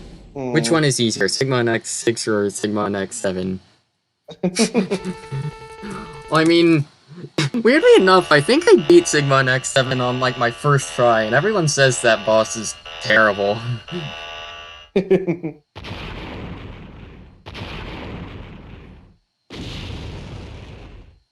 Again, Radical Highway does have shortcuts, yeah, but the shortcuts are like, you hit a spring that's in a box that's also on the same path. Or, you can jump off of the pathway in a few areas and, like, go around and get an extra life or an invincibility. Or, like, what was it? Invincibility and speed issues? I know you can jump off the pathway in a few areas. Like, I know almost all the shortcuts to Radical Highway. Don't get me wrong. I know about Radical Highway. I just don't think it's very... Well, I mean, I guess there's your answer, Billiam. I just personally don't find it very interesting to do. Like if you're just playing it normally, while all the other level you have to make Radical Highway interesting, while something like City Escape or Metal Harbor or Green Forest, I don't have to make them interesting to make them. They're already pretty interesting and pretty intricate, you know.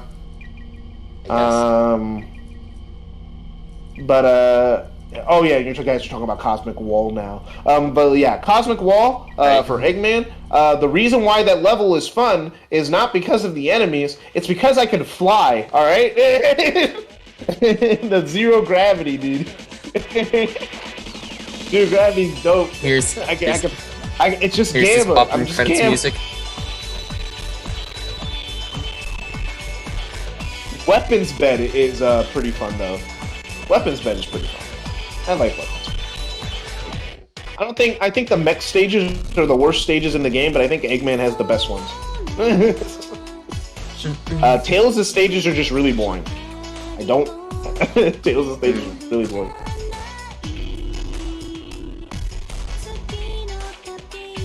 That's how you feel about that, guys. That's how I feel about Cosmic Wall. I mean, I guess I'd... Yeah. I guess I'd say Tails' levels are probably my least favorite in the game, simply by virtue of... Oh, Tails' levels are literally the worst. They're the worst levels in the entire game. Simply because of being less polished versions of my least favorite playstyle, but I don't think any of them are standout bad. Yeah, it's like with Sonic Adventure 2, it's more that I get really frustrated when I'm playing the Tails. Not because I'm bad, not because I'm getting hit, just because I'm like, man, this mech controls like absolute dog. I don't like how the mech controls. I don't like how the mech controls at all. It feels really bad to me anyway. I don't like how it controls.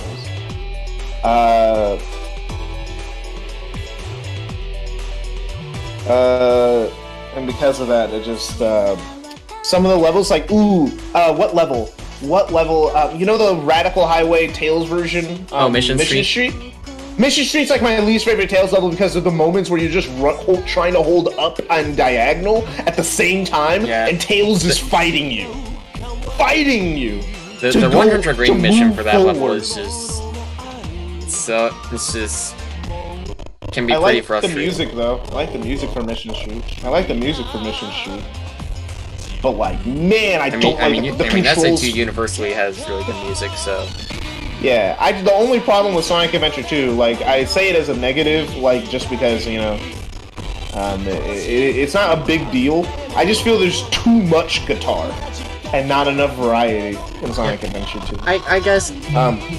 I think it is held up by the simple fact that the compositions just are that good. The compositions are great. I'm never gonna say the compositions aren't great. It's that if I listen to Sonic Adventure 2's soundtrack and listening to Sonic, Tails, Eggman, and Shadow, like it's like over time the guitar kind of it starts getting a little grating after listening to all those songs. Most Eggman stages force you to wait on platform forever. I don't know what it is, but I've never been too put off by those moments in the mech stages. The only reason I'm not super put off by those moments is because I could shoot something. Yeah. I could. You're actually given. Yeah, I think that's what it is. You're given something to actually do during those moments. If you don't find the shooting, if you don't find getting a big combo with shooting as a worthwhile goal, there's nothing that can save the mech stages for you. But if you like trying to get a big combo off of your shooting, then it's entertaining enough.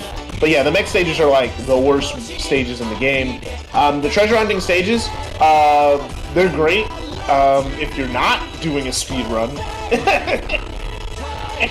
and you get stuck in Pumpkin Hill because you got one emerald left and the hints are not helping you and you can't, because it's the one hint that you didn't train for, because it's the one hint you never got in all of your training. You know, when that happens. Oh yeah. we raced Sonic Adventure 2 and a lot of other Sonic games for that matter. One time it's like he only won Sonic Adventure 2 because I was stuck in Pumpkin Hill for like an extra 3 minutes. Because after that, I was moving really fast. I never had any issues for the rest of the playthrough. I'll try the it was literally just Pumpkin Hill. And see what happens. Already did a Pumpkin Hill. Man, dude. Pumpkin Hill screwed me over. I like Pumpkin Hill, but it screwed me over in that race. It screwed me over in that race. It was pain. I was like, I had to die and get a new emerald piece because I was like, I can't do this right now. I literally cannot waste the time. And then Iggy just never had any issues. Literally, until we got to the boost games, Iggy had 0 issues. Everyone else would have glitches, crashes, bullcrap, Sonic glitchy, unfinished bullcrap happening to them. Iggy, smooth ride the entire time. Yeah. And if he did have an issue, it was really minor. So it's like everyone else is just like, oh man, Sonic Heroes really just kicking my ass. Like it's just not being nice. I'm glitching through the floor. Except for the boost games. For some reason, I'm not as good at those. The boost games, you ran into like you ran into issues and no one else was running into issues. Like I think you choked in like Unleashed. Like you choked at the end, which was the first time you choked. And then Generations, I was just ahead no matter what. I was just gonna win Generation. Lost World, I had Lost World in the bag, but then the freaking Zavik fight was horrible. Oh, that fight. The Zavik fight, you got past it, and I was trying to I was like, dude, how am I supposed to homing attack him? I forgot the trick. I forgot how to do it. Because, like, it's luck-based, basically, if you actually do it or not. Like, holy crap, I hate that boss. And then you just couldn't play forces. For some reason... Oh, man, if you just could play forces, you would have won. Yeah. Like, you literally... My computer, for some reason, cannot handle it. Yeah, you also you didn't win in colors. I had basically colors and Generations were the only games I had in the bag. It's like those games I'm really good at. We need to do that adventure rematch at some point. Maybe we could do it where like you stream it on your side. I don't know if you actually would be able to stream it without your computer like us. But like it's like I mean, if you stream it. If I can stream it on your channel, I stream it on my channel. I could probably find a way to stream Sonic Adventure. It shouldn't be that hard. I could just turn down the resolution really low if I needed to. Yeah, it's like cause like, dude, it's like the reason you won is cause my game crashed. We were literally at the same pace. And then my game crashed, and I had to restart. I had to replay all of Casinopolis, the longest Sonic level in the game. I had to replay Casinopolis from the beginning. That was horrible.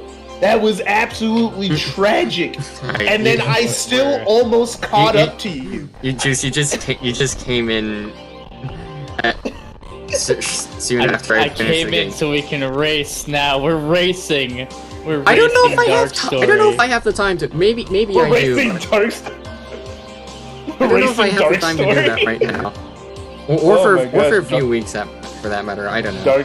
Yeah, in the race we only did Hero Story. I wanted to do all of it, like just all of SA2, because SA2 is like a 4-hour game, or like less than that. It's like 3 hours. Like if you skip all the cutscenes, it's like 3 to 2 hours. So I was like ready to just skip all the cutscenes and play the whole game. But the whole crew was like, whoa, Sonic Adventure 2, that's a long game. That's a long game, guys. We can't play all of SA2. Can we just do Hero Story? And I'm like, oh my gosh, fine, we'll just do Hero Story. Yeah. Now that I finished the Like game, an hour and a half. should I just? Yeah, it's like it doesn't take long to beat. Like if you're running through, like it shouldn't take that long to beat. Now that I finished the Also- game, should I just close off the stream right now? Well, yeah, sign off. And, say goodbye to the audience. Right. See ya. Oh man, but thanks for coming, fellas. But Yo, I'm so glad I came in to talk to people while I was like got home from work for 3 seconds. yeah, because you came in right when the stream ended. We were already talking. Yeah. I mean, I was in chat for like 5 minutes. Oh yeah, you. SA.